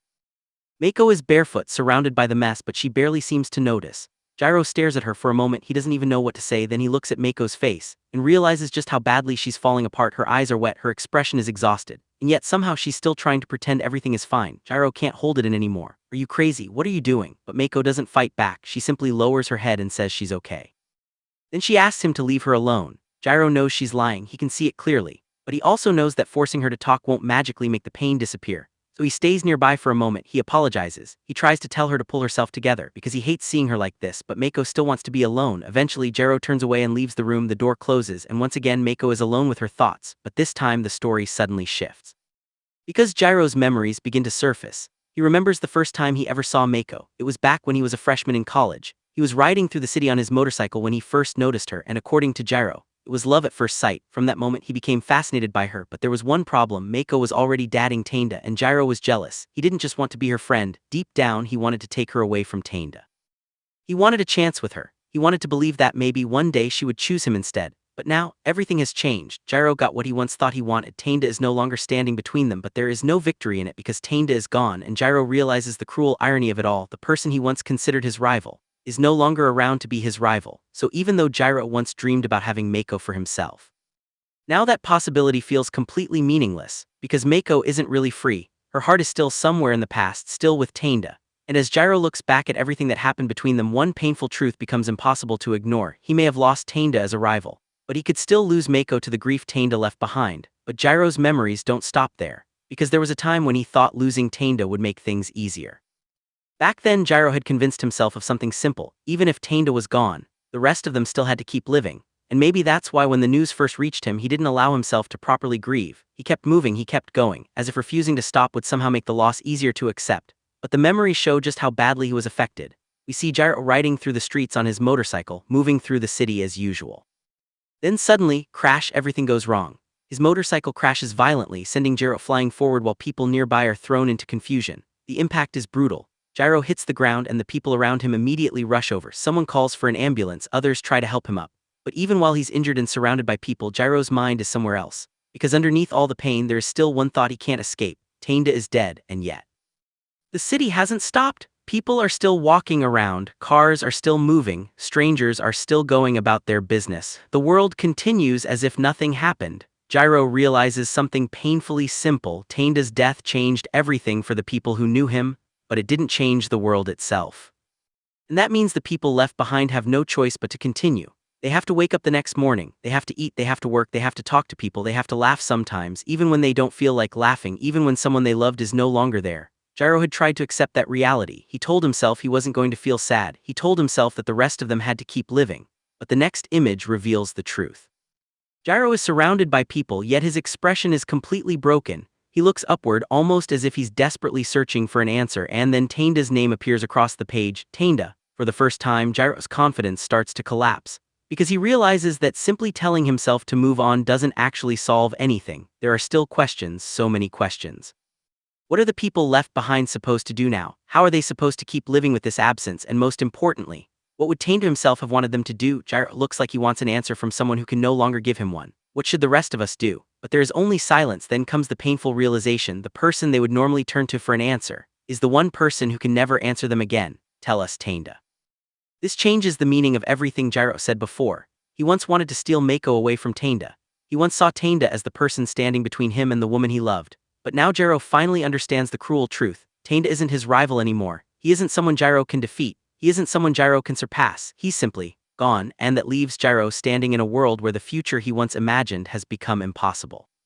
Meanwhile, Meiko is still trapped inside that same loss. She's asking herself what she could have done differently. Gyro is asking what they're supposed to do now, and neither of them has an answer, because Taneda left behind more than memories. He left behind people who were still trying to figure out how to live without him. And as Gyro stares into the distance, one thing becomes painfully clear. Moving forward was never going to be as simple as telling yourself to forget. A few days later, Meiko gets a call from Taneda's father. She tells him she's getting off work early, but he immediately notices something unusual. Meiko doesn't normally call him without a reason. Still, he answers casually, even joking that he's in the middle of a sacred penalty game. Then Meiko apologizes for what happened the other day. She says she should have thrown the paper away. But before she can explain much more, Taneda's father asks her something unexpected. Meiko, if you're free, why don't you come over for dinner? Meiko hesitates, then she asks who else will be there. The answer catches her off guard. Taneda's dad is coming to pick up Taneda's things. For Meiko, this isn't just another visit. It's a chance to meet the father of the person she lost. And she has no idea what to expect when Meiko arrives. Taneda's father immediately apologizes for how chaotic everything was at the funeral. But instead of making the atmosphere uncomfortable, he welcomes her warmly. He even offers her some food. As the two of them sit together, something strange happens. Meiko realizes that this is only the second time she's ever met him. Yet somehow she already feels comfortable around him. It doesn't feel like she's sitting across from a stranger. It almost feels like she's sitting with family. And then Taneda's father starts talking about his son. He explains that his wife has been depressed since Taneda's death, and he admits something that makes Meiko look at him differently. Until recently, he had always been a workaholic. He barely knew where things were kept inside his own home. But after his wife became depressed, everything changed. He had to start taking care of the house, cooking, cleaning, doing all the little things he had ignored for years, and somehow through all of that, he and his wife finally started becoming closer, almost like a real family. Then Meiko asks about Taneda, and his father's expression softens.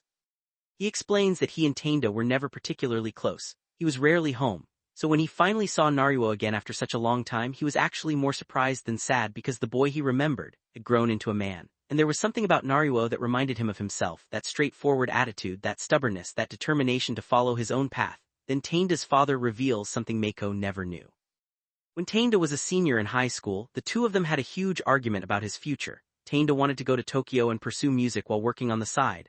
But his father wanted him to go to college. They argued all night. And by the time his father finally got through to him, it was already almost dawn. But even then, he didn't simply tell Taneda to give up. Instead, he gave his son one condition. If Taneda graduated from college and still wanted to pursue music, then he could do whatever he wanted. Looking back, Taneda's father is surprisingly proud of himself. He believes he finally said something genuinely fatherly. And maybe Taneda took those words more seriously than he realized. Meiko listens quietly, then Taneda's father notices something about her. He says that she and Naruo are actually quite alike. Because in the end, both of them have the same kind of stubbornness. They can only focus on one thing at a time. And perhaps that's why Meiko understands Taneda better than most people ever could. But then Meiko suddenly remembers something. She realizes that if it wasn't for her, something important might never have happened to Naruo. She apologizes. Her eyes drop as guilt starts creeping back in. Taneda's father notices immediately. He asks why she's apologizing. And that's when he tells her something she never expected to hear. Around the end of August, Naruo suddenly called his parents. He said he was thinking about returning to Fukuoka. Then only about 5 days before the accident, he called again. This time he told them to forget what he'd said before. He wasn't coming back because, according to Naruo, he had found something precious in Tokyo. Meiko's eyes widen. She immediately understands what he's talking about. And Taneda's father seems to understand it too. He tells her that maybe the reason Naruo changed his mind was because of her. Then he gives her the one thing she desperately needs to hear. If Meiko still feels responsible for what happened, she needs to stop blaming herself, because Taneda's life wasn't meaningless. He existed, he lived, he made choices, he found something precious. And Meiko was part of that story. Taneda's father looks back at her and asks her not to forget Naruo, not to erase him from her life just because he's gone. Instead, he hopes Meiko will come and visit them again someday.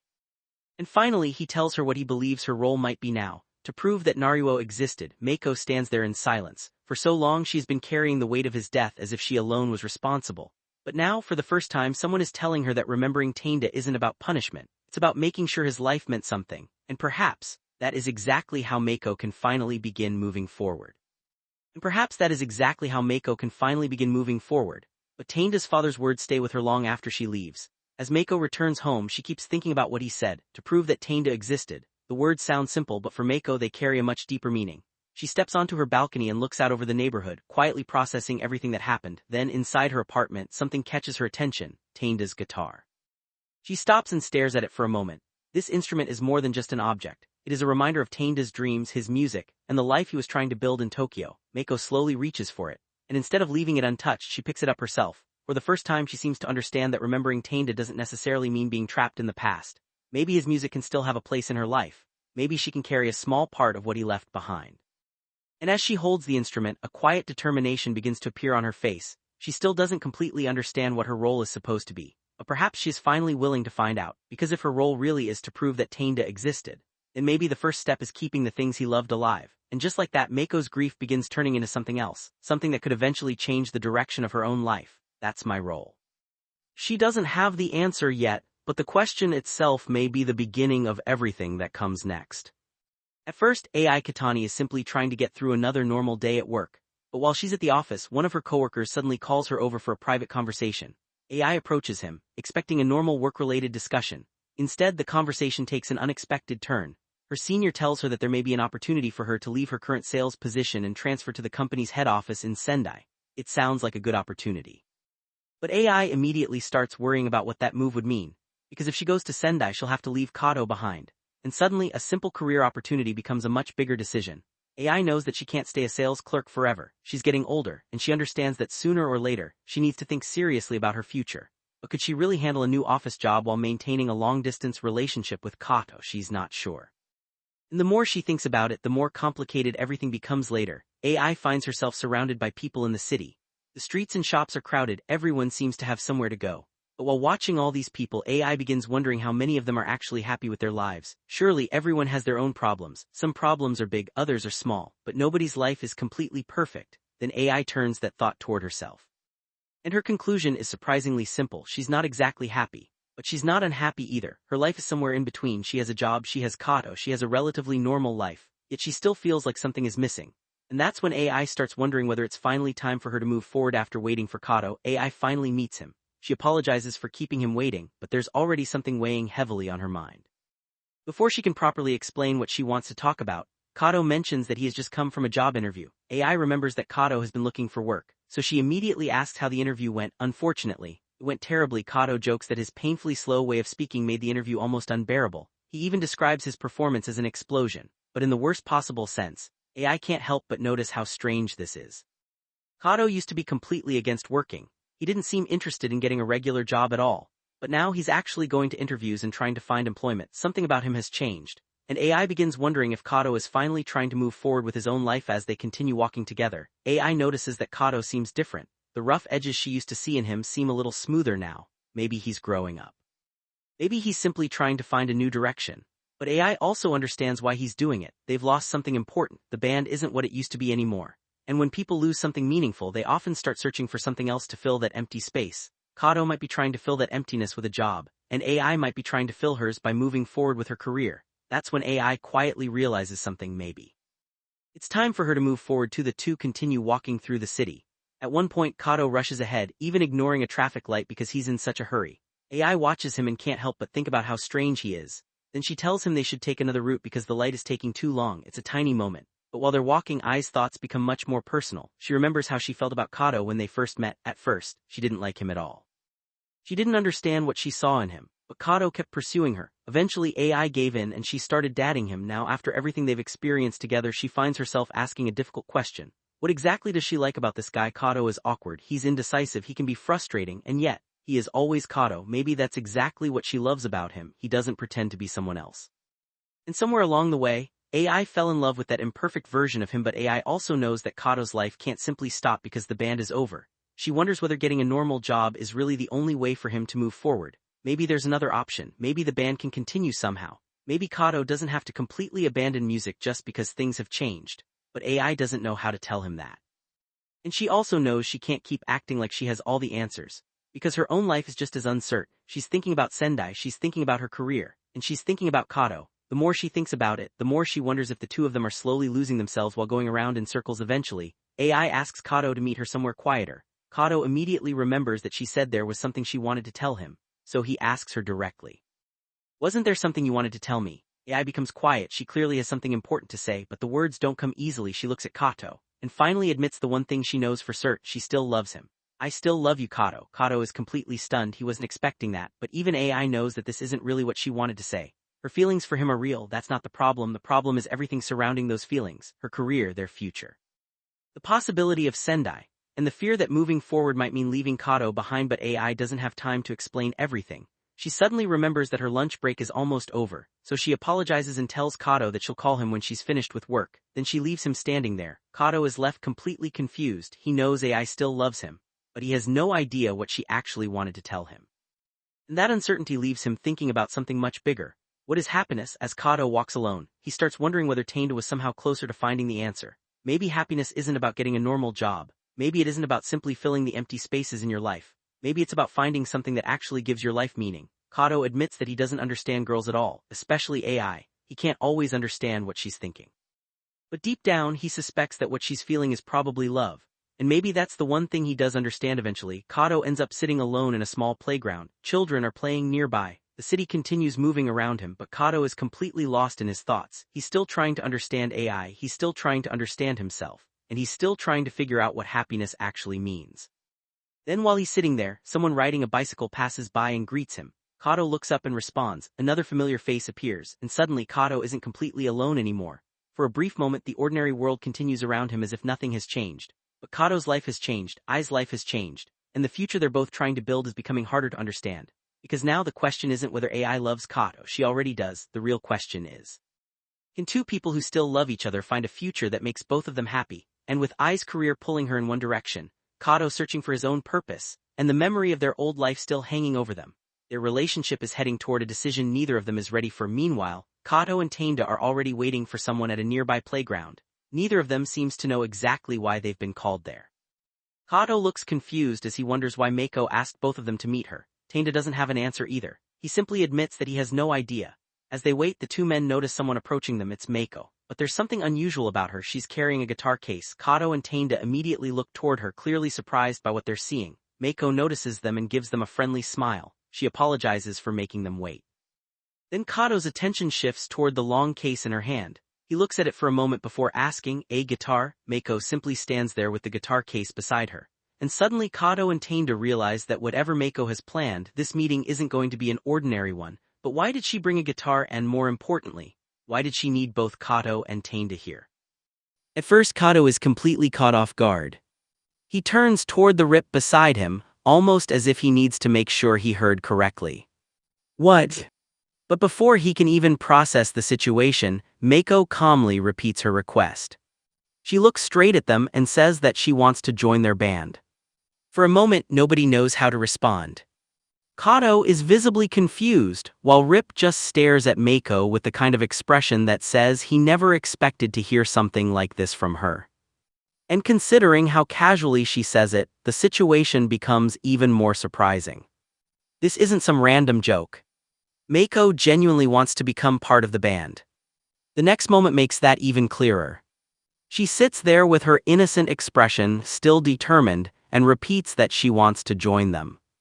Meanwhile, Kato starts trying to understand what exactly she is asking for. The problem is obvious. Their band already needs a replacement for Taneda, but Meiko doesn't exactly look like someone who has experience performing in a band. And yet she isn't backing down. As the conversation continues, Kato begins questioning the idea. Why the band? Meiko hesitates for a moment. Then she gives the simplest answer possible. She says that she just feels like doing it. That's it.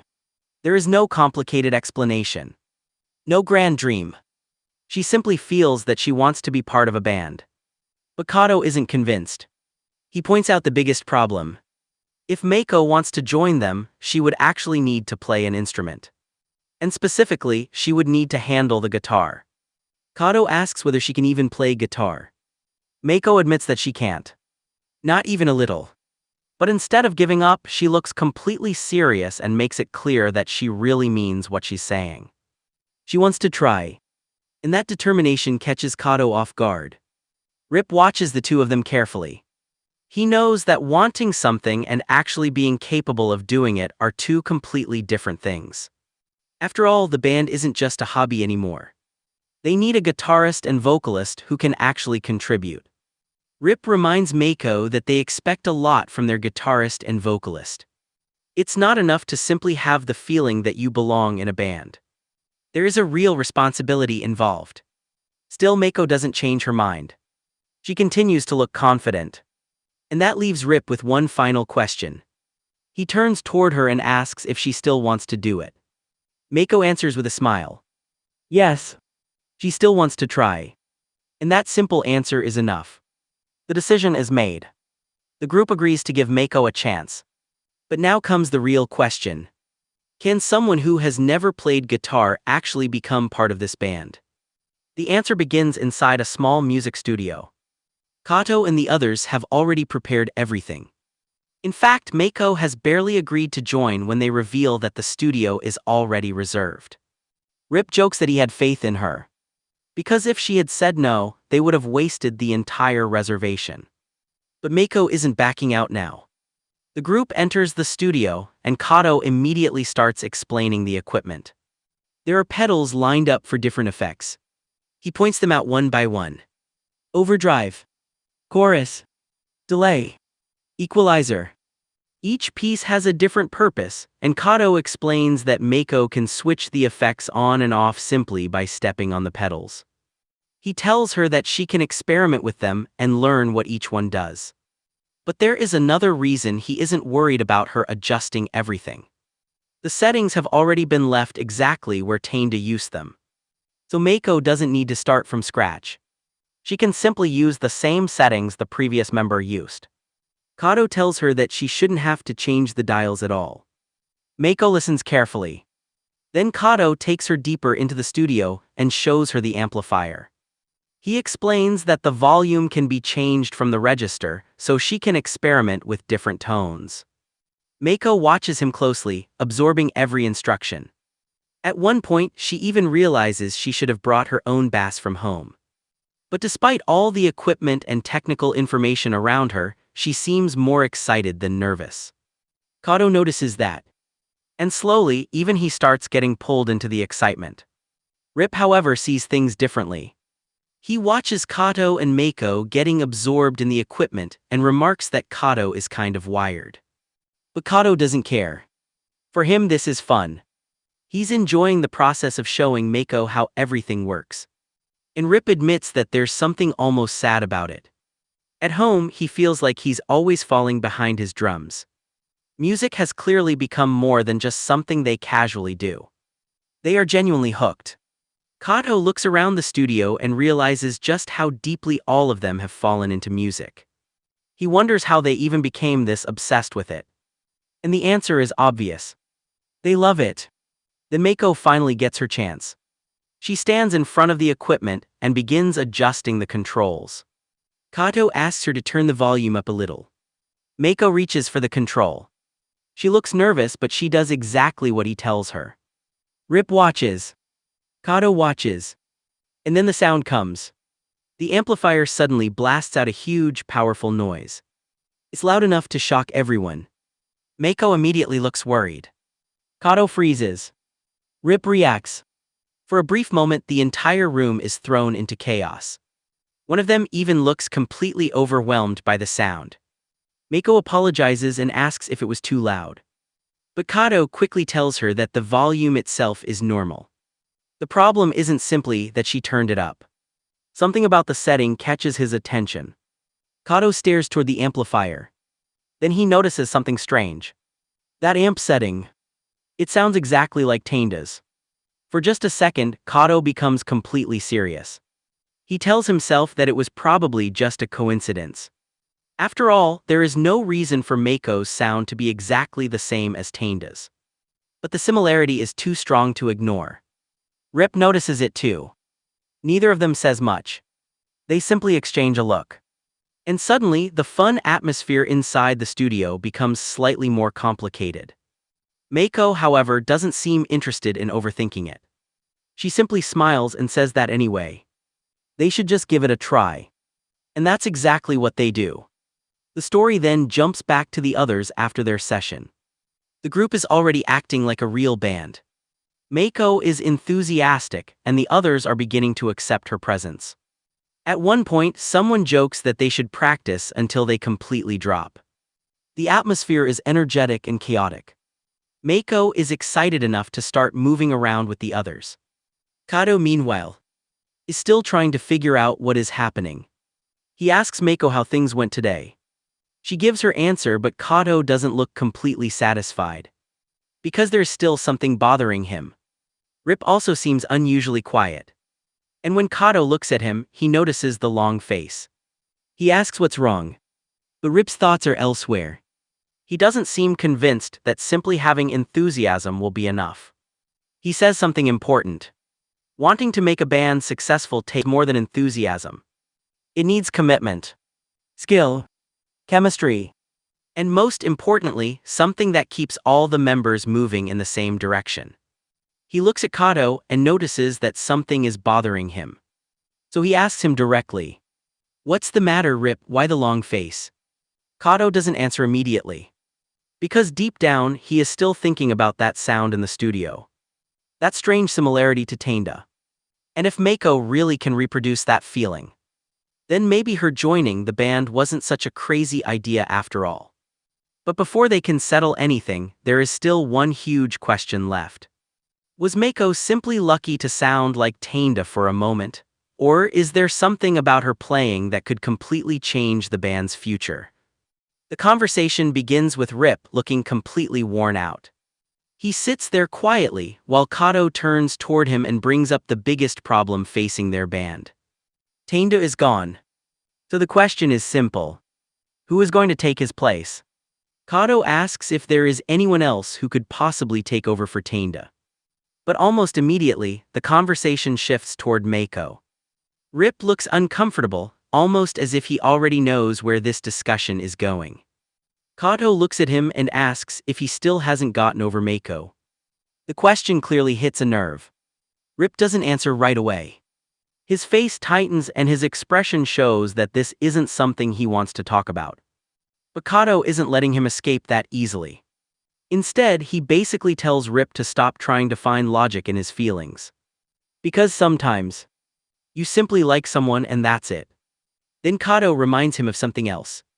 Despite everything that has happened, Rip still wants to keep playing the drums. That passion hasn't disappeared. And if Rip still wants to continue making music, then maybe there is a way forward. Meanwhile, the scene briefly shifts to the others. The atmosphere becomes much lighter and more chaotic. There is even a quick comedic moment involving the girls, who are fooling around in the background. The contrast is obvious. While Rip is struggling with his feelings and the future of the band, everyone else seems much more relaxed. But Kato's point remains. Rip still loves music. And that means the band isn't necessarily finished. Kato then leans in and tells him to listen. Rip looks toward him. And finally, Kato makes his proposal. "Listen, Rip, let's do it." For the first time, Rip seems to understand exactly what Kato means. They're going to continue. They're going to keep the band alive. Rip agrees. Okay. And just like that, the decision is made. They aren't going to abandon the band simply because Taneda is gone. Instead, they're going to find a new way forward. The next scene shows the two men sitting together at a restaurant. The table is already covered with plates, glasses, and leftover food. They've clearly been talking for a while. But now the mood has changed. There's a strange sense of relief between them. They've made their decision. The band is going to continue. After finishing their discussion, they get ready to leave. They walk through the restaurant and head toward the exit. But waiting outside is someone unexpected. Two people are standing there watching them. The moment suggests that this decision is about to lead to something much bigger. Because while Kato and Rip think they've simply decided to keep playing, they don't realize yet that this choice is going to bring another person directly into the band's story. And that person is Meiko. The question is no longer whether the band will continue. Now the real question is, who is going to become its next member? At first, Kato's life looks like it is completely stalled. He's been applying for jobs everywhere, but nothing seems to be working out. He admits that at this point, he can only assume that God is somehow telling him not to work. He has already applied to around 20 companies, yet there isn't even a small sign of success. Then while looking through another application, something catches his attention. Kato notices a resume and starts wondering who this strange-looking creature is, and then he realizes it's him. The realization hits him so hard that he practically chokes on his own frustration. Kato looks at his own photo and thinks that, if he were the interviewer, there is no way he'd hire someone who looked like this. Meanwhile, another voice comes through. Kato has apparently been hired, but instead of celebrating normally, he immediately becomes suspicious. He wonders if the company has mistaken him for another person with the same name. When the other person describes him as the fat and dirty-looking Kato, there's no escaping it. Kato awkwardly admits that yes, that's him. For a moment, he's almost proud of the fact that he finally got a job. But that small victory doesn't completely satisfy him. Something still feels wrong. And that's when the story shifts toward music. Kato suddenly finds himself unable to understand why he isn't genuinely happy. He's standing there with a guitar, trying to make sense of the strange feeling inside him. He can't explain it. He simply knows that something is missing. And the more he thinks about it, the more his thoughts return to music. Soon Kato is back with the band, completely absorbed in playing. He's so focused on the bass that he barely seems aware of anything around him. The others notice his strange behavior. Someone even jokes that Kato suddenly developed an urge to play the bass. Another person wonders what's wrong with him, especially since he hasn't even been showing up at school for a while. But Kato doesn't seem interested in explaining himself. He just keeps playing. The music becomes almost obsessive. The room falls into silence for a moment, and Kato continues practicing as if he's trying to reach an answer hidden somewhere inside the instrument. Then suddenly, someone arrives. The atmosphere changes immediately. A group of students notices a girl standing nearby, and Kato recognizes her. It's Ayukawa. She looks completely different from the way Kato remembers her, and she greets him with a calm smile. It's been a long time, Kato. Kato looks surprised. He remembers her as Sabakawa, but she corrects him. Her name is Ayukawa, and this isn't just a random reunion. Ayukawa reveals that she thought Kato was one of those students who quit after only 6 months. But apparently he has changed. Back when they knew each other, Kato was surrounded by other kids in the hallway. He didn't seem to like crowds at all. Yet now he's standing in front of people, performing music and even forming a band.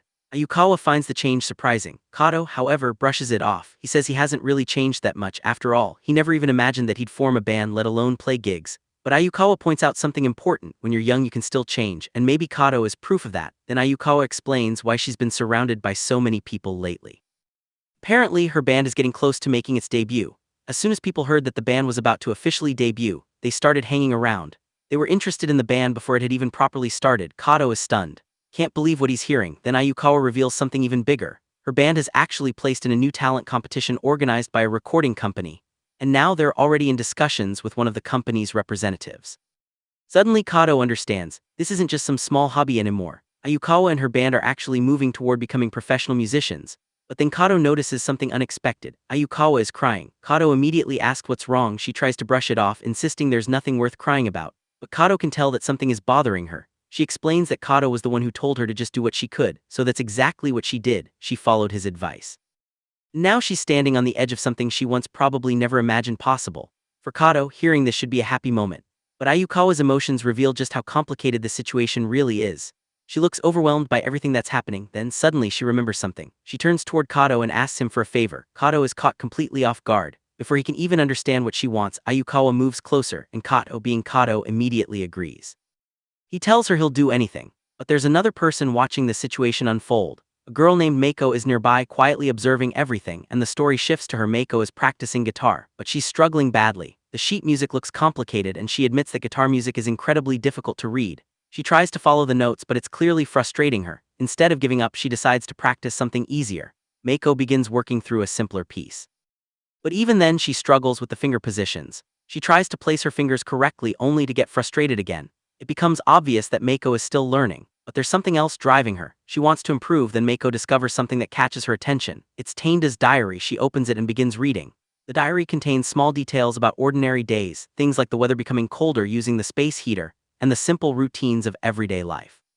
At first they seem meaningless, but Meiko starts connecting those entries together. She realizes that Taneda had written about his days in a very personal way. She reads through the calendar and notices how repetitive some of the entries are. Work, home, sleep, the same routine again and again. And then she realizes something. Taneda wasn't simply recording events. He had been trying to understand something about himself. Meiko looks at the diary differently now.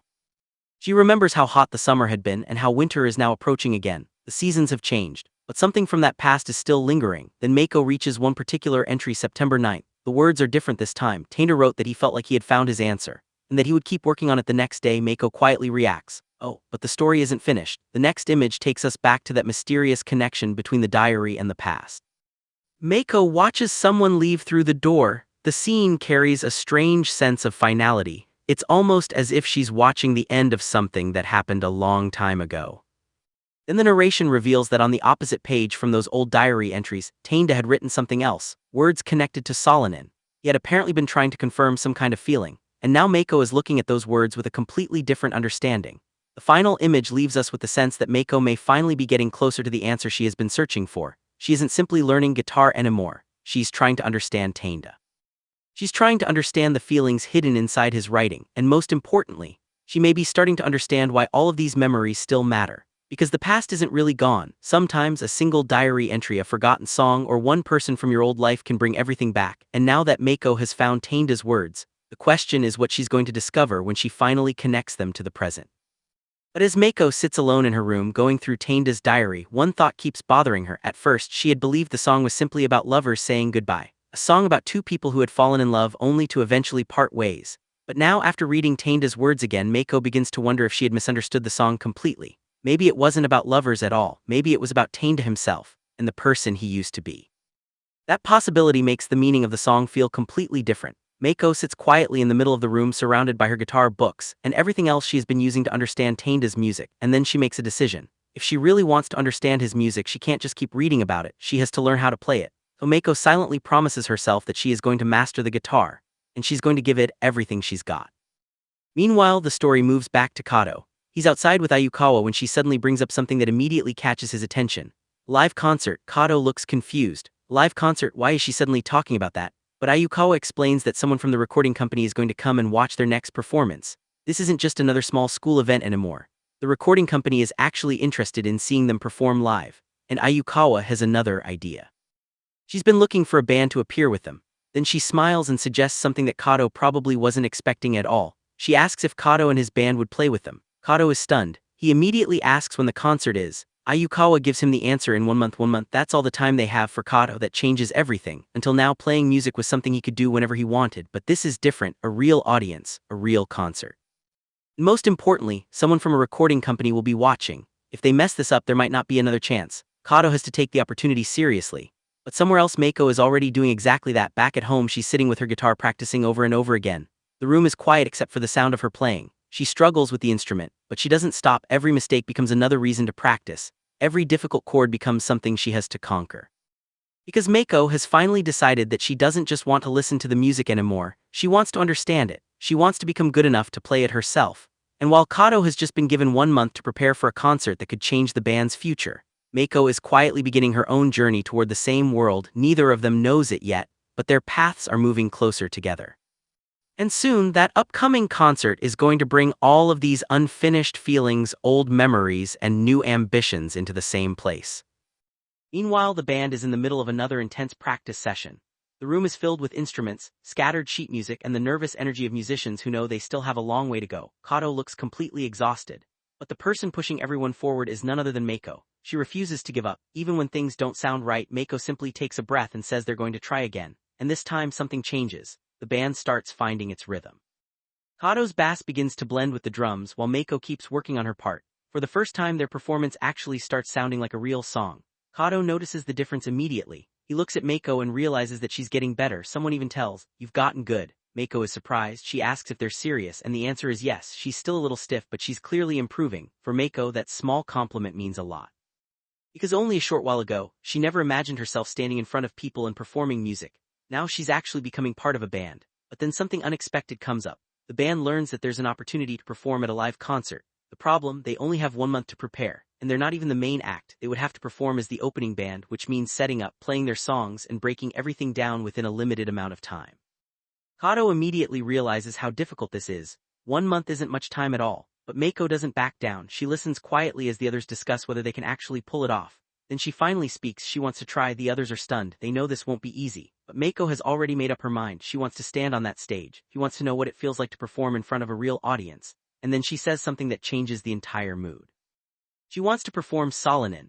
Song carries a deep connection to everything that happened before. For Meiko, choosing it isn't just about playing another song. It's about facing the feelings she's been carrying for a long time. Still, there's one major problem. Meiko has never performed in front of a crowd before. She admits that even being around a bunch of people makes her uncomfortable, so the thought of standing on a stage in front of an audience is terrifying. But despite the fear, she decides to go through with it. And as she walks home that night, her mind keeps racing. 6 months ago, she never would have imagined doing something like this. Yet now she's preparing for her first live concert. She's nervous, she's scared, but underneath all of that, she's excited. The next day, Meiko receives a package from her mother. When she opens it, she finds it packed with food, far more than she could possibly finish by herself. Meiko looks at everything with a slightly helpless expression. She already knows what this means. Her mother has once again sent her enough food to last for quite some time. Meiko sighs and quietly thinks to herself that she's going to let some of it rot again. Then she looks at the package more carefully. For a moment, her expression changes.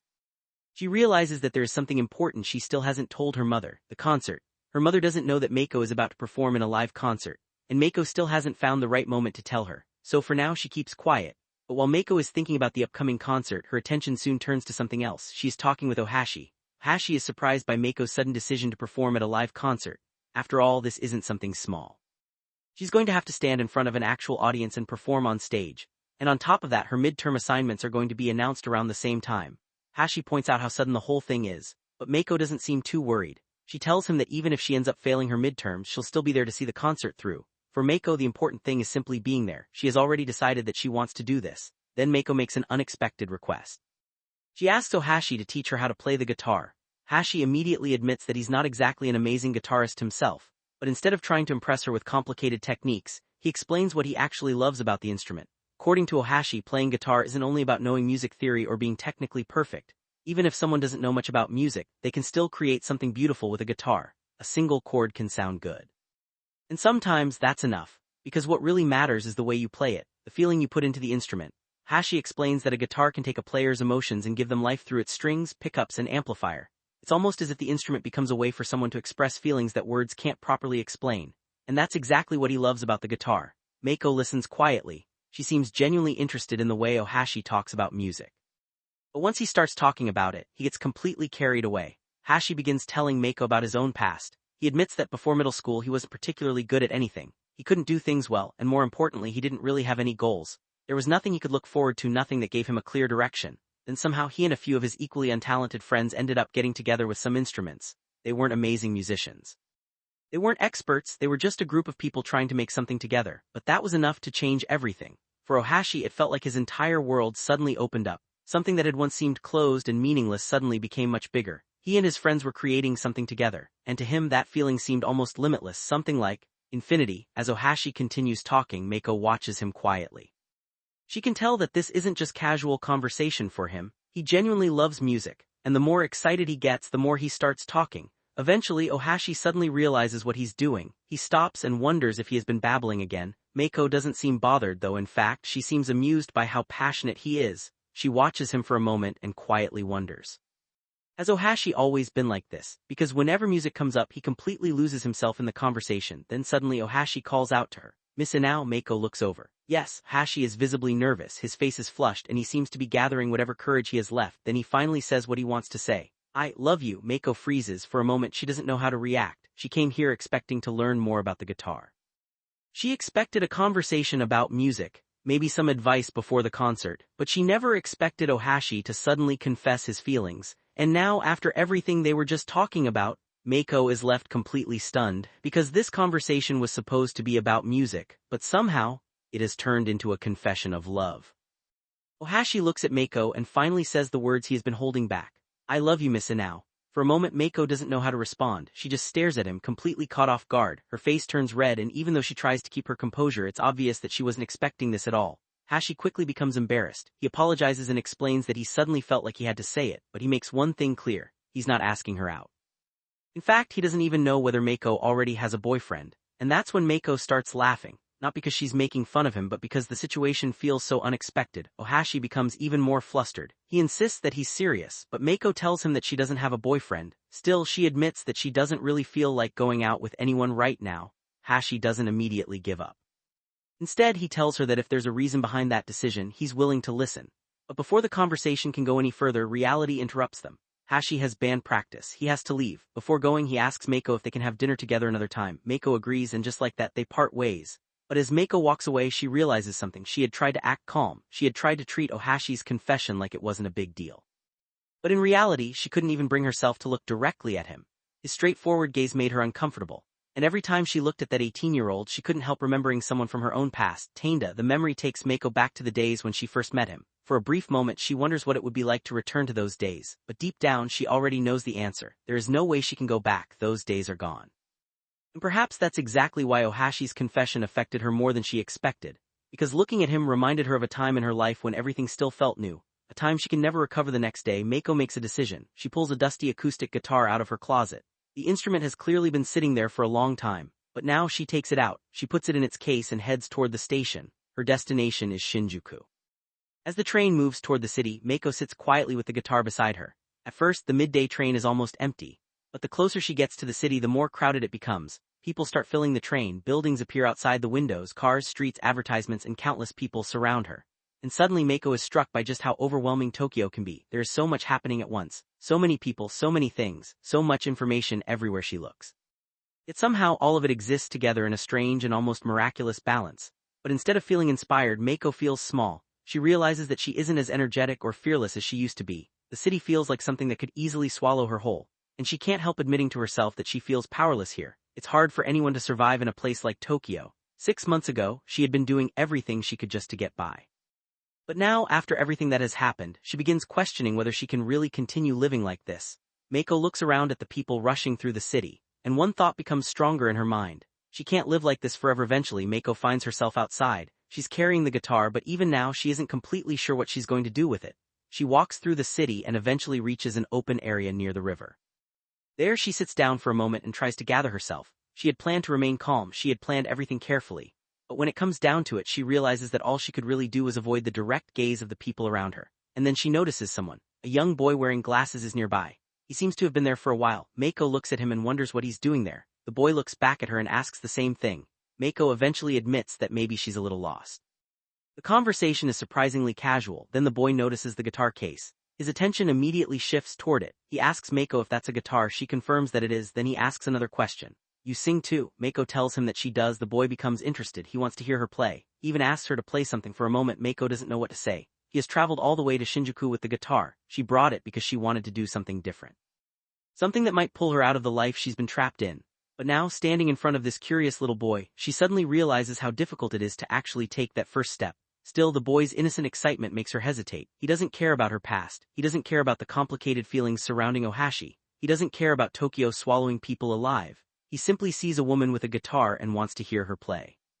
And for the first time in a while, Meiko begins to smile. She looks at the guitar, then she looks at the boy. Maybe this is exactly what she needed. Not a huge audience, not a perfect stage, just one person willing to listen. Because sometimes taking the first step doesn't require courage on a massive scale. Sometimes all it takes is one small reason to finally open the guitar case. And as Meiko prepares herself, she realizes something else. That little boy standing in front of her will probably grow into an adult before he even realizes it. Just like everyone else, just like Ohashi, just like Taneda, everyone keeps moving forward, and maybe Meiko has to start doing the same, because no matter how much she misses the past, you can't stay there forever. Meiko sits there with the guitar in her hands, finally beginning to play. For a while, everything around her seems to disappear. The city is still moving, people are still passing by. But Meiko is completely focused on the music. She tells the boy to listen carefully. And as she plays, something inside her begins to change. She is still lost in her own life, she is still struggling with the past, she still doesn't know exactly where she's going. But for these few moments she doesn't have to figure everything out, she only has to play, and maybe that's enough. Meiko realizes that perhaps this is what determines how a person's life eventually turns out. Whether you simply accept the situation you're in, or whether you decide to fight against it until the very end. For now, Meiko chooses to fight, even if she doesn't completely know what she's fighting for yet. She keeps playing, and the little boy listens. After some time, someone suddenly approaches Meiko. It's her friend. The moment she sees Meiko, she looks genuinely impressed. She tells Meiko that she's gotten really good, then she explains why she came all the way there. She was actually on her way to Meiko's place when she heard her voice. That's how she found her. Meiko looks around and realizes that the little boy who had been listening to her is gone.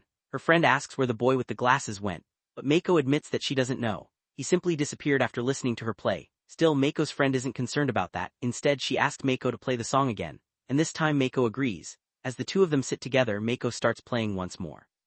But now her mind is somewhere else. She knows she's still stuck in a maze. Her life hasn't suddenly become simple, the past hasn't disappeared. Her feelings haven't magically been sorted out, but there's something different now. A small feeling that maybe she can actually turn her life around. And then Meiko looks ahead. The live concert is only 2 weeks away. 2 weeks, that's all the time she has. And suddenly the idea doesn't seem completely impossible anymore. Maybe, just maybe, She can actually pull it off. Maybe she can stand on that stage, maybe she can sing, maybe she can finally take control of her own life. But before Meiko can truly convince herself of that, she still has one huge problem to face. Because the concert isn't the only thing waiting for her, her past is still following her, and she has no idea what will happen when those two worlds finally collide. The night is unusually quiet. Under the enormous moon, Rip rides his bicycle through the empty streets. The city around him feels almost frozen in time. Streetlights glow in the distance, power lines stretch across the sky, and above everything hangs a bright, almost unsettling moon. But Rip isn't enjoying the peaceful night. He is thinking about death. As he rides, he reflects on how ordinary his own life once seemed. He worked, struggled, suffered, and still tried to keep moving forward while laughing whenever he could. He remembers people who became famous after dying young. Kurt Cobain is one example that comes to his mind. To Rip, someone like that feels almost impossible to understand. Because everyone eventually dies, people disappear one day as if they had never existed. And according to Rip, that's simply the natural order of life. But there is something else that bothers him. It's not death itself. It's the suffering left behind for the people who remain. Rip remembers how he once believed he wasn't afraid of dying. After all, death itself only takes an instant. Whatever pain a person is carrying ends at that moment. But now he realizes that the real pain isn't necessarily experienced by the person who dies. It's experienced by the people who have to keep living. And that's when his thoughts turn toward Meiko. Rip imagines himself looking down from the darkness of space, seeing Meiko crying over him from far away. The image becomes almost dreamlike. A tiny figure stands beneath the stars, surrounded by an enormous universe. Rip is no longer thinking about his own pain, he's thinking about the person who would be left behind. He apologizes to Meiko. He doesn't want to see that sad expression on her face. Because in his mind, Meiko looks best when she's smiling. And this thought reveals something important about Rip. He may talk about death casually, but deep down, he understands exactly how much pain his absence could cause someone else. The scene then shifts back to reality. Meiko suddenly wakes up. Her eyes are wide and the bandage on her cheek is still visible. She looks confused for a moment, as if she's just escaped from a heavy dream. Then we see Rip. He's lying down, apparently asleep. But the moment Meiko enters, he jolts awake. He immediately complains that she shouldn't come into his room without knocking. Meiko awkwardly tries to explain herself. She had been calling him, but he never answered. And because he was sleeping through an important rehearsal, she was worried. Rip realizes what happened. Meiko had come all the way there because she was concerned about him. He apologizes and the two soon leave together. Outside, the night is still calm. The moon hangs above the city as Rip and Meiko walk through the streets. But Rip has something serious to ask her. He doesn't immediately say it. Instead, he hesitates. Then he finally asks Meiko whether she has gotten over Taneda. The question hits differently. Meiko looks at him, and for a moment she doesn't answer. Then she admits the truth. Of course she hasn't gotten over Taneda. She still thinks about him. Especially at night. And Rip already knows that. He saw what happened earlier while Meiko was sleeping. She seemed to be having a nightmare, and Rip realized that Taneda was still occupying a painful place in her memories. But Meiko doesn't want Rip to misunderstand. She insists that she isn't simply sitting around feeling sorry for herself. She believes that staying trapped in sadness won't change anything. Then Rip tells her that she's strong. But Meiko immediately pushes back. She says she's not sad. Not even a little. Yet the emotion in her face tells a completely different story. Because no matter how strongly she denies it, Taneda is still on her mind. Every night she thinks about him. And every time she does, she can't stop herself from crying. Rip listens quietly. Then he admits something of his own. He thinks Taneda was selfish. Not because he died, but because of the pain he left behind. Rip can't understand why someone would choose such an ending when the people left behind would have to carry the consequences. For him, dying might end someone's suffering instantly. But it doesn't erase the suffering of everyone else. It simply passes that pain to them. Meiko listens. And this time she doesn't argue. Her eyes become filled with tears. Rip can see that she's struggling, but he doesn't force her to hide it. Instead, Meiko finally admits how deeply Taneda still affects her. She thinks about him every night. And every night she ends up crying. Rip can barely hold himself together either. He looks away apologizing. But then he makes a decision. He tells Meiko that this will be the last time he lets himself cry over Taneda. Just this once. He needs to let the emotion out before moving forward. Meiko breaks down completely. Tears roll down her face as she cries, but there is also a faint smile hidden beneath all that pain. For the first time, it feels like she is allowing herself to mourn instead of pretending that everything is fine. Rip stands beside her beneath the night sky. Neither of them needs to say much anymore. The silence itself says enough. Meiko is still hurting. Rip is hurting too. But perhaps this is the first step toward moving forward. Then suddenly, Rip realizes something. They're late. Very late. He looks toward the distance and panics. The final rehearsal is already happening, and they've wasted far too much time. Rip reacts immediately. He and Meiko rush off together, leaving the quiet riverside behind. The peaceful night is suddenly replaced by urgency. Because whatever emotional breakthrough they just experienced, they still have somewhere they absolutely need to be. And now they're racing against the clock. Rip and Meiko finally make their way back, but they are already running late. Meiko is riding behind Rip, holding onto him as they rush through the night. She jokes that he is going to get himself skinned alive if they keep arriving this late. RIP immediately tries to defend himself. Hey, this isn't all my fault, is it? Meiko simply smiles. Then she looks at him and asks something much more personal. You're a good guy, aren't you? RIP pauses. For a moment he seems unsure how to answer. Then as they continue on their way, Meiko quietly asks. Hey, Rip. He turns his attention toward her. But before the conversation can go any further, the story cuts to the next day. The band is already inside the rehearsal room. And this is no ordinary rehearsal. It is the last day before the concert. One of the members reminds everyone to put their whole heart into the performance. The others are already preparing their instruments, while the drums and equipment are set up around the room. Then someone asks the most important question. So what song shall we play? Everyone waits for an answer. And Meiko gives it. Solanin. The room becomes quiet for a moment. Then the band gets ready. Meiko picks up her guitar, the other members take their positions, and they prepare to play the song that will soon be performed in front of everyone. But after everything that happened the previous night, Meiko's smile raises one question. Is she really ready to leave the past behind? With the band getting ready for what could be one of their most important performances yet, outside the city is already settling into the cold evening, but inside the studio everyone is busy preparing. The rehearsal is nearly finished, and after hearing the guitar the staff gives the band the green light. For Meiko though, this isn't just another rehearsal. This is going to be her first time performing on an actual stage, and that thought is clearly getting to her. Meanwhile, the venue is slowly coming alive. Equipment is being prepared, lights are switched on, microphones are checked, and people begin gathering outside the studio.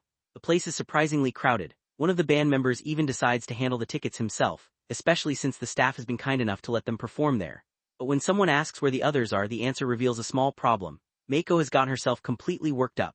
She's so nervous that she refuses to come out of the bathroom.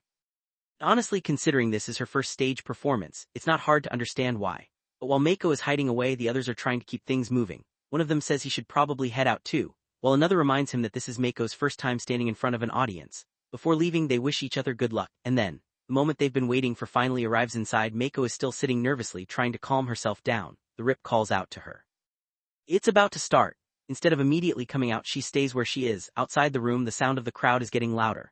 And when they finally look toward the venue, they realize just how many people have shown up. The place is practically full, but there's a catch. Most of these people aren't here specifically for their band. They've come to see Ayukawa, so this is exactly their home ground. For a band that has already been away from the stage for nearly 2 years, that makes the pressure even heavier. Rip admits that he's nervous too. After all, their last farewell concert was almost 2 years ago. Back then he honestly believed he might never perform live again.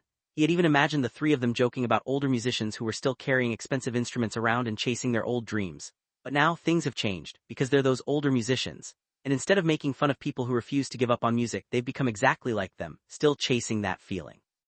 Still holding on to the dream, and strangely enough, he doesn't regret it. He remembers a conversation he once had with Meiko at a drugstore. She had asked him whether he was satisfied with his life. She had even asked him what he thought life really meant.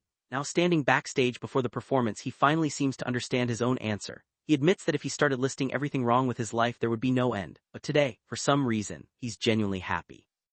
Maybe for him, simply being able to live and enjoy moments like this is enough. Meiko listens quietly, and then she notices something. She asks if he has been drinking. He laughs it off and admits that he's nervous too, but before they can continue, someone suddenly interrupts them. Ayukawa walks in and casually asks if she can interrupt. She introduces the man she has been talking to from a recording company. The atmosphere immediately changes. This isn't just some random visitor.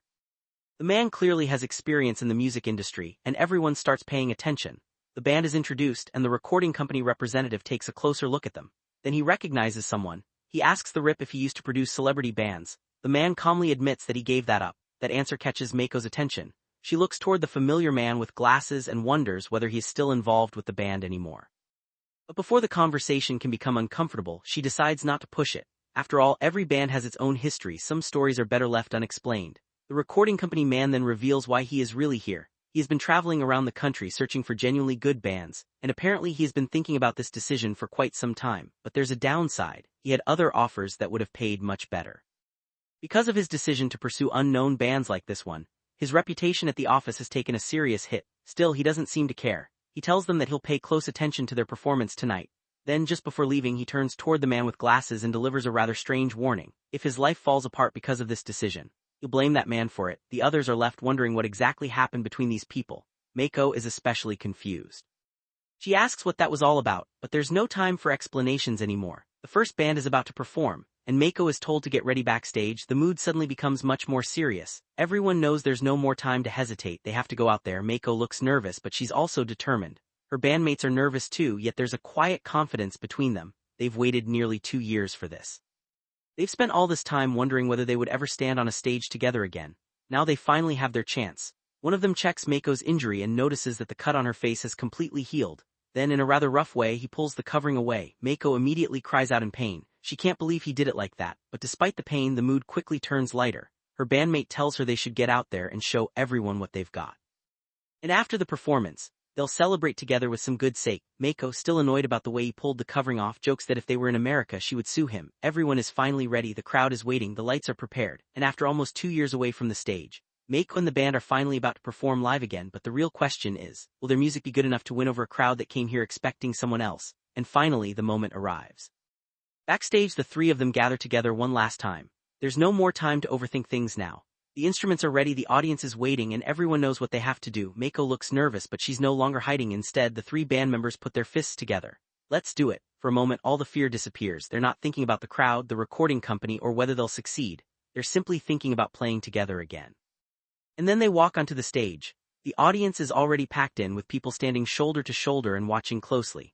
Some are here because they came to see Ayukawa, while others are simply curious about this unfamiliar band. Backstage, even the staff and other performers are paying attention. Everyone wants to know what these three musicians can actually do. The lights come on. The room becomes quiet. Meiko grips the microphone tightly. This is it. After nearly 2 years away from live performances, she finally has to face the audience. For a second she looks completely overwhelmed. But then she raises her head and softly says, "Hello." That single word marks the beginning of something she never thought would happen again. The instruments kick in. The drums, bass, and guitar begin working together. And suddenly the small stage is filled with sound. Meiko starts singing. At first, there's still a trace of nervousness in her expression. But as the music continues, she begins to settle into it. The fear starts disappearing. The band is finally playing like a real band again, and the crowd that came expecting someone else is now listening to them. But the biggest surprise is still coming, because among all those people watching from the audience, there are some very important eyes judging their performance. And if they can impress those people tonight, this little performance could completely change the band's future. At first, Meiko could barely see anything. The stage lights were so bright that the audience had completely disappeared behind them. She couldn't make out a single face, and for a moment her mind went completely blank. She was standing there with the microphone in her hands, surrounded by the noise of the venue. Yet somehow it felt like she was completely alone, and then she heard it. Meiko, Kato's voice reached her through the noise. Meiko looked toward him, still nervous and frozen in place. But instead of letting her fear take over, Kato calmly asked her, "What are you scared about?" Then with a confident smile he added, "Let's get started." still looked tense, but the words slowly pulled her back into reality. She wasn't doing this alone. The others were right there with her, ready to back her up. One of them reminded her not to worry about failing, while another encouraged her to simply give it everything she had. Meiko tightened her grip around the microphone. Her nervous expression slowly changed. And then she smiled. She was finally ready to perform. Meanwhile, somewhere else in the city, a delivery rider was making his way through the night. It was Ohashi, the delivery man. He eventually reached the live house Studio Romance and immediately noticed that something was happening inside. Curious, Ohashi hurried toward the entrance and asked, "Excuse me, is Roddy still playing?" But when he stepped inside, he found the place completely packed. People were standing shoulder to shoulder, waiting for the band's final number. Ohashi had barely managed to get through the crowd. And then the music started. On stage, Meiko began playing. Her fingers moved across the guitar while the band kicked into the song behind her. The drums hit hard, the instruments filled the room, and Meiko finally opened her mouth and started singing. But this wasn't some flawless performance. Her voice was trembling, she was sweating. Her heart was pounding so hard that she could barely think straight. Yet somehow that nervousness made the performance feel even more real. Meiko kept singing, she kept playing, and little by little she stopped thinking about how she looked or whether she was making mistakes. She simply became lost in the music. The lights exploded across the stage as the band played together, with Kato pushing the performance forward and the drums driving the song harder and harder. The audience watched from below. Meiko kept giving everything she had. For Kato, this was exactly what he wanted to see. Despite the pressure, Meiko wasn't running away. She was standing on that stage and facing her fear head-on. Even when her voice cracked, she continued. Even when her body was shaking, she continued. And eventually the fear that had been controlling her began to disappear. All that remained was the music. Meiko's voice filled the venue as the band reached the heart of the performance. The crowd was completely absorbed. Meiko herself looked almost surprised by what was happening, because for the first time she wasn't thinking about the audience anymore. She wasn't thinking about whether she was good enough, she was simply playing. And singing. Later, Meiko would look back on that night and realize just how strange the whole experience had been. She remembered playing the guitar, she remembered singing. She even remembered that her voice kept cracking because she was so nervous. But there was one thing she barely remembered at all. The sounds around her. She couldn't really hear the audience, she couldn't focus on anything outside the stage. Her heartbeat was pounding so violently that it felt like it was drowning everything else out. Maybe that was why she couldn't hear anything, or maybe it was because she had been completely overwhelmed by the moment. Either way, something had changed that night. Meiko had stepped onto that stage terrified of being seen. But by the time the song was over, she had finally stopped running from the spotlight. And she had no idea yet that this performance was going to mean far more to her than she expected. Meiko was now completely lost in the music. Her eyes were closed, sweat was running down her face, but this time there was no fear in her voice. And then came their final song, Solanin. Meiko knew this was their last number, so she decided to give it everything she had. She started singing with all her strength. The audience wasn't just listening anymore. They were feeling every word. Some people were visibly moved, while others had tears in their eyes. Meiko couldn't even see the crowd clearly anymore. But she could feel one thing: she was genuinely happy. For a few precious minutes she forgot about her boring job, the pressure of everyday life, and all the doubts that had been weighing her down. Her mind was filled with only one thing: music. Then a thought quietly crossed her mind. What am I even doing in Tokyo? But maybe nights like this were exactly what she needed. Sometimes people just need a moment where they can forget about everything and do something that truly makes them happy. And for Meiko, that was music. The song slowly reached its final part. Her hands were still moving across the guitar, her voice was exhausted, and her entire body was covered in sweat. But there was something different on her face now: peace. She knew it was almost over. One final note rang through the venue, and then silence. The song was over. Meiko tried to steady herself while still holding her guitar. But her body had finally reached its limit. All the exhaustion, nervousness, and emotions she had been holding inside came crashing down at once. She collapsed onto the stage. It was as if she had poured every last bit of her strength into that final song. And then the audience erupted into applause. The performance was finally over. Kato and the rest of the band were completely drenched in sweat too. But despite their exhaustion, there was a sense of satisfaction on their faces. They had done it, they had played the music they wanted to play. And for Meiko, this night was about to become one of the most unforgettable moments of her life. After the performance, the atmosphere became much more relaxed. Everyone gathered together to eat, drink, and celebrate. Some people were joking around, others were drinking, and a few were still talking excitedly about the performance. The entire place had turned into a small celebration. And in the middle of all this, Meiko quietly fell asleep. Someone looked at her and said that she was completely exhausted. Another person looked at her sleeping face and smiled. "She sure looks happy." He was right, there was a small smile on Meiko's face. She probably didn't even realize she was smiling, because tonight, for the first time in a long while, her life didn't feel like a burden. She had done something that came straight from her heart. And maybe that's why she looked so peaceful, but Meiko didn't know it yet. This little night was about to leave a much bigger mark on her life than she could ever imagine. After everything that happened before, the story suddenly takes us back to a much earlier time. This is where the flashback begins, back when Meiko was still just an 18-year-old freshman, long before she knew how much these people would eventually mean to her. It was the beginning of university, and the campus was packed with new students. Everyone seemed to be searching for something to do, and the club members were taking full advantage of the opportunity to recruit as many freshmen as possible. Amid all the noise, Meiko is approached by a student who immediately asks if she's a freshman. Meiko awkwardly admits that she is, then comes the obvious question: have you decided what club you're going to join? Meiko doesn't really have an answer, she just stands there looking a little lost, while the students around her explain that university is supposed to be the time when you join clubs, have fun, and make memories. And while Meiko is still trying to figure out what she actually wants to do, another girl notices her and asks something that catches her attention. Are you interested in music? Meiko doesn't know it yet, but that one question is about to lead her somewhere she never expected. Not long after that, Meiko finds herself standing outside a university building, looking around nervously. She quietly wonders if this is actually the place where she's supposed to check out the music club. She takes a breath and steps inside, and almost immediately she realizes this isn't some serious, organized club where everyone knows exactly what they're doing. It's much more chaotic than that. People are hanging around, talking, joking, and messing with instruments. Meiko introduces herself as a freshman from the International Languages Department, and that's when one of the guys approaches her. He introduces himself as Yamada. But instead of simply giving his name like a normal person, Yamada starts playing around with it, explaining that he's basically the Yama of Yamada and the Do of Yamada. The whole introduction is ridiculous enough to make the atmosphere feel much more relaxed. Then someone jokes that he doesn't even look like a Yamada.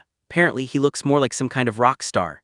Yamada takes the joke in stride and tells them to forget the nickname and just call him by his real name. Then the conversation turns serious for a moment.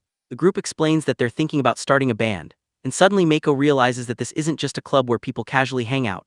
These guys actually want to make music. They already have the basic pieces of a band: a guitar, a bass, and a drummer. All they're missing is someone who can stand in front of them and sing. And that's when another familiar face appears, Taneda. Meiko looks at him and simply says hello. It's a small introduction, almost nothing special on the surface. But looking back at it now, this is one of those moments where a completely ordinary meeting quietly changes everything. Because Meiko has no idea that this awkward first meeting will eventually become the beginning of one of the most important relationships in her life. Before she can even process everything, another familiar girl arrives. It's Ai Katani. Ai immediately recognizes Meiko and happily reacts to seeing her there. She welcomes her into the group, and the atmosphere becomes even more comfortable. Then Ai brings up the reason Meiko came in the first place. She asks if Meiko really wants to try out as a vocalist. Meiko hesitates. She admits that she does, but there's one problem: she has absolutely no experience performing with a band. She doesn't even know whether she can sing properly in front of other people. For a moment, Meiko looks completely unsure of herself, but nobody laughs at her. Instead, the group starts figuring out how they can make it work. With Taneda, Yamada, and Kato already having instruments, they realize that Meiko could potentially become the missing vocalist. And that's when the three guys start getting excited about the possibility. They have a guitarist, they have a bassist, they have a drummer, now they might finally have a singer too. But of course the conversation doesn't stay serious for very long. One of the guys starts talking about Ai. He casually comments on how cute she is. Someone immediately tells him that if he likes her so much he should just confess. But the answer comes almost instantly: he already tried, and Ai rejected him. The others burst out laughing. Instead of giving up, the guy dramatically declares that he'll rise again and try once more. The whole scene turns into complete chaos. Someone starts running after him, another person is laughing. And suddenly one of the guys grabs a guitar and starts playing right there in the hallway. It's messy, it's loud, and it's completely ridiculous. But that's exactly what makes the moment feel so alive. These aren't professional musicians, they're just university students messing around with their friends, enjoying the freedom of being young. And somewhere in the middle of all this chaos, Meiko is slowly becoming part of their world. Then the group starts talking about the actual band.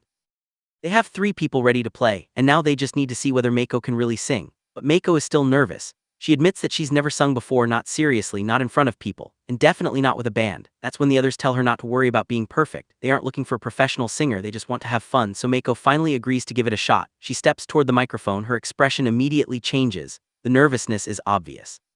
She doesn't know where to put her hands, she doesn't know how this is supposed to go, but instead of backing away, she decides to try. The instruments begin to come together. Taneda handles the guitar, Kato takes care of the bass, Yamada gets behind the drums, and Meiko stands in front of them with the microphone. For the first time, the 4 of them are actually playing together. It's not perfect, not even close, but nobody cares. The point isn't perfection. The point is that they're together. And as Meiko continues singing, the nervous expression on her face slowly begins to disappear. She starts getting comfortable. The music gives her something she didn't realize she was looking for, a place where she doesn't have to know exactly what she's doing. She can simply exist, she can make mistakes, she can laugh, she can try again. And while everyone else is treating this like a fun experiment, there's someone paying a little more attention to Meiko, Taneda. The connection between them is still small. Still innocent, but something is clearly beginning to form. Then Meiko looks toward Taneda. She asks him if he wants to try singing too. For a moment, Taneda seems caught off guard. He isn't exactly confident about his own singing either. But instead of taking the situation too seriously, the group simply tells him to relax. They can figure it out together. So the music continues. Meiko sings, Taneda plays, Kato keeps the bass moving, and Yamada drives everything forward with the drums. The empty university room slowly starts feeling like their own little world. And from the outside it probably looks completely ordinary, just a bunch of college students playing music. But this is the beginning of something that will stay with them for years. After the practice, Meiko gets some encouragement. Ai tells her that she was pretty good. Meiko smiles, almost surprised that she actually managed to do it. For someone who had walked into the club not knowing where she belonged, this is a surprisingly important moment. Because for the first time she has found something that feels like it could be hers. But once Meiko returns home, that excitement doesn't completely erase the loneliness waiting for her there. She's talking to her mother, who is worried about her living in Tokyo. Her mother reminds her that she's only 18 and that the city can be dangerous, but Meiko tries to reassure her. She tells her that Tokyo isn't as scary as her mother thinks. She insists that she's old enough to take care of herself. And then, almost as if she's trying to convince herself as much as her mother, Meiko says that she's not lonely. Her mother doesn't seem completely convinced, but eventually the conversation ends, the phone is left behind, and the room becomes quiet. Meiko is alone. She lies down and stares at the ceiling. Moment ago she was surrounded by people, she was laughing, she was playing music, she had just met new friends. But now all of that feels far away, and slowly the truth comes out. Meiko admits to herself that what she told her mother wasn't true, she is lonely. That single realization changes the entire feeling of the flashback, because now we understand why the music club mattered so much to her. It wasn't only about music, it was about finding people. Finding a place, finding something that could make Tokyo feel a little less unfamiliar. And for Meiko, that place was beginning to become this group. Time passes, the scenery changes. The railway tracks stretch across the city and the story moves us back toward the music club. A sign comes into view, music club, welcome barbecue. Meiko arrives at the gathering. She looks around and quietly says hello, and almost immediately Taneda notices her. He looks surprised. Meiko has come back. The girl who once stood outside this club nervously, wondering whether she even belonged here, is now walking into the room like she has a reason to be there. Then Kato notices her too. He looks at Meiko and reacts with a mixture of surprise and recognition. And just like that, the flashback brings us back to the group that started everything. The people, the music, the jokes, the awkward introductions. The first time Meiko picked up a microphone. All of those tiny moments that seemed meaningless at the time were actually building the foundation for the future.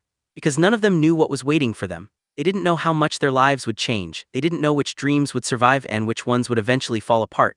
All they knew was that they were young, they had music, and for a little while they had each other. And that's exactly why this memory is so important.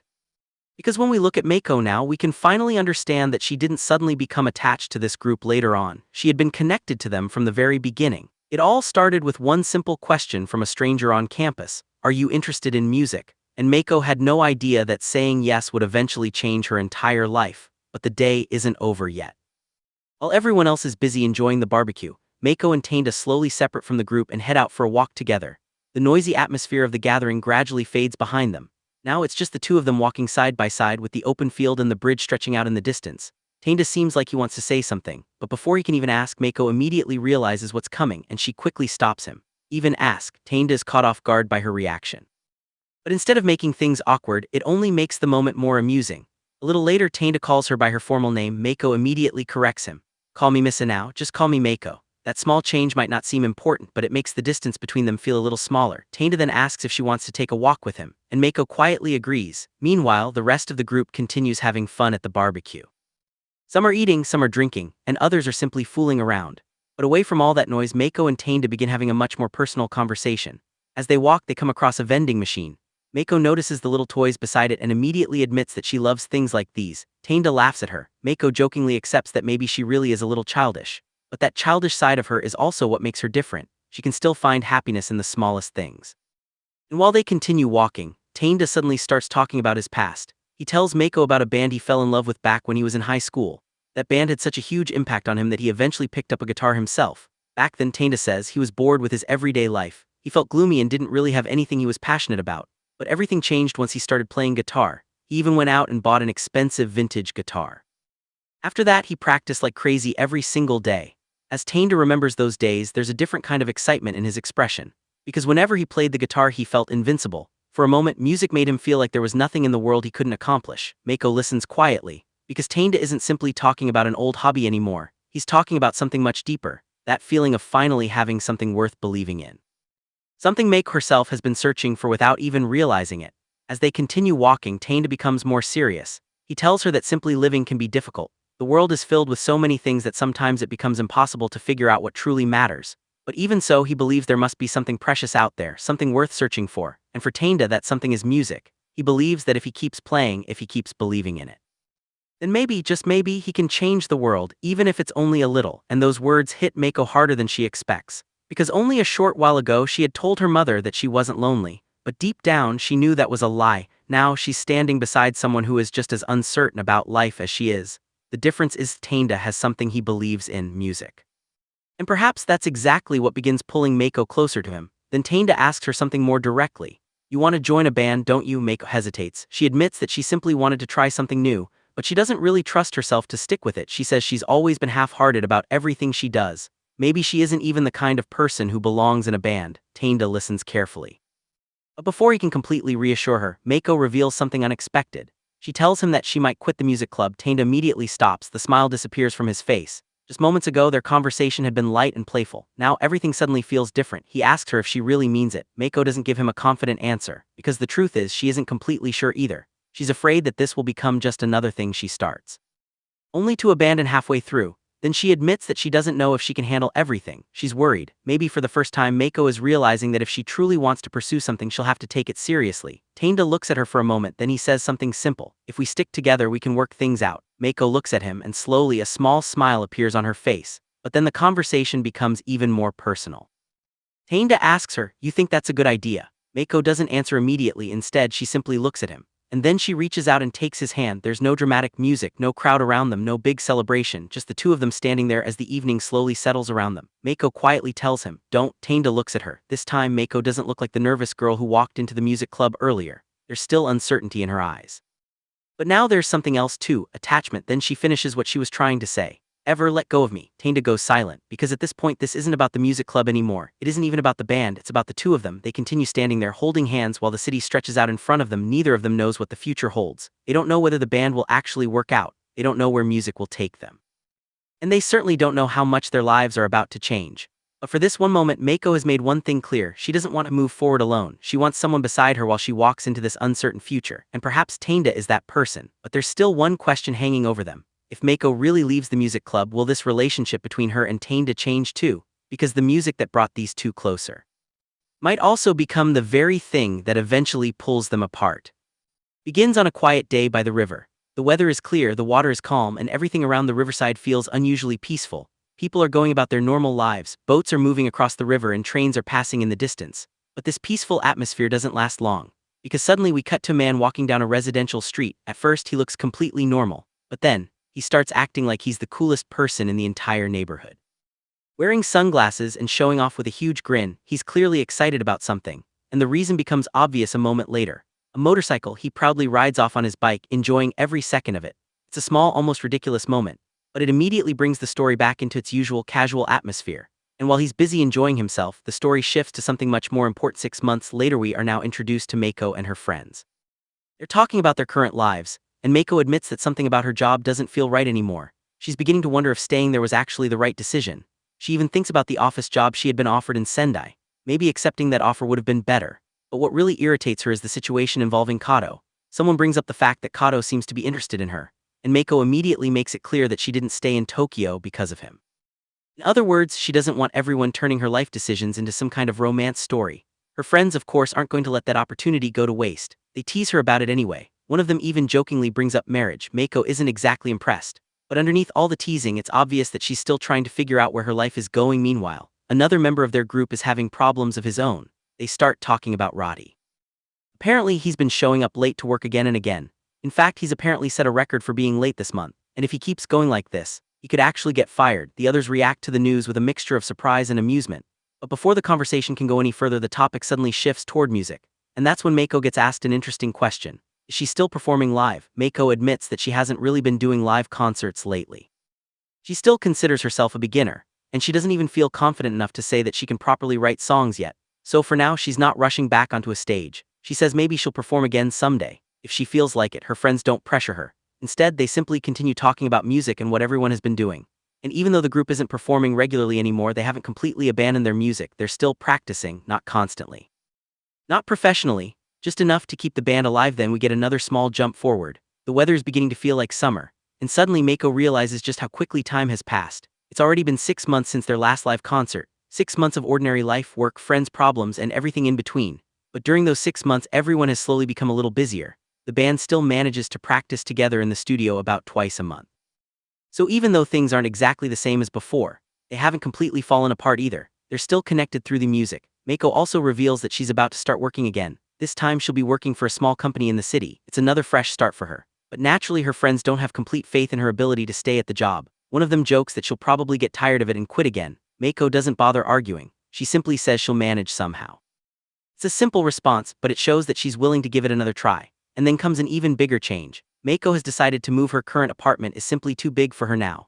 So she decides to move across the river into a much smaller one-room apartment. The reason is practical. There's an express station nearby which will make getting to work much easier. But there's one catch: she barely knows the neighborhood. It's completely unfamiliar to her. Still, she decides to go through with it.